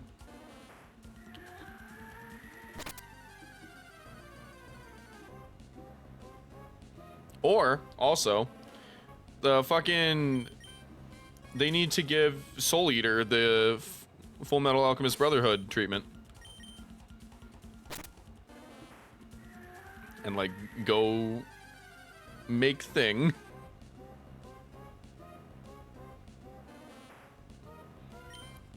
Because the Soul Eater anime ends differently than the manga does, because the anime was made while the manga was still coming out. So the anime story diverges from the manga at a certain point. I haven't read the manga, so I don't know exactly what that entails. But now that the manga has concluded, it would be possible to make a new version of Soul Eater with a different ending. And I would like that very much. Oh, nice, dude.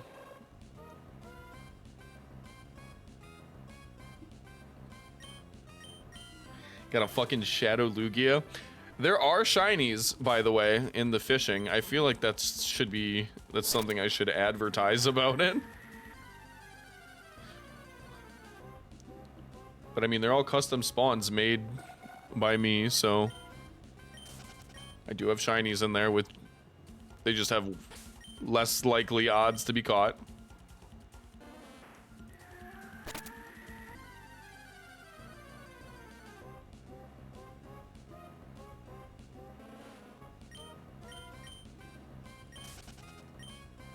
Nice, Saku got a legendary too.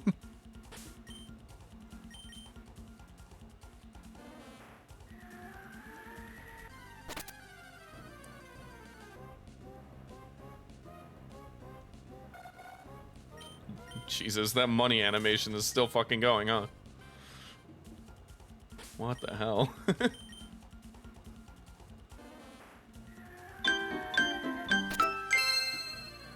Thank you, Pepper. I will do so.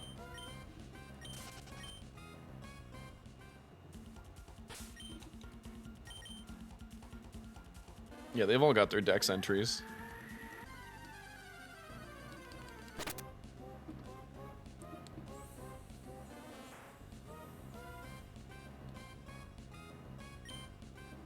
I love Pepper, dude.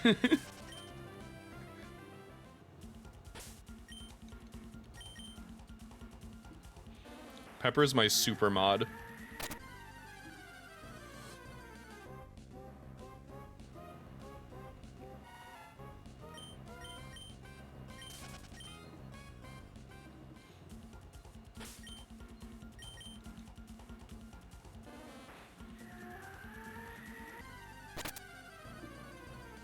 Pepper really, really does make it so I don't actually need mods.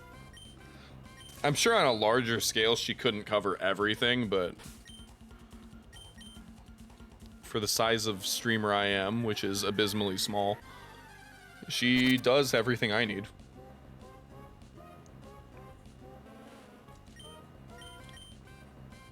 Like, and then some.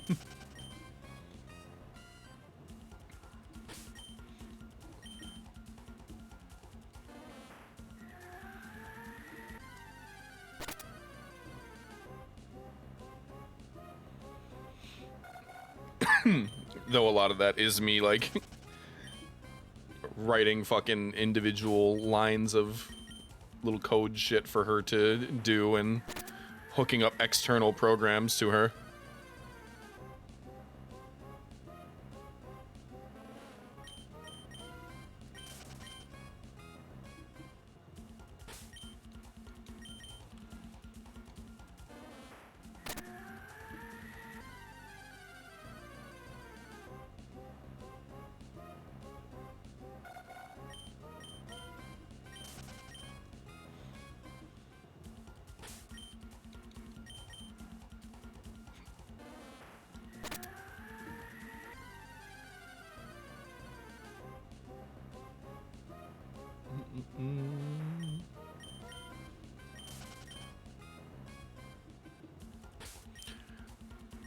It's actually getting a little silly that we have not seen a shiny. Well, I haven't seen a shiny. I can understand why maybe the number of encounters on stream I've had wouldn't be enough to have seen one. But I've been pretty continuously doing this since like Friday.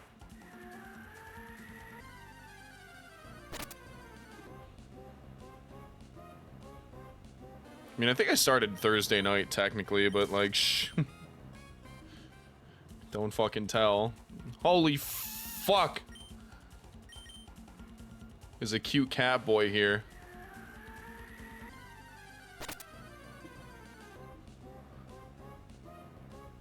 Thank you, Pepper.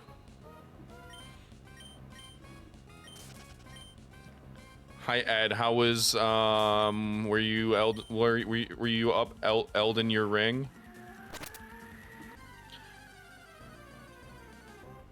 Yeah, you're right, Ed. Not cute people definitely commission emotes of themselves blowing kisses.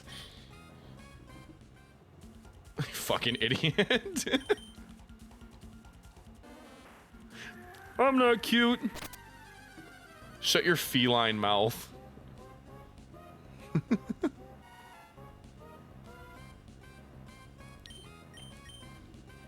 Ed is cute. Ed's my little cutie patootie.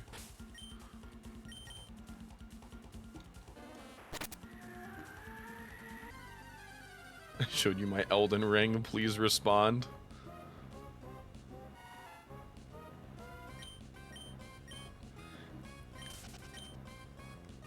If there were a kiss redeem, I would drain my channel points to 0. Just so none of you get a turn with my cat boyfriend.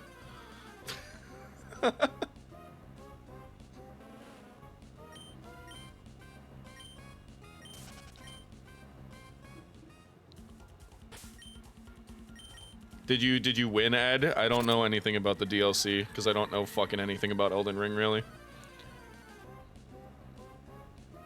The most exposure I actually have to Elden Ring was watching Zay play it for a couple hours, like earlier today. Or I guess yesterday at this point. You don't win Elden Ring, you survive it. Wrong. I win everything.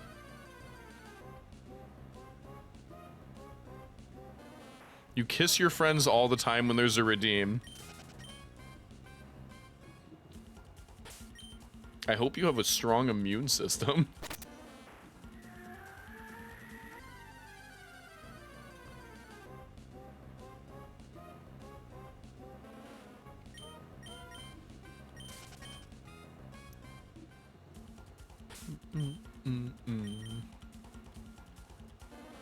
Me personally, my mouth is for fucking yapping, making dumb statements on the internet.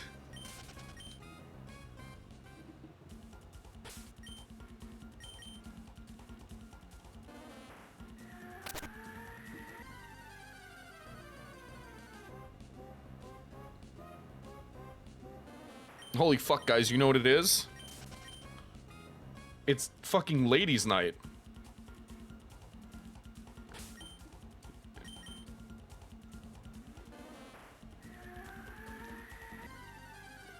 And hi, Abba.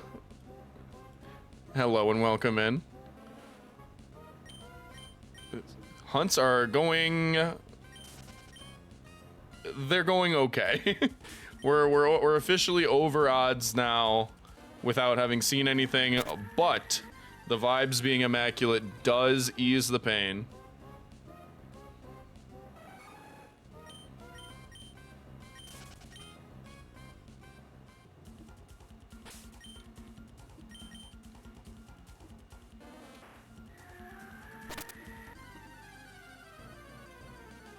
I have confidence that I will walk out of stream today with a shiny.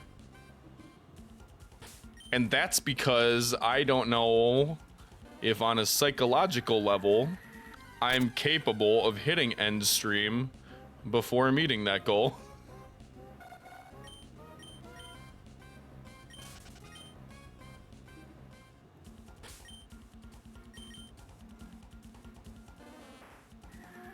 Oh, you were doing a Mr. Mime reset?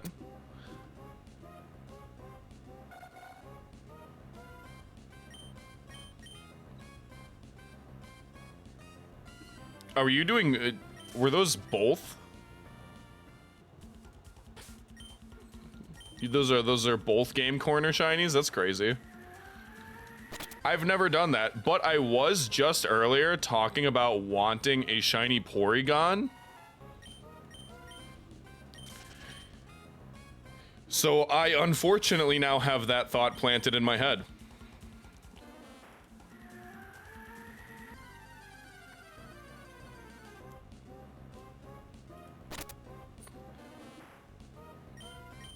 I've got other hunts that I think I would do before that.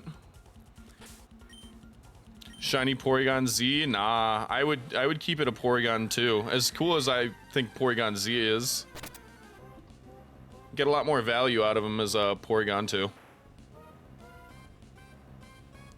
Yeah, that's why it is such a problem. It's so expensive. That's what makes Game Corner hunting hard. And like I don't want to do it. I've already got an annoying hunt queued in my mind because one of the ones that I'm doing is gonna be Ruby Sapphire Route 111 Cacnea. And I have to sit there and wait through the sandstorm animation and text every fucking time once I start that. So that's gonna be time consuming.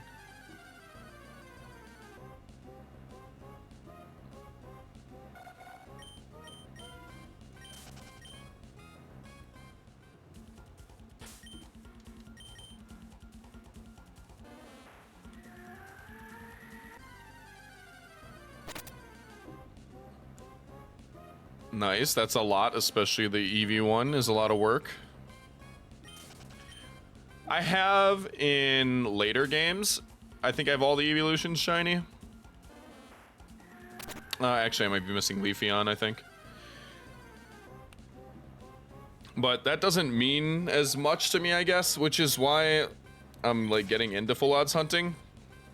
For reference, this is my first Safari week and also like my first like intentional full odds hunt.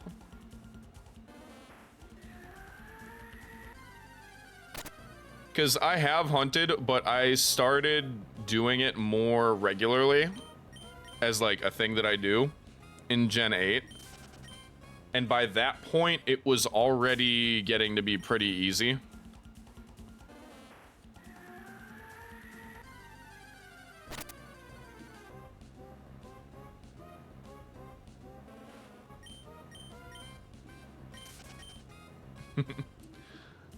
Yeah, but I have a lot of hunts in mind.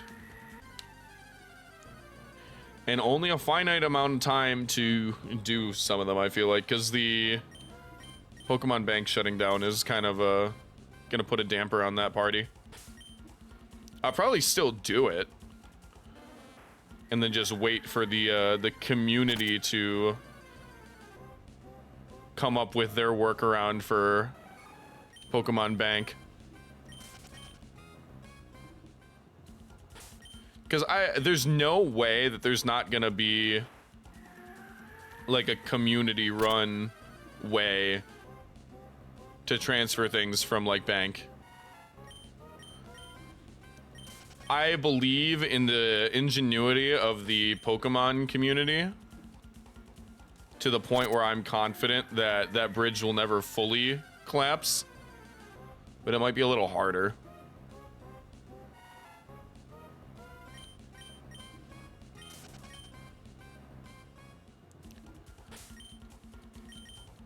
Yeah, I used to have a list. Also, you're probably sitting in an ad, so that is unfortunate.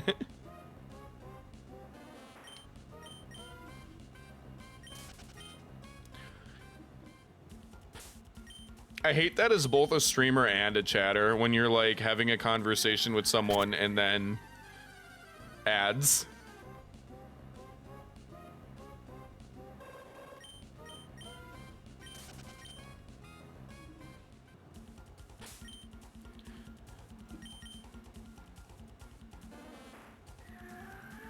The heat's getting to you? Okay, Saku. I absolutely can't blame you.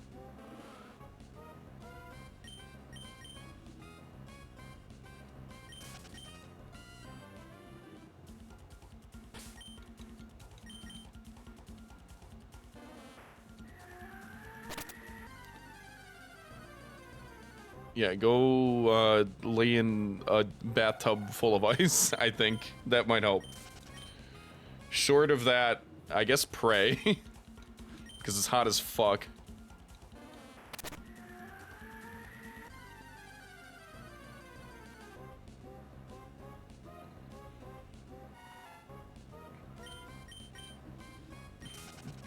More Guild Wars. Hell yeah.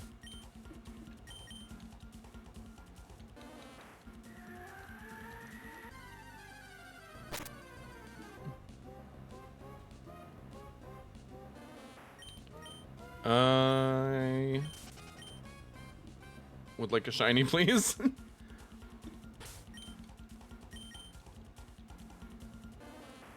Yeah, you'll live. It's fine. Just some discomfort for the next few days. Or what? It was supposed to be over by now. The heat wave was supposed to be just like throughout the last week, but now they're like, oh no, it's gonna actually fucking keep going for like another 5 more days. All right, man.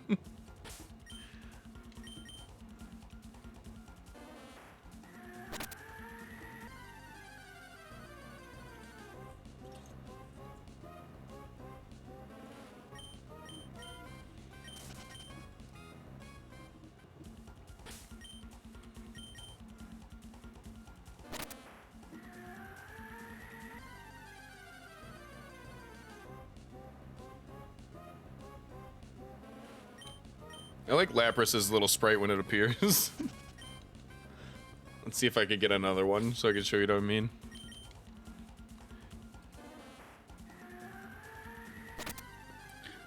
I just like the little face that it makes when it shows up.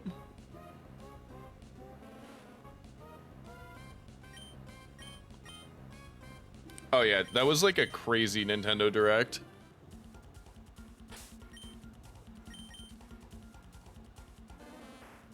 Also, that's crazy. Crazy shiny Celebi W. But yeah, the Direct was nuts. Like, no one was expecting fucking anything.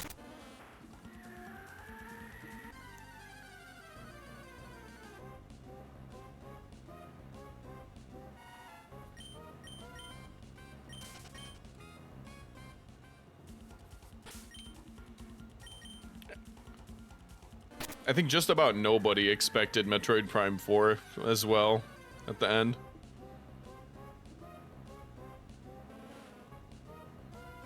Oh yeah, I was happy right off the bat because I do like the Mario and Luigi games. So to see those back, pretty solid.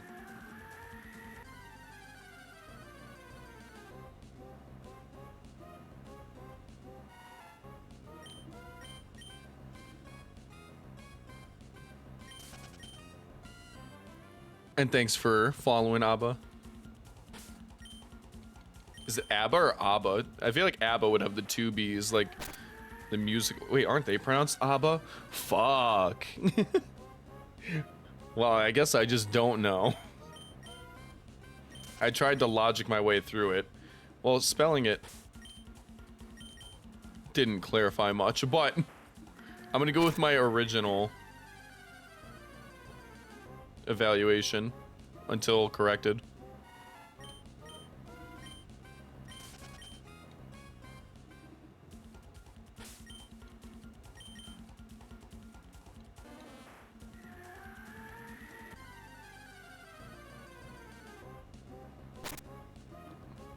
Creamy, perhaps. I do like that. That is a good nickname.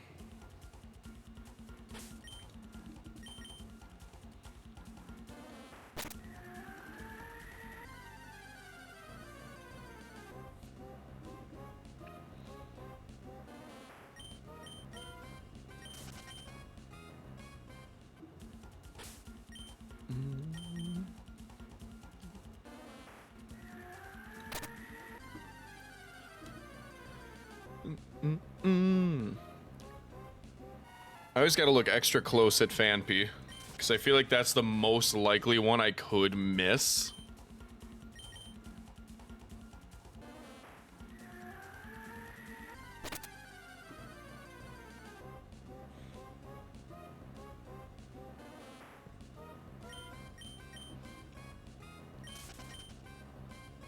It's the least different, and it's also my least desired out of all of the possible ones here. Just because I don't particularly like Shiny Donphan.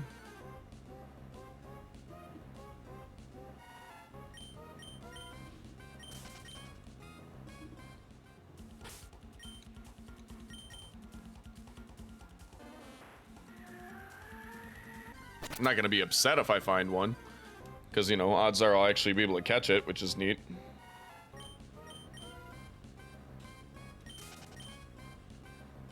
Any shiny that I can catch is a W, because it will be my first Safari Week shiny.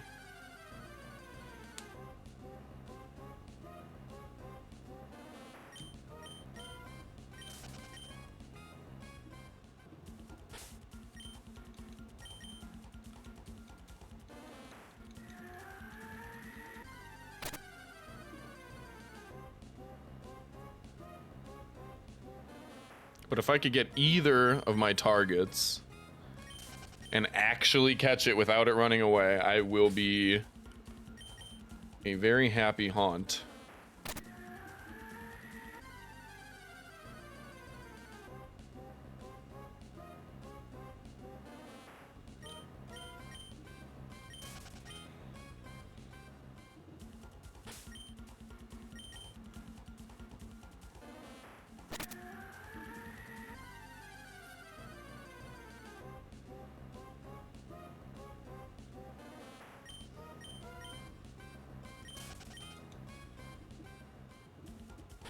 And honestly, at the rate that I'm encountering things, even though I'm only using 2 systems,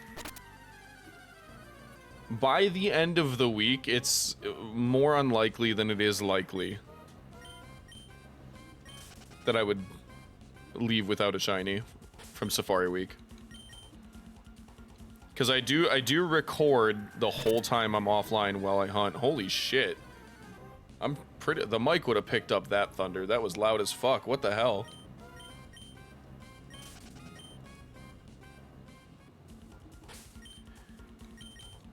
That jump scared me a little.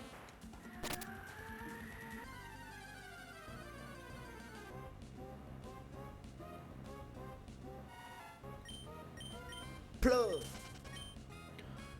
What up, Z?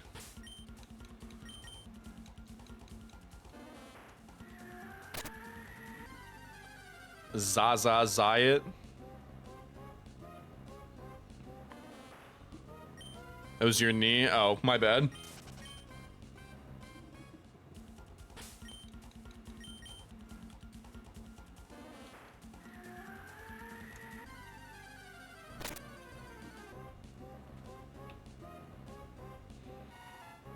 I'm at the point where I'm like old enough and I've like fucked up my hand enough times.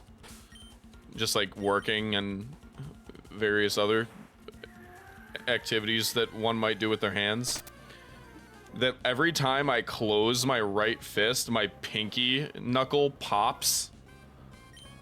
Like I cannot close my hand without it making a popping sound.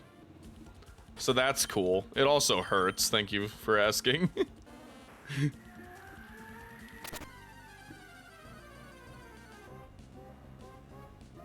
I think the moral of the story is, when you break a finger, like, you're usually pretty Gucci if you just splint it. But, like, sometimes... sometimes it'll heal imperfectly, and maybe you should actually go to a doctor.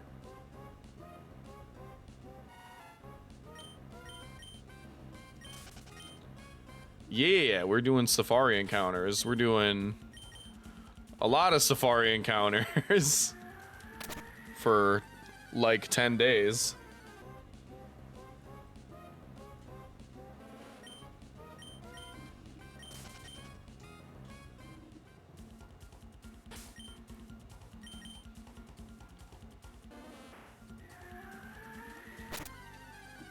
But we're just kind of sitting in the same spot for an extended period of time. There are other shinies in the Safari Zone that I want, so if I hit my target in one of the zones, I will put together a new hunt in a different spot. Like, I still am very on board for Heart Gold, Soul Silver, and Misdreavus. Because the forest one has Misdreavus at nighttime in the Safari Zone. That would be pretty cool. I'm trying to think of what else I would try to get in a Hoenn.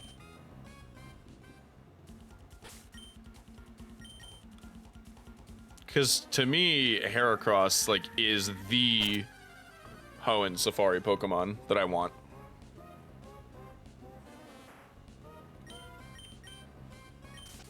I'd have to look at what else there is.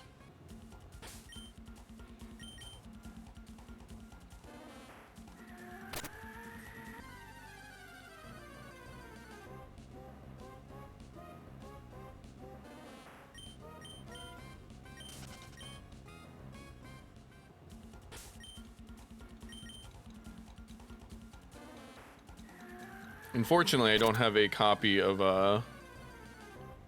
Fire Red Leaf Green, so I couldn't do that zone if I wanted to. But admittedly, there's nothing that really like stands out to me that I would want there that badly. The Nido line is nice.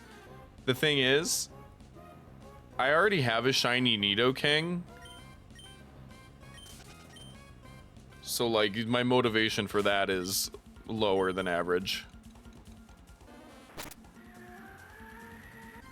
That said, it is like a Gen 8 shiny Nidoking. So, like, having like a full odds one from Gen 3 would be pretty cool. But that's about all I could think of in that zone.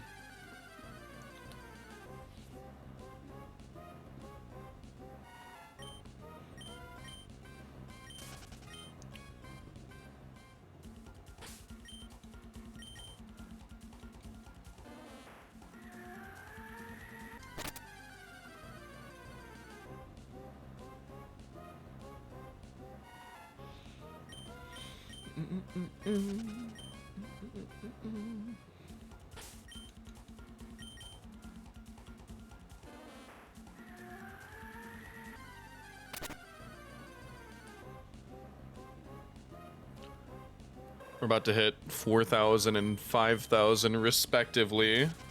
Well, not right now, but in 100 or so encounters on each.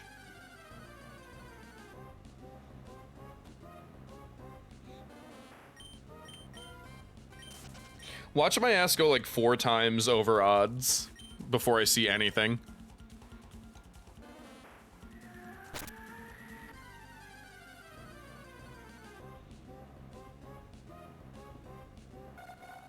That would be something that would happen to me.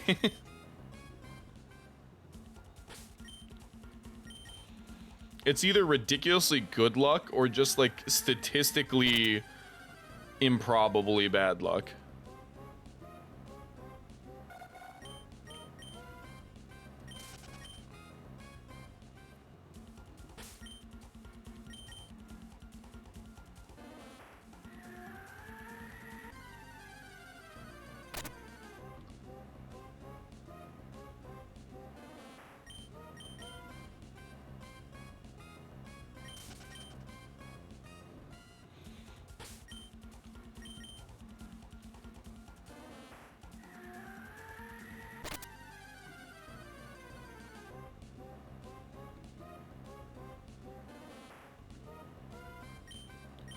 There is a fucking fruit fly that keeps flying past my screen.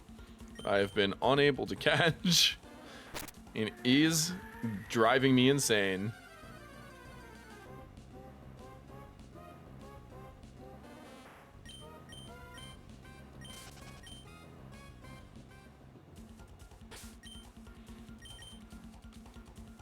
Like, buddy, I get it. You're just in here hiding from the rain. That's chill. Get away from my computer, though.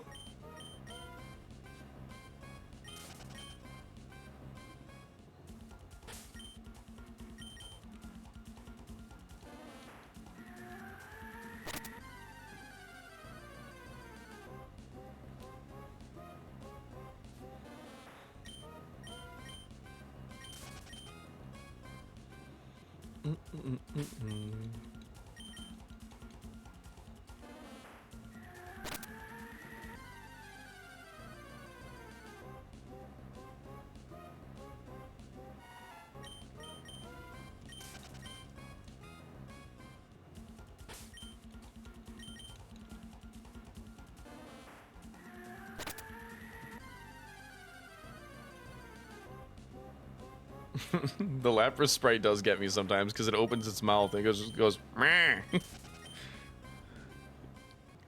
Meh. It just makes a face, man. It conveys a certain expression to me, and that expression is meh. I can't describe it, but I can verbalize it for you.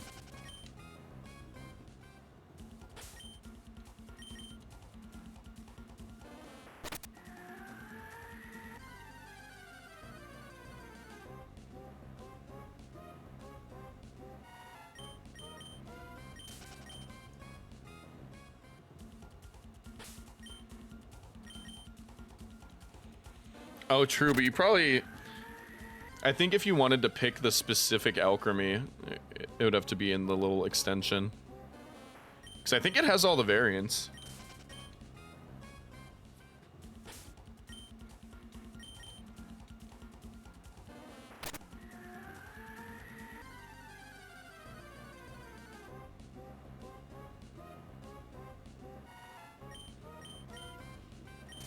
Yeah, I didn't know. Some people don't.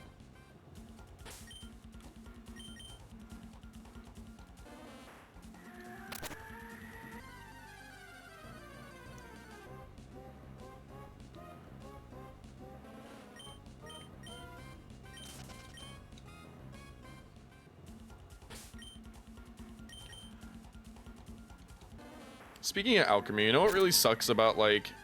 Because I know people, like, talk about losing really cool Pokemon when, like, games don't have megas in them.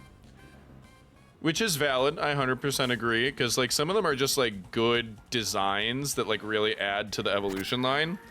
And not having them present makes their feel, like, incomplete. But I think that Alchemy's Gmax is the same way. I think that its evolution line feels complete because of the Gmax.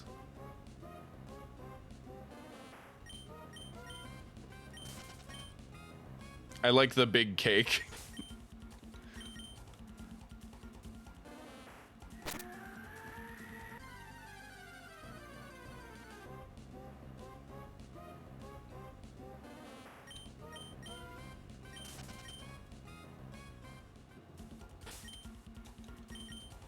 I hope that, like, down the road they, like, find a way to, like, maybe just make it, like, an evolution. Like the fact that there's, like, a large cake version of Alchemy.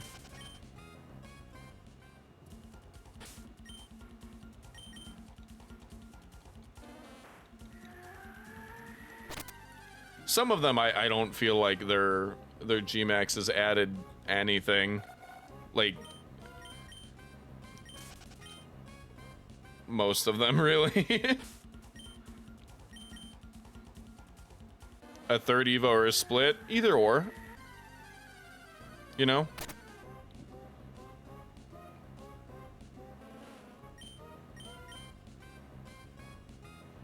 I just like the design of Gmax Alchemy, and I don't want to live in a world where we never see it again. It would be a waste if it was just used for one generation for a generational mechanic. It's too good of a design to be relegated to that. I'm trying to think of if there's any other G-Max form I feel that way about, and I don't think that there is. The rest of them are just like whatever.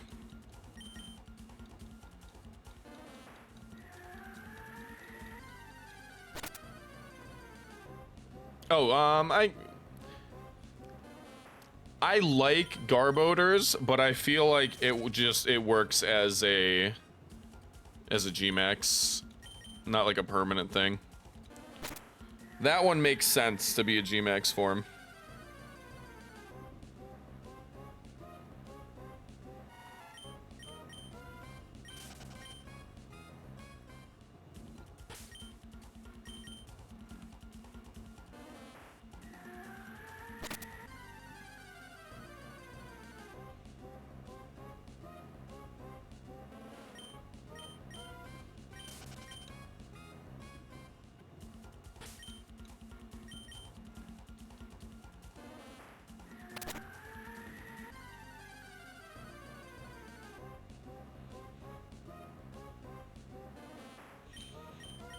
In a similar kind of line of thinking, I think that Gengar's Megas, and I guess also G-Max's Shiny, should be, like, made into the regular Gengar Shiny.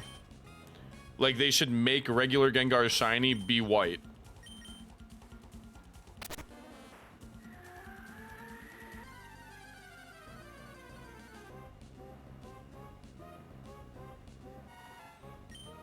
Okay, Creamy, thanks for hanging out.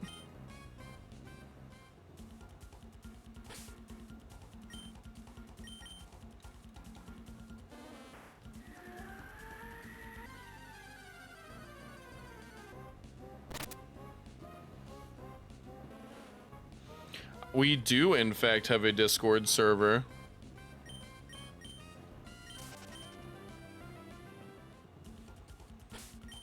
It's relatively new because I deleted my old one. Just wanted to clean slate it.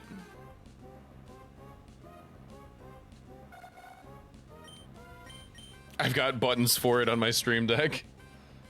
I got buttons for everything.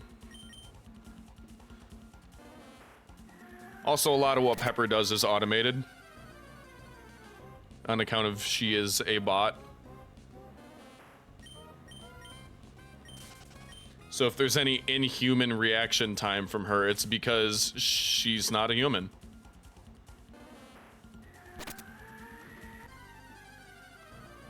No, you would not believe, actually, how many people don't realize that Pepper is a bot.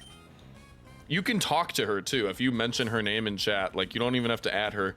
If you just say Pepper, she'll know you're talking about her. Because Pepper has an AI built into her. So that's I think that contributes to people thinking that she's real.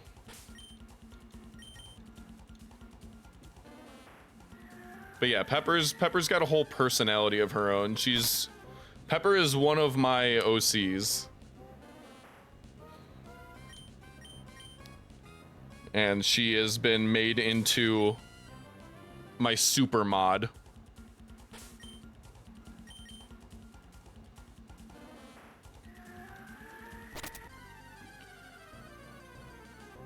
Yeah, I love Pepper. She does a lot of the work around here. I put a lot of time into making her very functional. But she does all of the work that a human mod would. So that leaves my mods able to just, like, smoke weed and not do anything and just hang out. That's a win for everyone.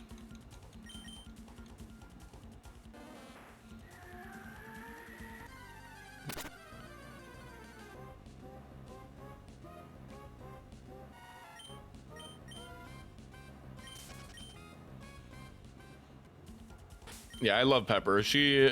Pepper's cool.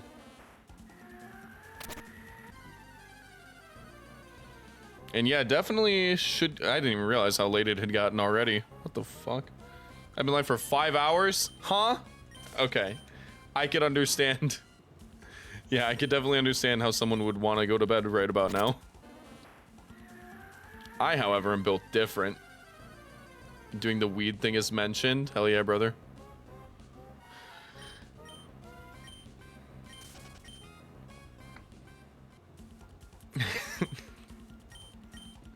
That emote's so good, too.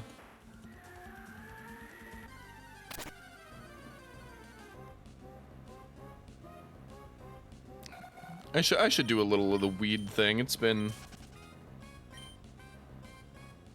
almost 30 minutes. You know, Pepper reminded me at the 4 hour and 20 minute mark. But get some rest, Creamy. Thanks for hanging out. It was nice to meet you. And anybody else is welcome to join the Discord as well.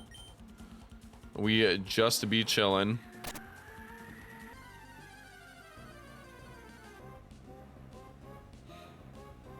I may end up shiny hunting in voice chat in there at some point during the week.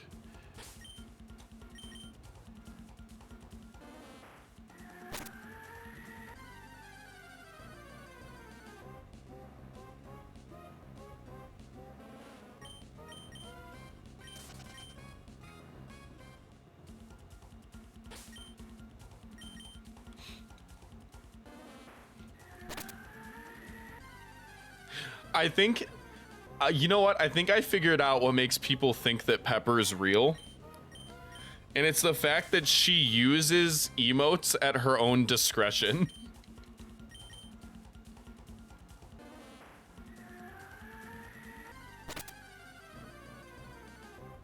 Like, Pepper is aware of what emotes there are that she can use, and she'll sometimes use them and sometimes not. And I think that throws people through a loop.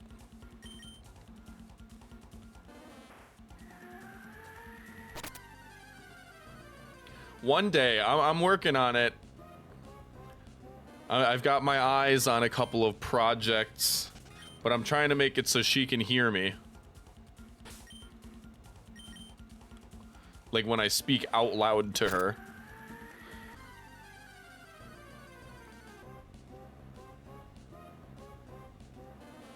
Not giving her TTS was a choice though, because I think that TTS is fucking annoying. And disruptive.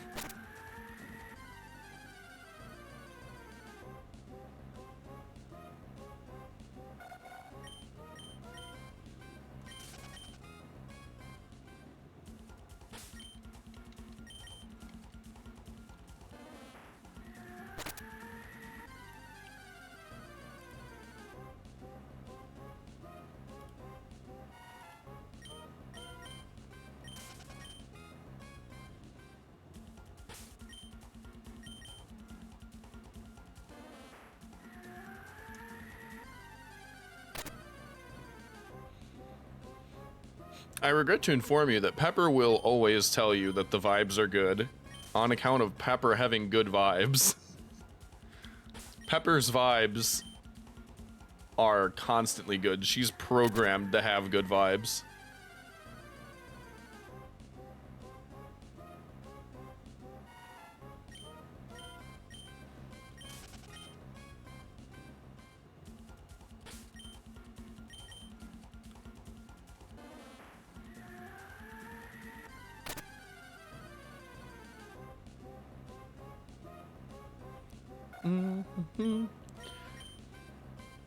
You know what?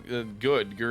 Most of them are in ads. That means I can smoke weed and not have to worry about people missing what I'm saying.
You know what? A shiny Oddish wouldn't be too bad, because he's just like a little weed leaf guy.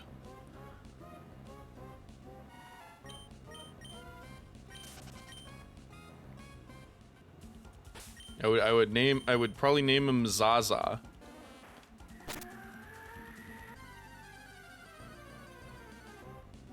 In the hypothetical reality where I get a shiny Oddish.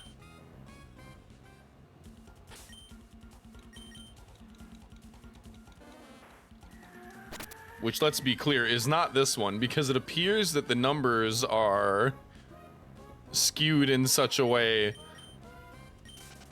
that it is not my destiny to get a shiny so easily.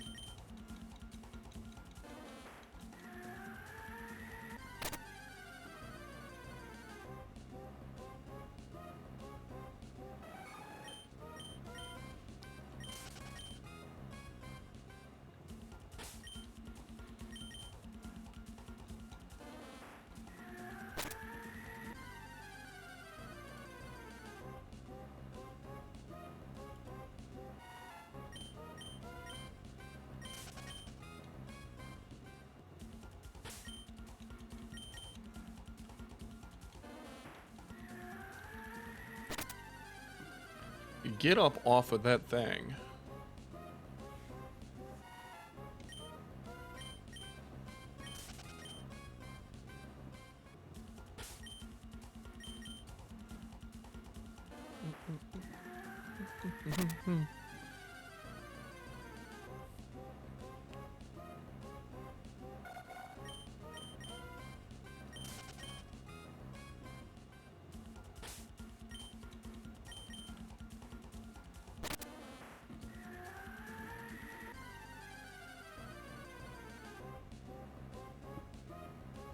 I always have to look so closely at Fampy as it comes in, because I never trust it. I've seen thousands of Fampy, but I still don't trust every single time that I'm 100% sure that it is the right shade of blue. That one's just so subtle.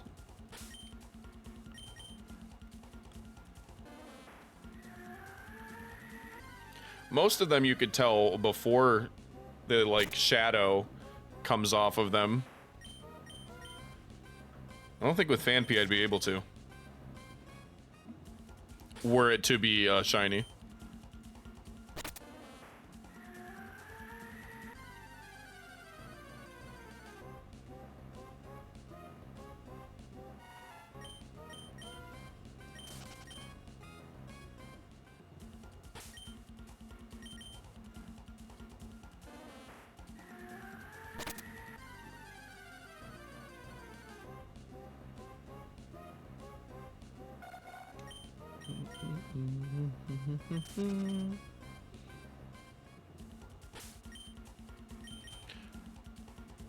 I just thought of something new that I have to teach Pepper.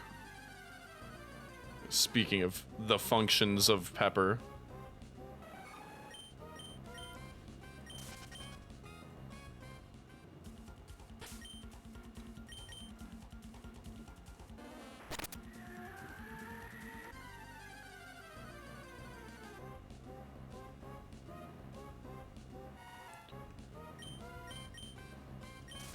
I'm gonna make it so a certain amount of minutes, probably like 5, after a raid happens, she posts a reminder in the chat, because I don't know if you knew, when you raid in on Twitch, the URL that you have is like referred via raid, and that makes it not count towards the streamer's viewership that you are watching.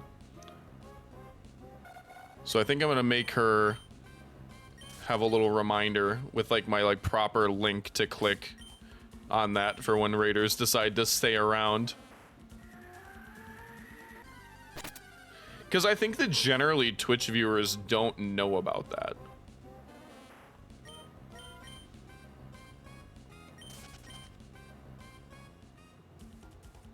Well, it's one of the many subtle ways that Twitch fucks people over.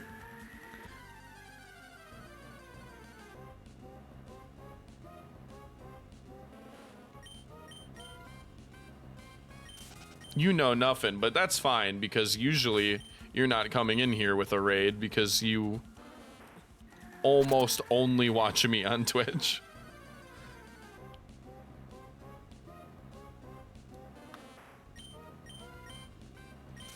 And probably typically don't stay around too long when I raid to someone else.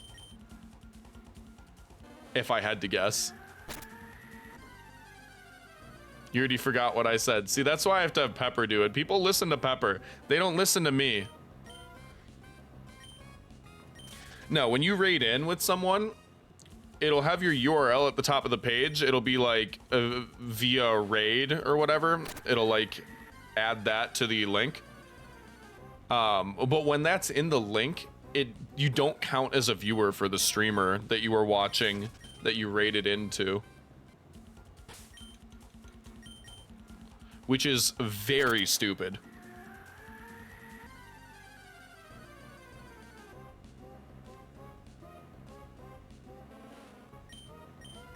I don't understand why they would set it up in such a way.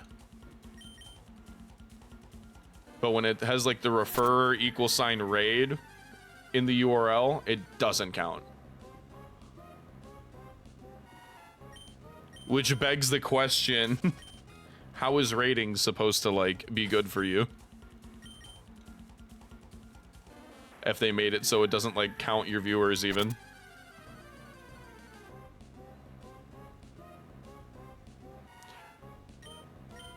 Mind you, this isn't something that I care too much about personally, which is why I don't already have this as a thing. You've been left behind on raids before? Yeah, like it just doesn't work, and I have done that too. Usually I intentionally get left behind on raids, because like I'm typically watching like my friends, not even usually like something that I necessarily would play. So like for instance, if I'm watching Ed, I love Ed. Ed's my friend. That said, I don't fucking want to watch somebody play Final Fantasy that's not Ed.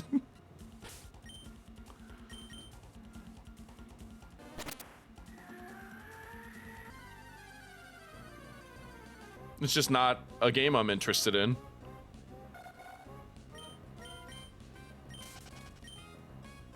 So usually I don't go with on raids.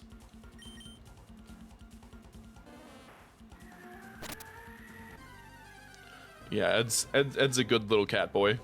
We love Ed.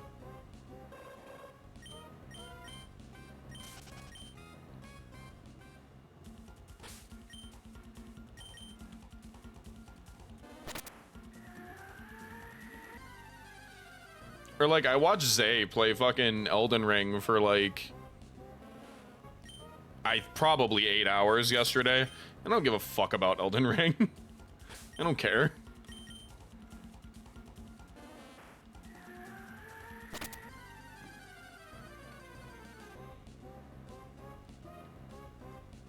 I just watch the homies.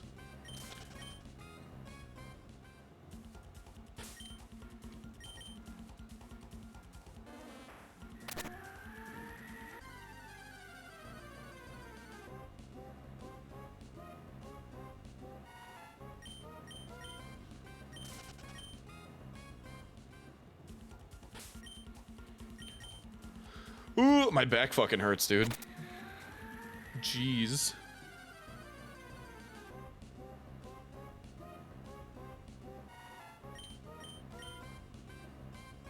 Who has the time to watch strangers? I mean, me. I do. I've started to try to like branch out and like actually watch new people It's just like, eh.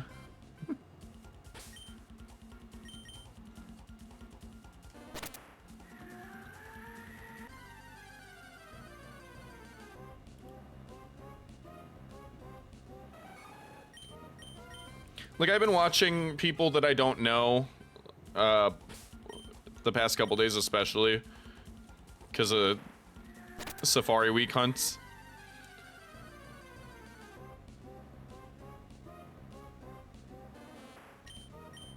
But I'm trying to make friends. And yeah, I actually don't think I think I have one friend in my own time zone, and that's it.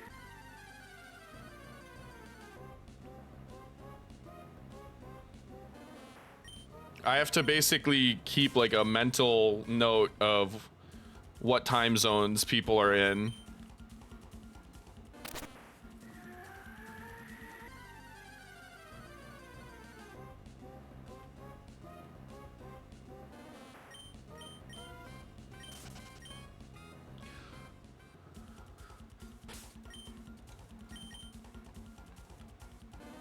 I read that as you haunted in Yasu. I was like, huh?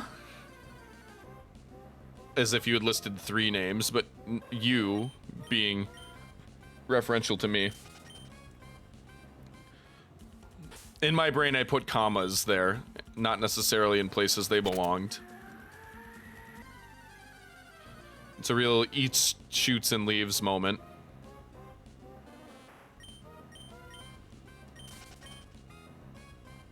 I'm just illiterate, that's all.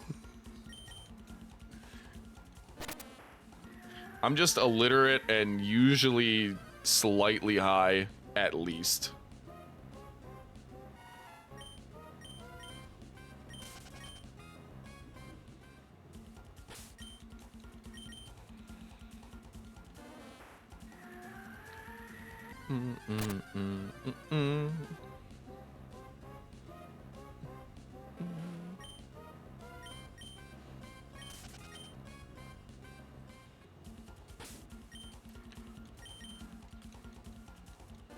Is it weird that, like, I want Oddish more than I want, like, Gloom? I mean, I guess that's not weird in itself, but, like, that I kind of just want him as an Oddish just to keep him a little fucking guy?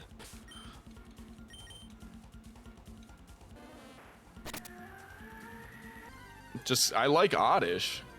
It's a cute Pokemon. Look at him. Just a little dude.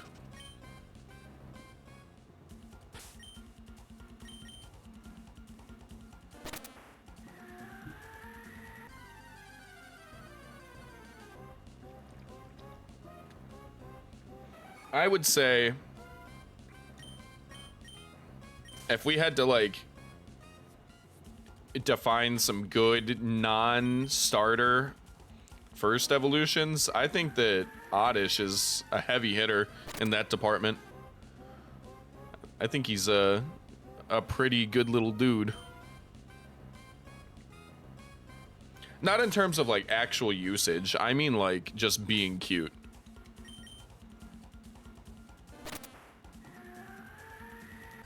Rarely are my opinions on anything Pokemon based on their viability.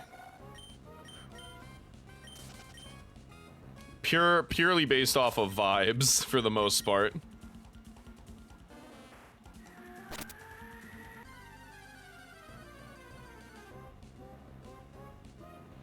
Also, I just realized we're over 5,000 in Hoenn. And about to hit 4,000 in Johto.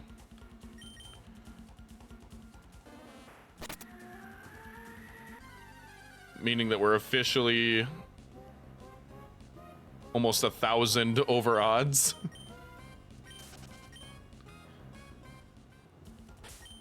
And I have a feeling that that is not gonna end there.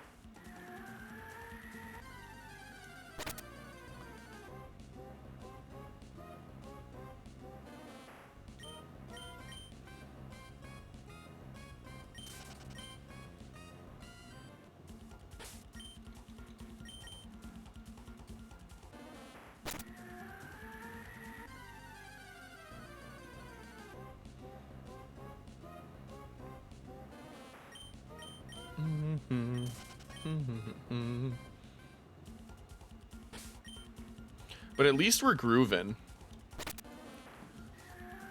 You failed to consider that while we may not have a shiny yet, and other streams might, we are considerably groovier.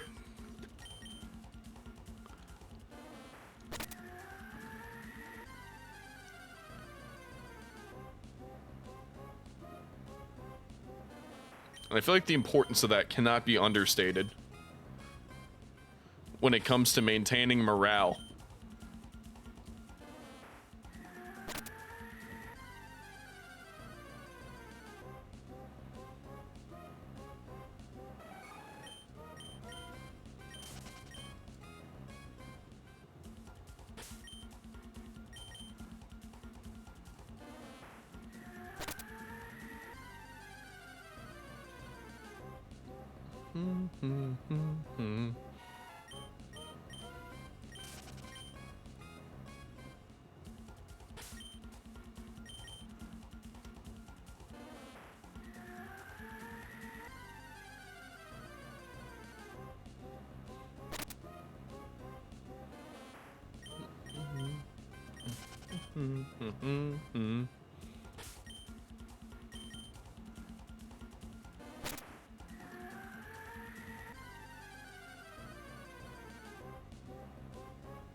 Seeing a lot of hair across, and it keeps getting my hopes up.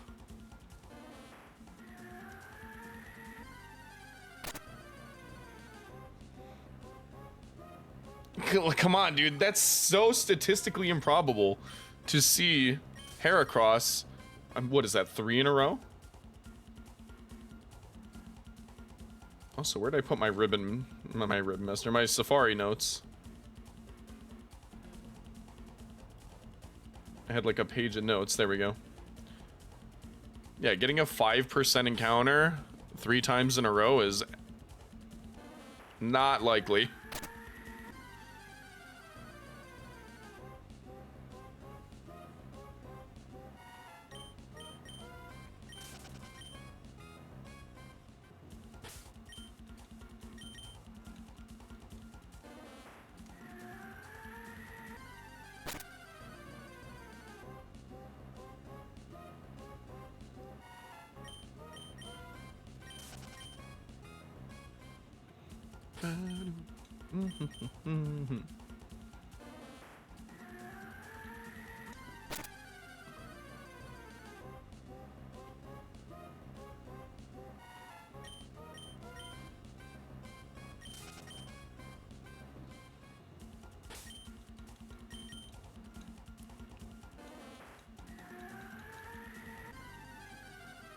Oh, Gil, you remember the 21st night of September?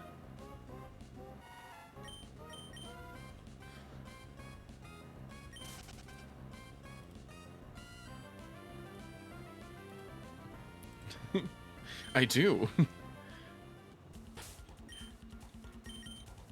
Yeah, this is an all-time goat.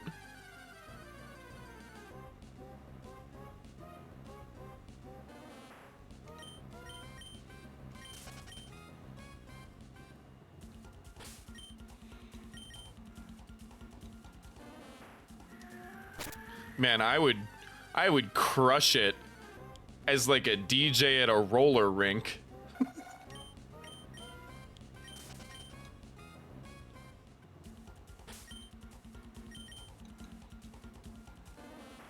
That's about it, though.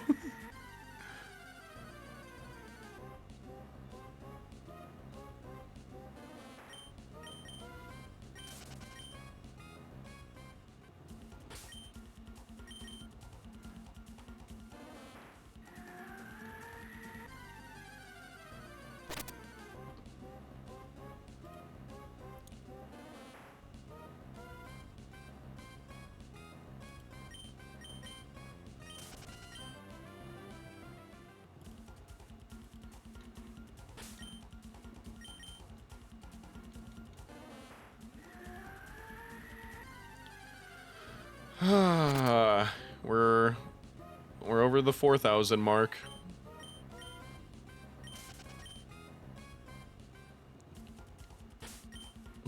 Fuck it, we ball.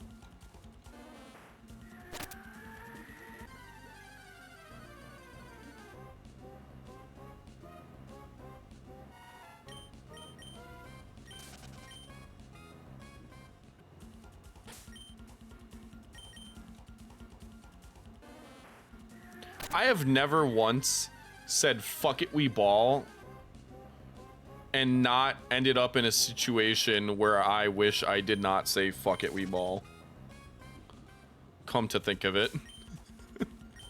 Not once has that been the right choice. The ball.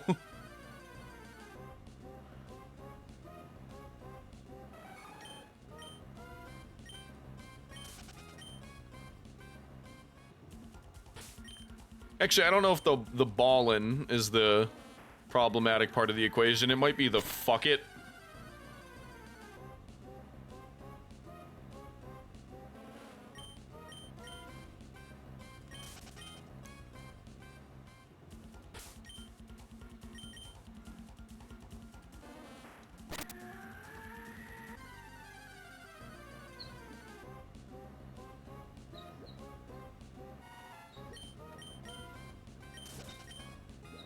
We're close though. I could taste it.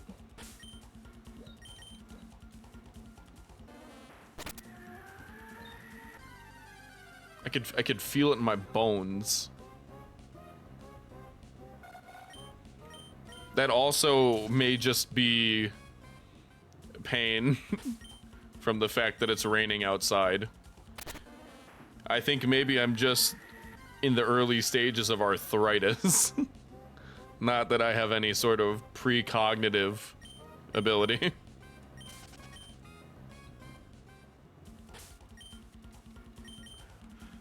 I think this is just called being old.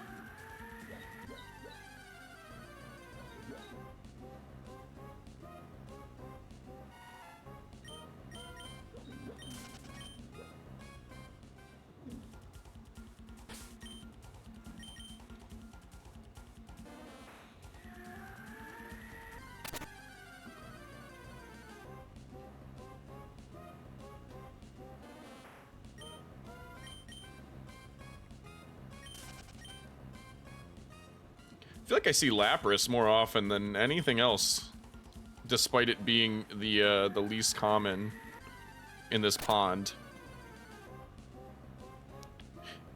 Now, that is still 20%, so it's like 1 in 4 almost, but I guess that would just be 1 in 5. But, you know, it is a little weird how often I see them. It feels disproportionate.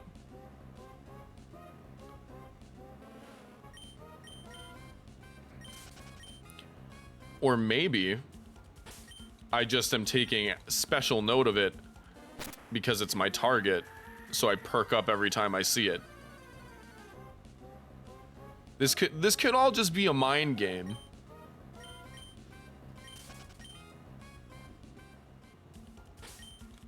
As many things are.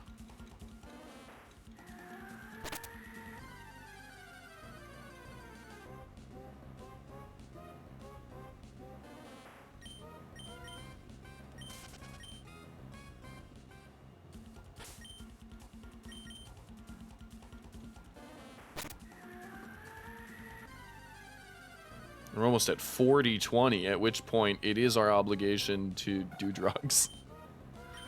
Unfortunately.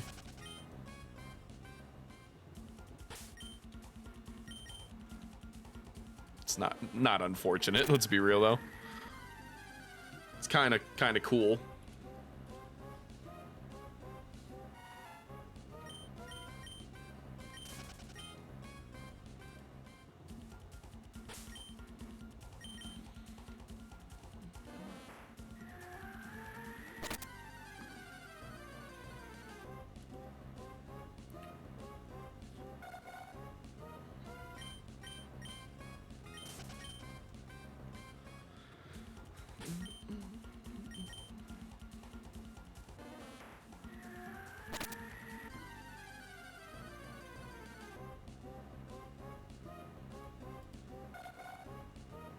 Yes, sir.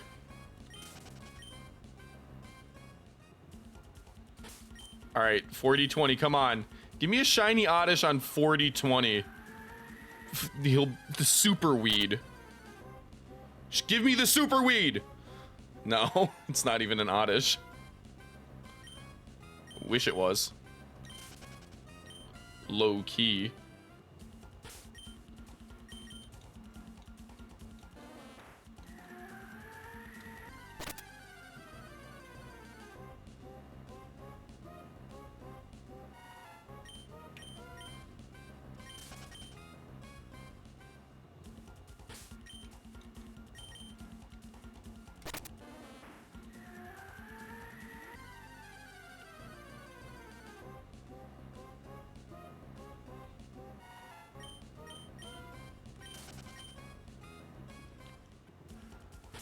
Oh, I was so confident that 40-20 was going to be the... I also didn't even smoke at that number. What am I doing with my life?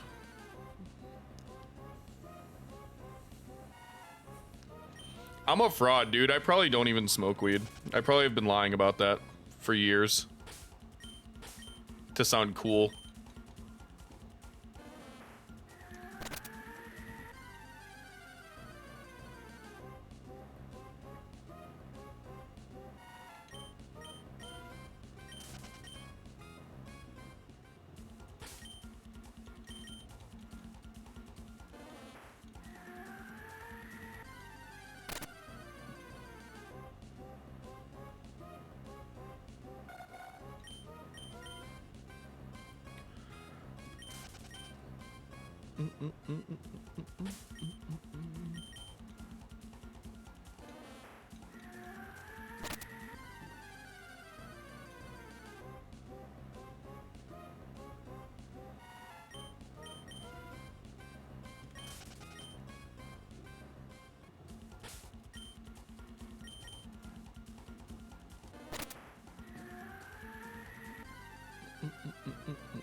I gotta keep a close eye on Natus as well. They're pretty subtle. The red's just like more of an orange. And it's like a more neon green, I'd say.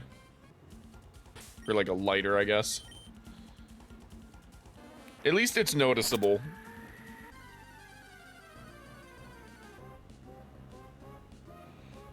It's a cool Mian Shao gill.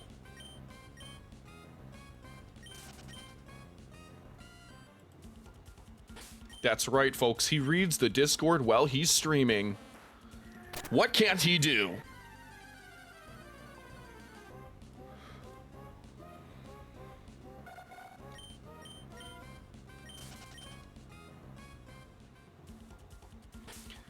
Hey, man. Fucking ate my ass up. Goddamn.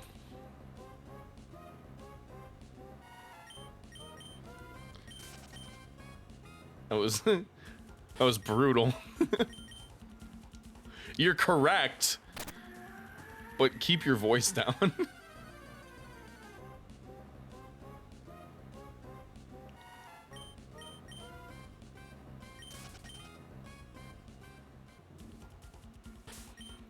Just because you're right doesn't mean that you're not hurting my feelings.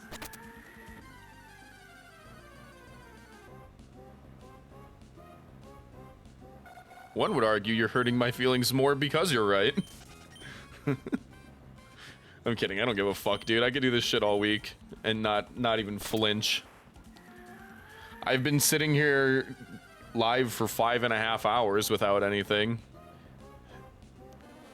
Not caring.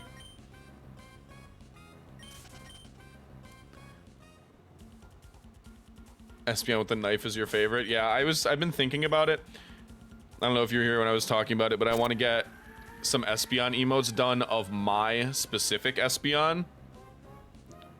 So I think that one with a knife is warranted. it's coma time, I will try to stay hydrated.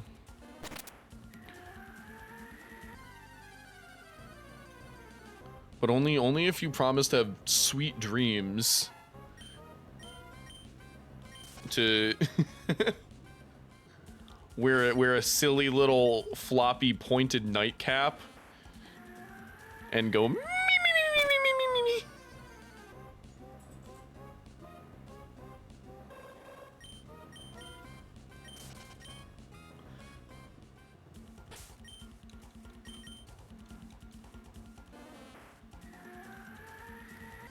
And if there's a disturbance in the house in the middle of the night,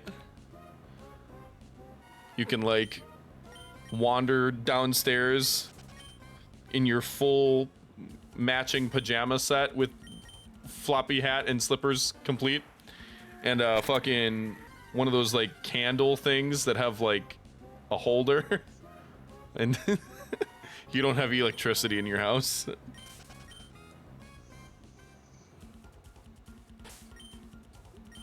Yeah, I think I will do that, Gil. I think that does sound like a good idea. I'm considering also drawing my own Espeon emotes anyway. Because I can draw Pokemon better than I could draw me, I think.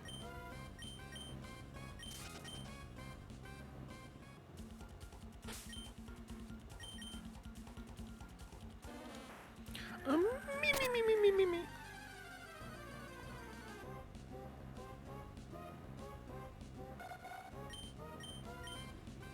I don't know. I like paying artists to do things. I do it regularly. I am a regular commissioner of art, but I do also like to do some things myself.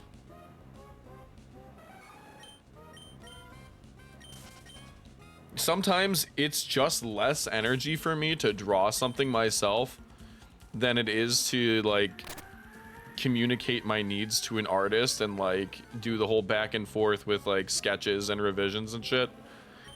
Sometimes it's just fucking easier to draw what's in my head myself. And if you don't know, I've been an emote artist before. I can draw my own emotes. This is the first time I haven't drawn my own emotes. The set that I currently have. In over 5 years of streaming.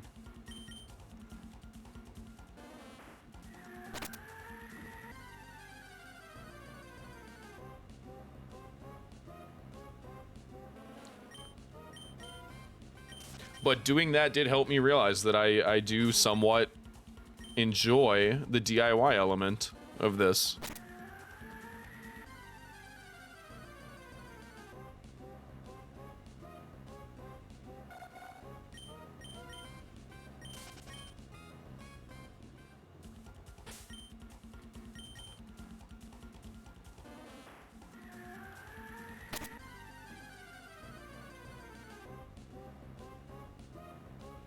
But sometimes it is nice to hand someone $100 and go take a nap while they make your shit for you. 100% valid. And I get it.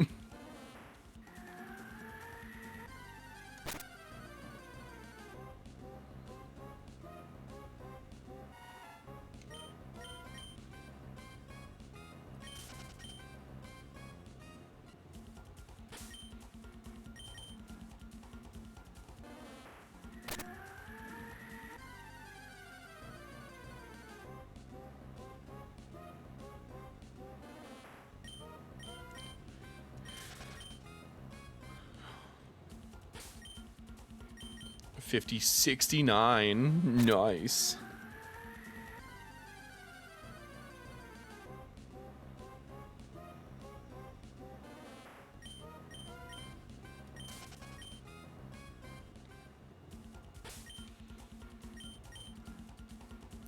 Oh, here she comes.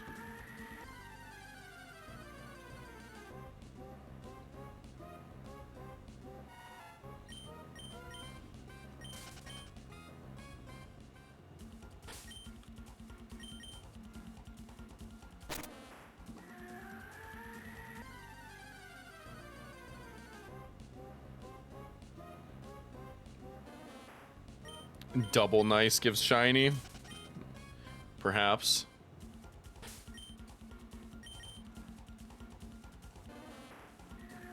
per maybe haps. Yeah, if it was... Honestly, if I got a shiny at 69.69 on either counter, that would be ideal. I'm also holding out hope for 4,200. But the first time I crossed that, I didn't get one, so... Maybe on the Johto copy.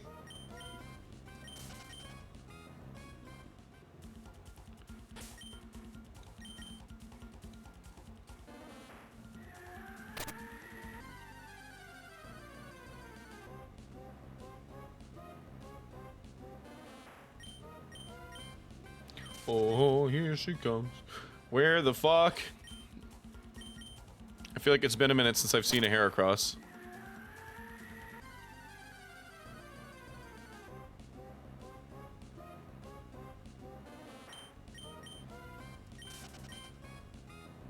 Feeling like an oddish heavy evening.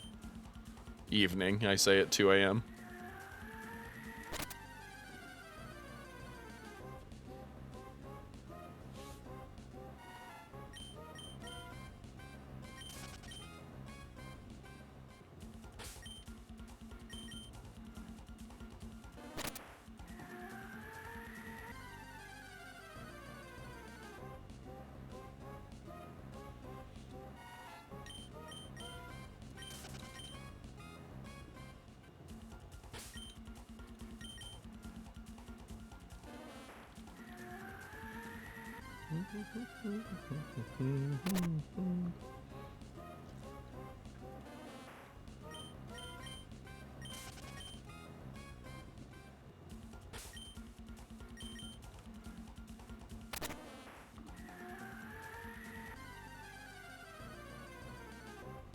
I don't really have a concrete stopping point in mind now that I think about it. And honestly, that's probably not very good for me.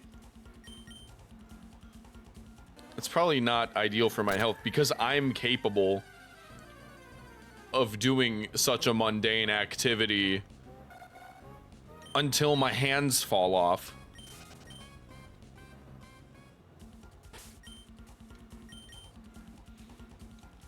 Like, I'm putting no effort into doing it. It is pure autopilot at this point. Which is why I'm not using an auto counter, by the way, because I do know that there is one, and I do have it bookmarked, like I know how to find it.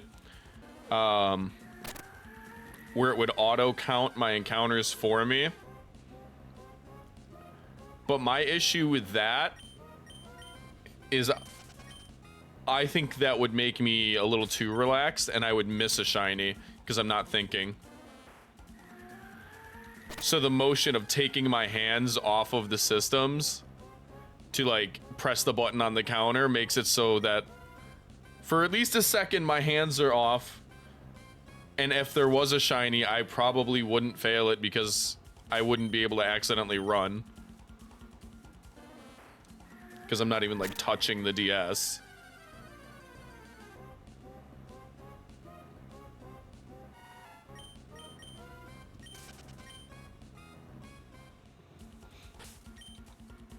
But knowing me, I will find a way to fuck it up, so stay tuned.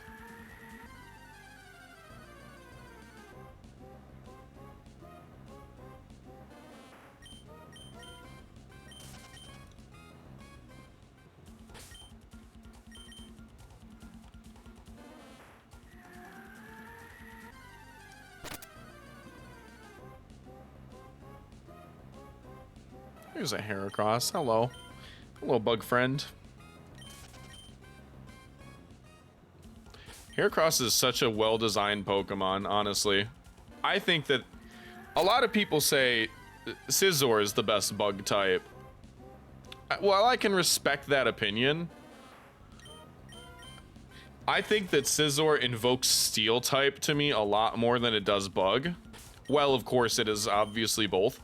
I think that a more thematically fitting representative for the bug type is Heracross.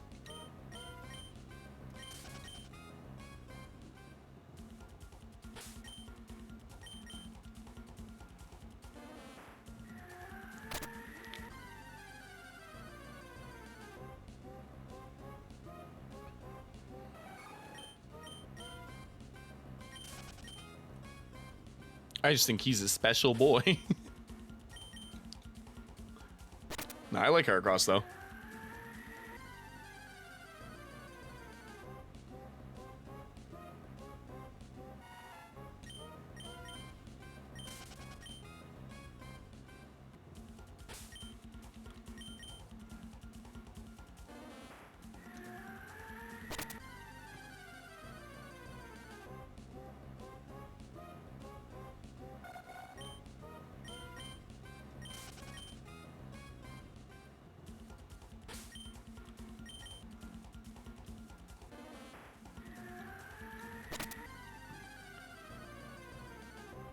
Fuck yeah. This song's such a banger that I'm gonna have Pepper tell you what it is without you asking. Hell fucking yeah. You're from Brazil. Brazil mentioned. What's up? I like Brazilian music.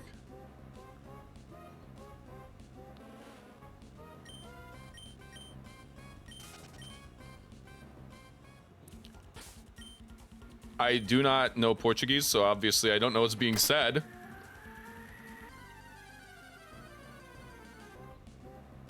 But I really like the way that Brazilian music is produced. Just the sound of it is fucking great.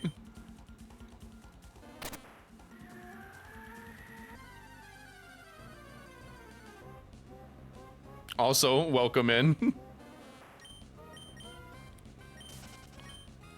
Shout out Brazil.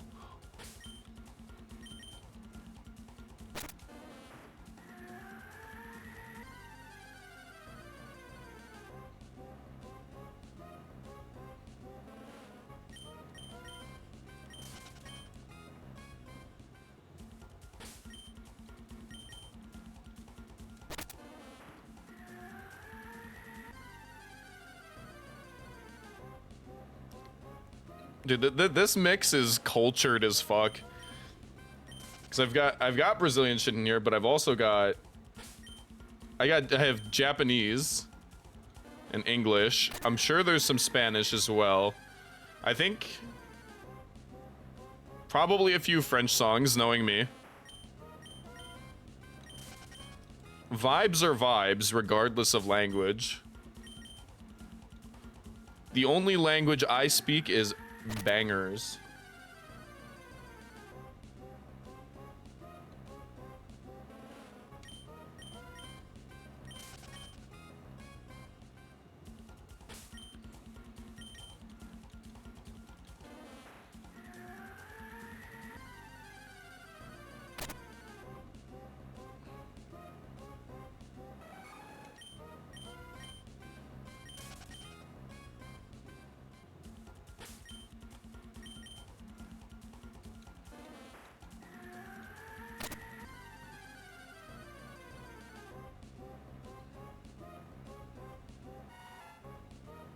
Damn, dude, I got fucking South America out in full force in chat. Z. The fuck?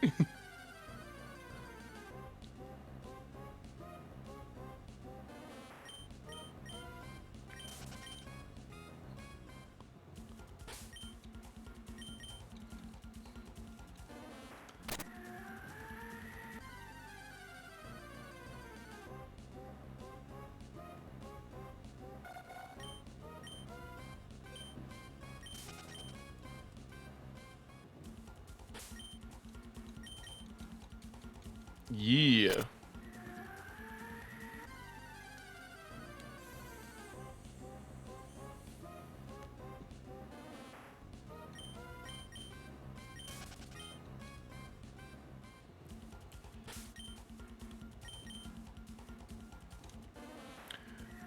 Uruguay. How's that new job, Z? Keeping you busy? Making you rich?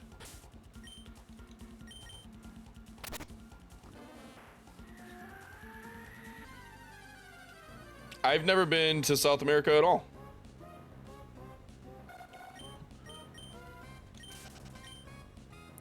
Hold on, I'm making sure that that's a correct statement. Yes, I have not.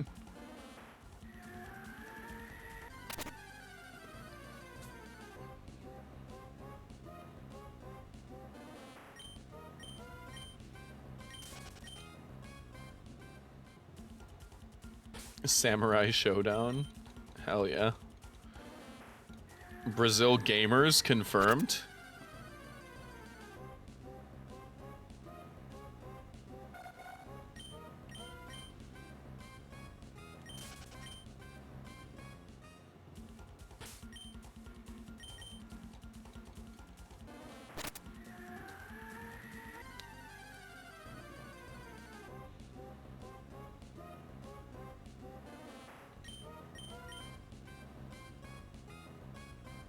Normal person hours. Don't make me throw up.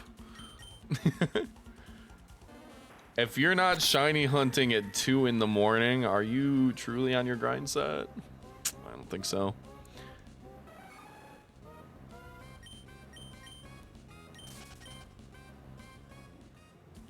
I've tried so many times to do the normal person hours, like, you know, be awake during the day and sleep at night. It's not for me, man. It's just not. I'm a nocturnal being. Whenever I'm awake during the day and sleep at night, I feel fucking sick.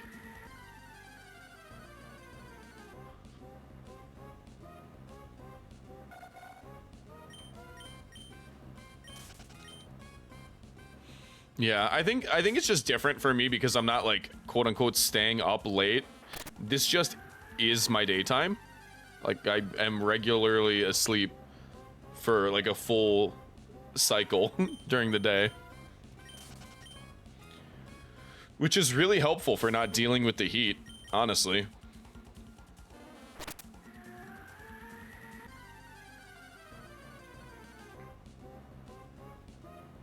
I just sleep directly in front of my air conditioner and then don't have to deal with how hot it is. Because I'm not awake for it.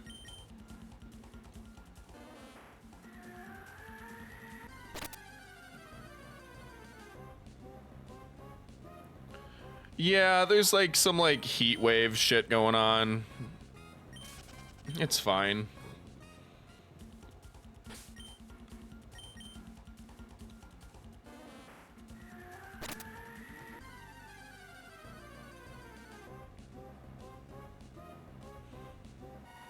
Yeah, wow, like I can't function when it's hot, man. Like at all.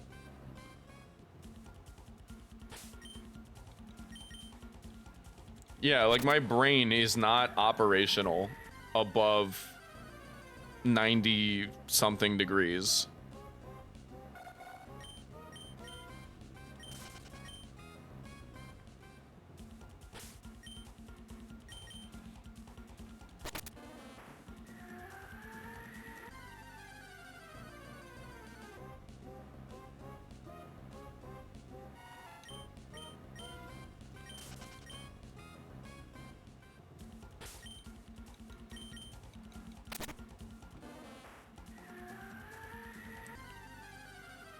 $41 hundo.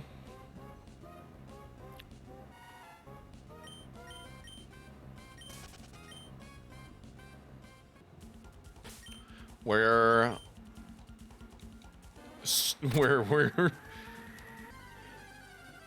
quickly approaching 10k encounters.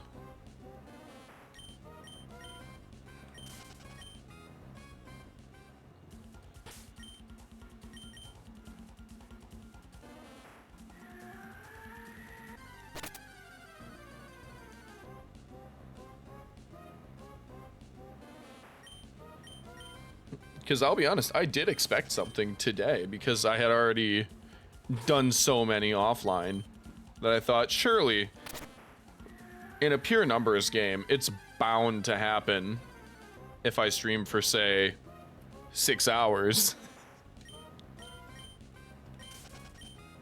Well, you'd be a fool to think that.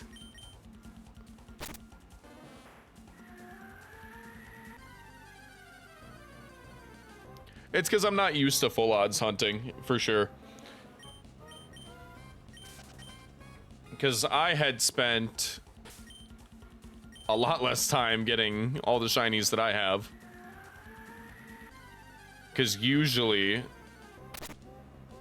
there'd be better methods or shiny charms. But this is a time before that.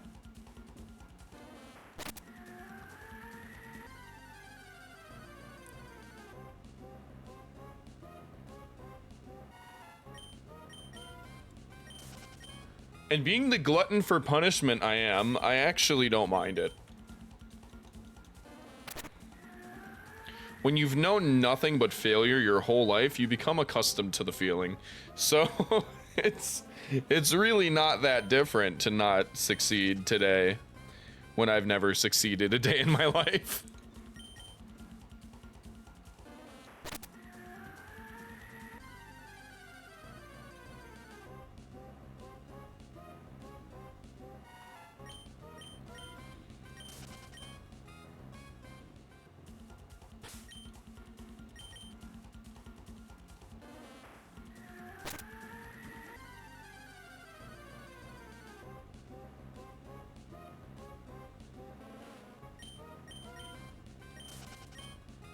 Whoa, whoa.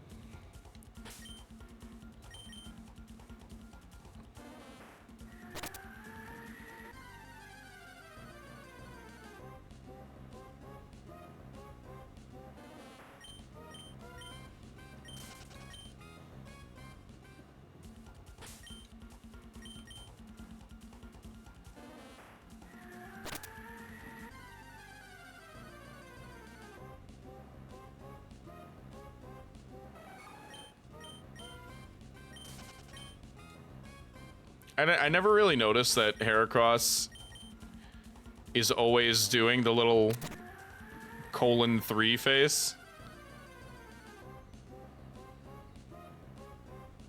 But he most certainly is.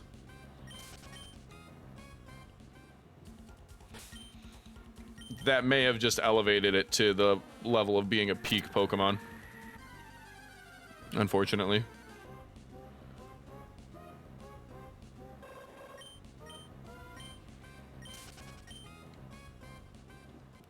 See, to think that I could do all of this and still fail the encounter when I run into it is just, it really gets the blood going. Really excites me.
I am getting a little tired, though. I may just get to 4,200 for Johto.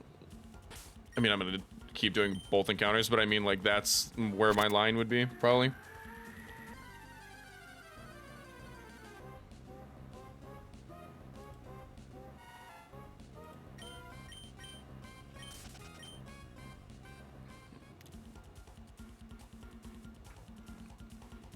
Perhaps. No, I need to stretch, though. Fuck.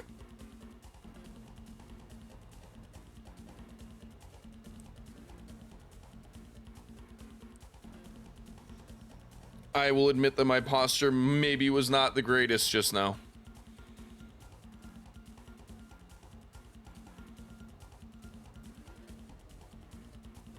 My bad.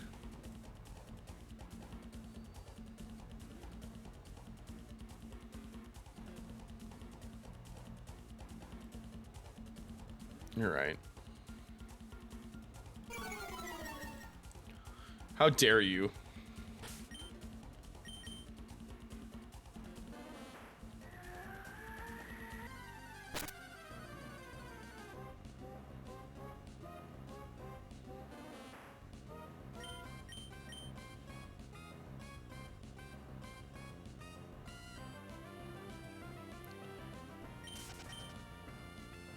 I was trying to figure out what the fuck you even typed to get it to do that, but I realized you just messed up typing dance. I was like, what emote is that? I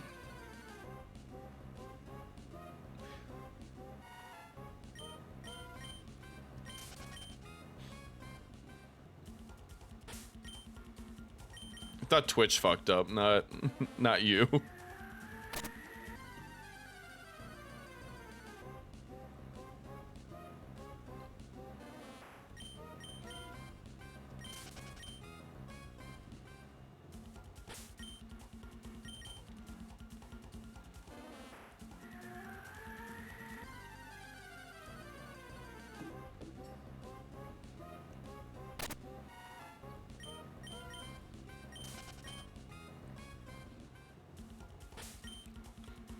Yeah, I've done it too.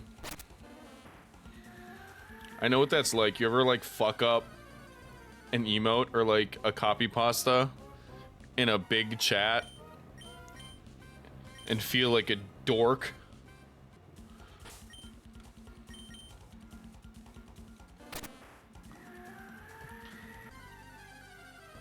Like, oh, everyone else is cool and gets it, but I've got to be the fuck up, huh?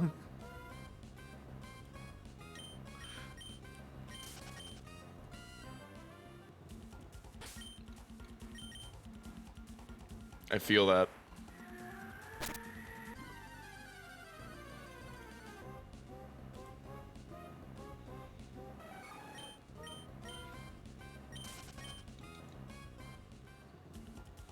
I am also old, high, and tired.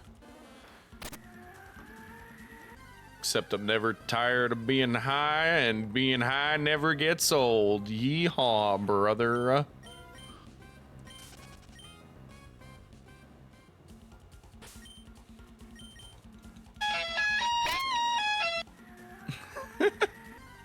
Yeah, that's appropriate timing for a sick riff.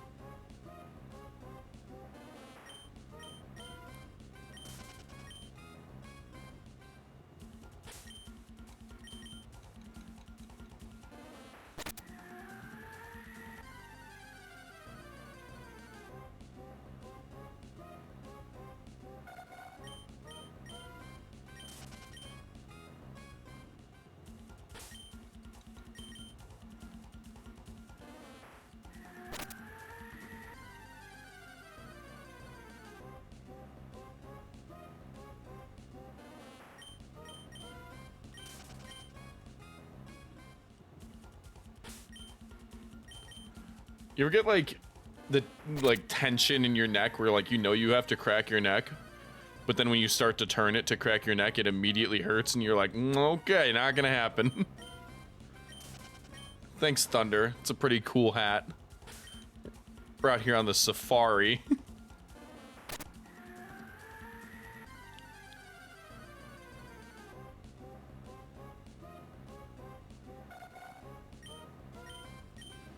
Yeah, it's Safari Week.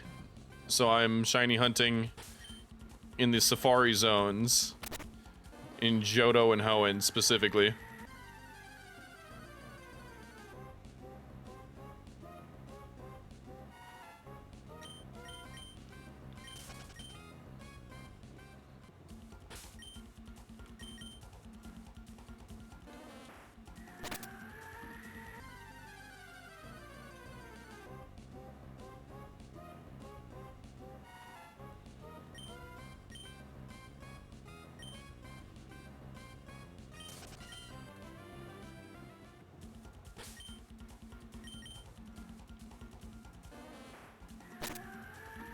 Oh, damn, Pepper asking questions, huh?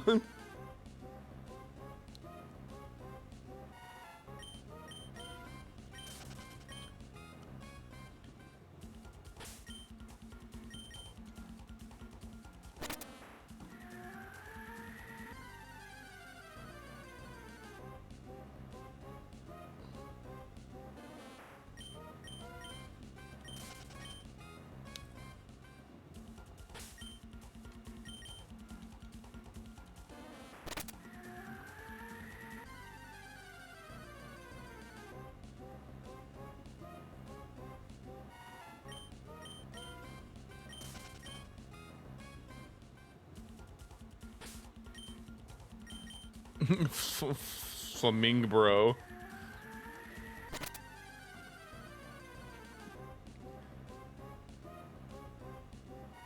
Yeah, I mean that is what Flamigo's name would be. It's a flamingo amigo. So Flamingo bro.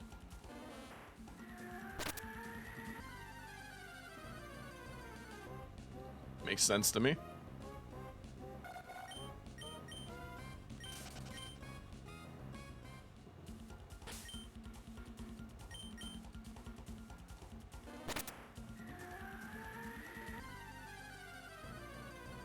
Yeah, I like Sprigatito. It's a very good starter. I'd say, honestly, I'd say Meowscarada's like top 5 in terms of starter evolutions for me. Personally, I don't think like top 5 overall, you know, whatever. But for me personally, like in terms of starters that I like, it's way up there. My favorite is Delphox, which is an incredibly unpopular take, but I do love Delphox. And then I guess I'd put Meowscarada up there.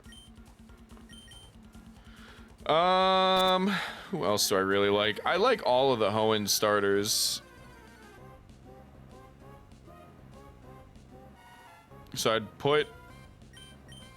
I honestly really do put all of Sceptile, Swampert, and Blaziken on roughly the same level. And their level is very high, so...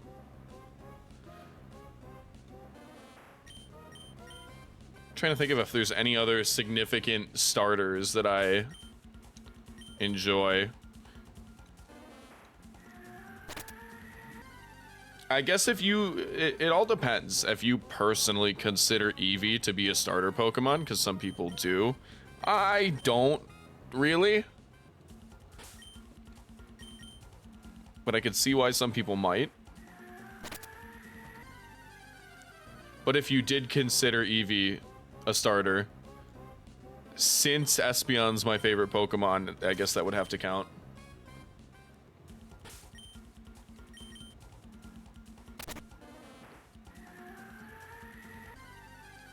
In terms of Gen 1, I'm a Venusaur guy.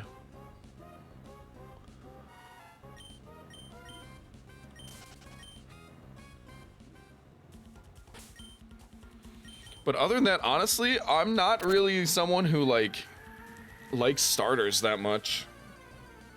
All things considered, I usually remove my starter from my team unless it's a specific generation. Like how like in Sinnoh, if you have an Infernape, I mean it's kind of necessary if you want a fire type at all. But in other generations, I end up dropping my starter usually.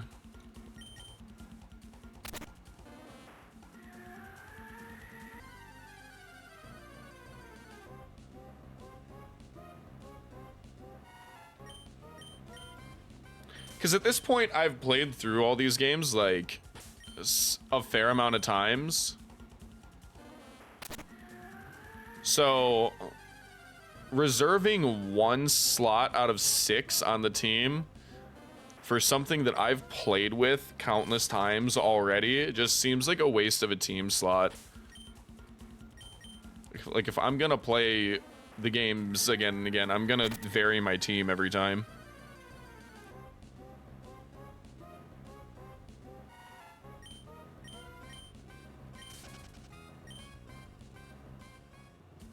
Orthworm. What about fucking Snorlax? Snorlax is awesome.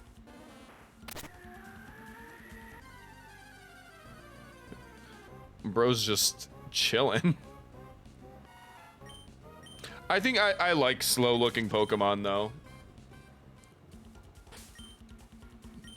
Think that's maybe just more of my vibe, because I love Snorlax and Slowbro.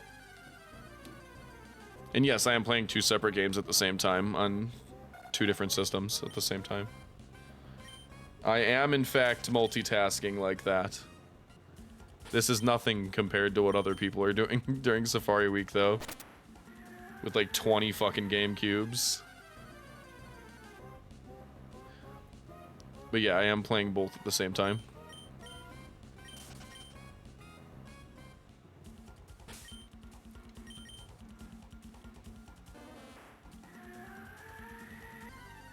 Oh, Feraligatr. I forgot to mention Feraligatr. Feraligator's up there for me, too. Yeah, Safari Week's like a yearly thing.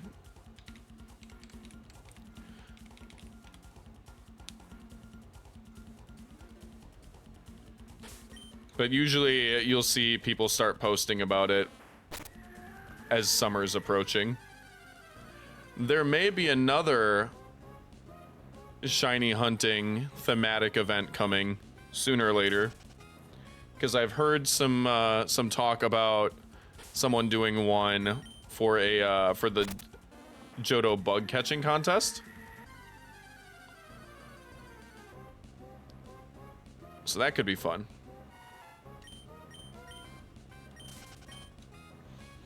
Yeah, I honestly am not too much of a shiny hunter myself, but I do enjoy it, and I'm trying to get more into the full odds hunting.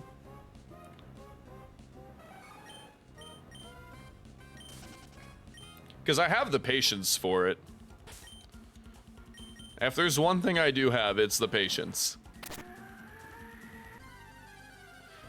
I've got the time, and I've got the patience.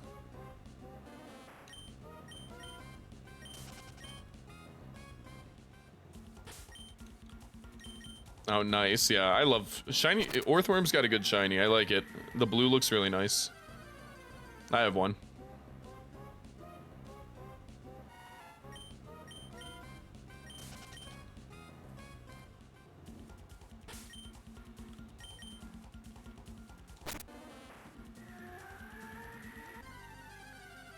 It's a good first shiny. My first shiny was back in Gen 3. And that was a shiny Cacnea, which I have long since lost, which I will be reclaiming by hunting for it again. I wasn't even hunting it when I found it the first time. I was a kid. I was just going through the desert and saw a funny red Cacnea.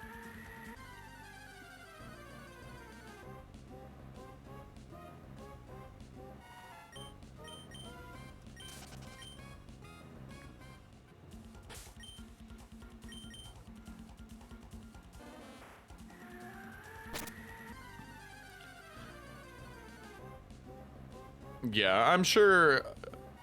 Actually, no. I was gonna say, I'm sure as a kid I killed a shiny without knowing. But I couldn't have. Because when I was like a kid, I was playing Gen 2. I mean, I guess I still could have seen a shiny and killed it, but like I would have known about it because the first game that I played had shiny Gyarados in it. So like I knew that they were a thing, at least vaguely.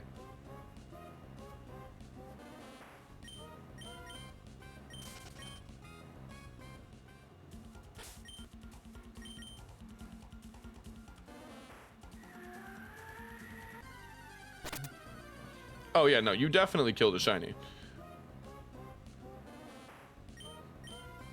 There's no doubt about that.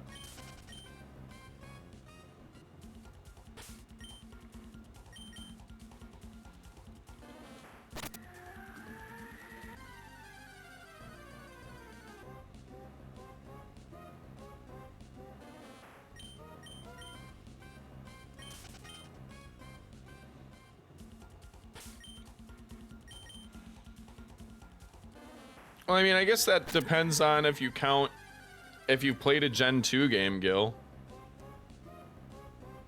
Because the shiny Gyarados is a shiny Pokemon. It's a scripted one. But, I mean, it is technically.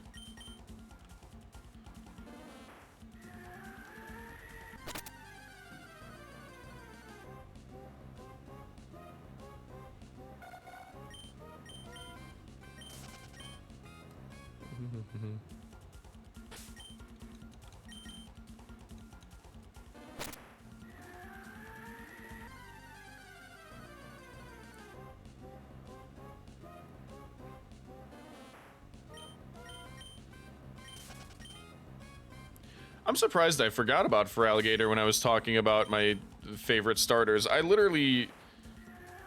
picked Feraligatr.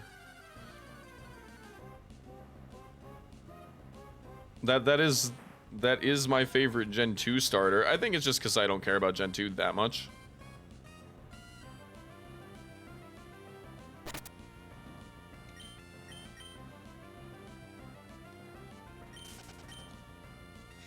Yeah, I mean, as you can see, by the fact that I've done almost 10,000 encounters without seeing one, it's not like it's that common of a thing, especially if you're only more familiar with, like, the older games, before we got better shiny odds, and also things like the shiny charm, and, like, you know, the internet was more of a prevalent thing, so people talked about shiny Pokemon.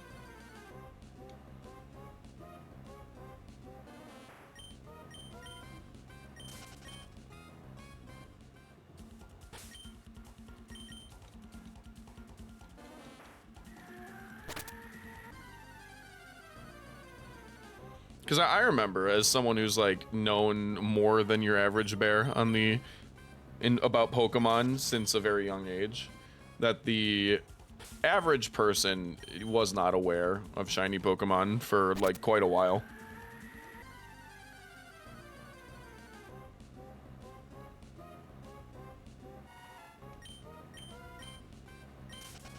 And, like, until recently, even, shiny was not an officially recognized term. That was a fan term that the Pokemon company ended up adopting eventually.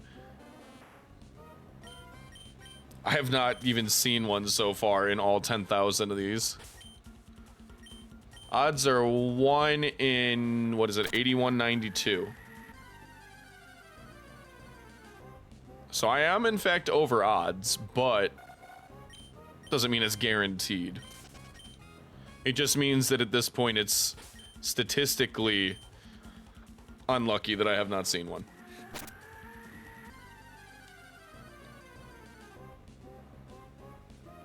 Which is not news to me. I've been me my whole life. I know I'm unlucky. No surprises there.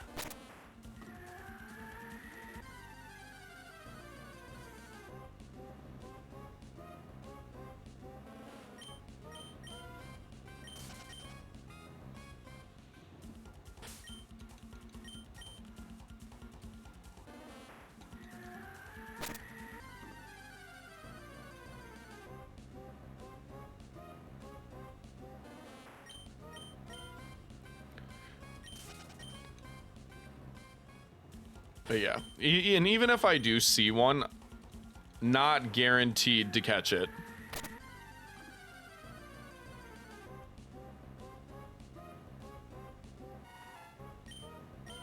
Pepper's got you covered with the link.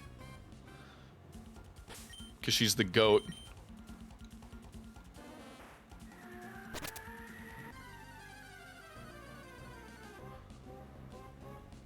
I don't know why she's asking generic questions, but I think it's just because we've interacted with her a lot today.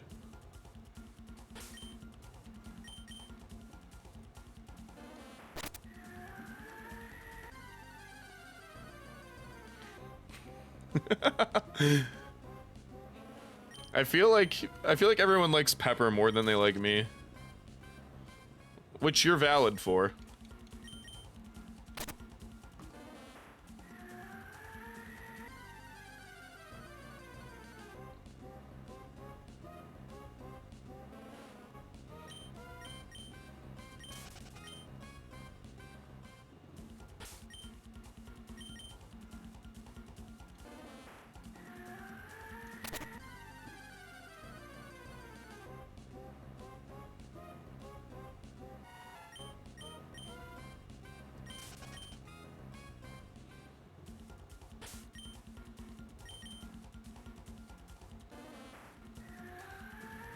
Also, not a fan of the fact that the person who remixed this song's name is Horse Meat. I have some qualms.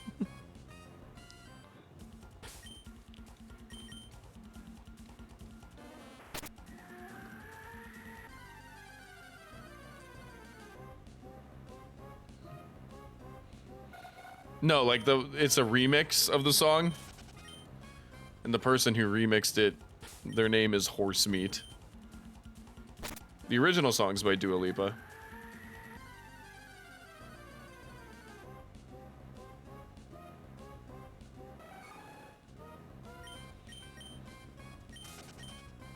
Ponyta sandwich, I suppose.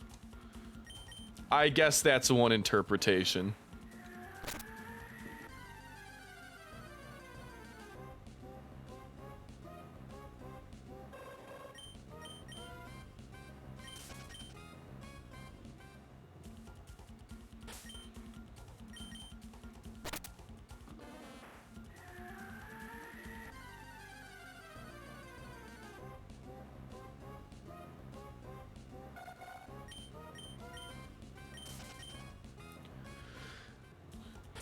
Will the mythical number 4200, that's 420 but with an extra 0 because we're millionaires, will that be the lucky number for us? I say no.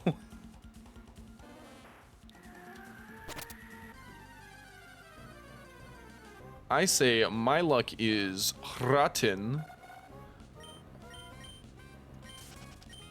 And that it will not happen.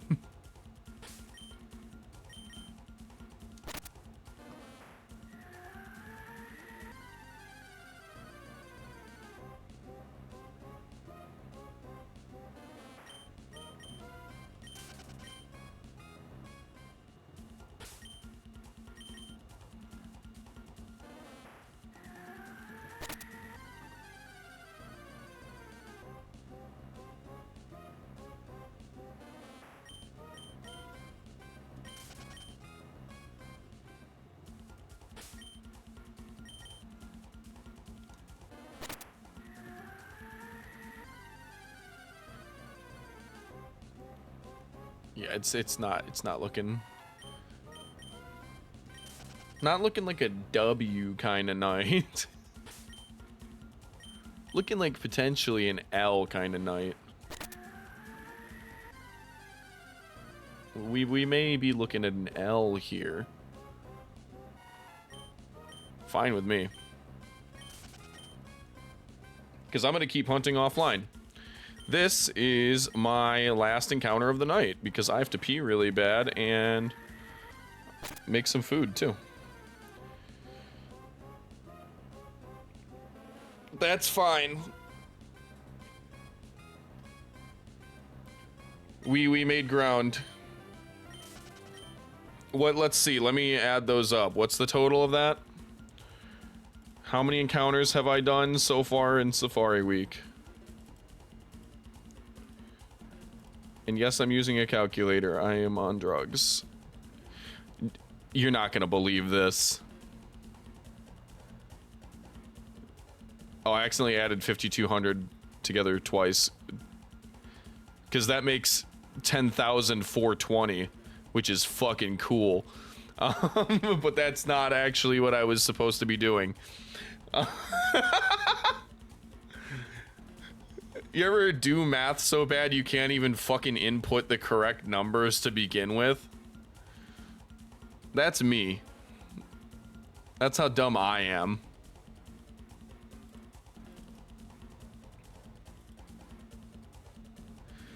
It's so funny that neither of us can do basic math at all. That's awesome, dude. All right.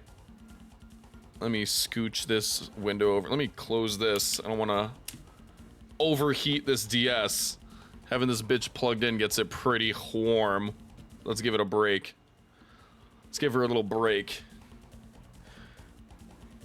If you weren't here at the beginning, here's the Safari scene. Yeah, I'm gonna raid out for once in my life. So if you want to stick around for the raid, feel free. We're gonna say hi to another shiny hunter. Maybe try to make a friend or two.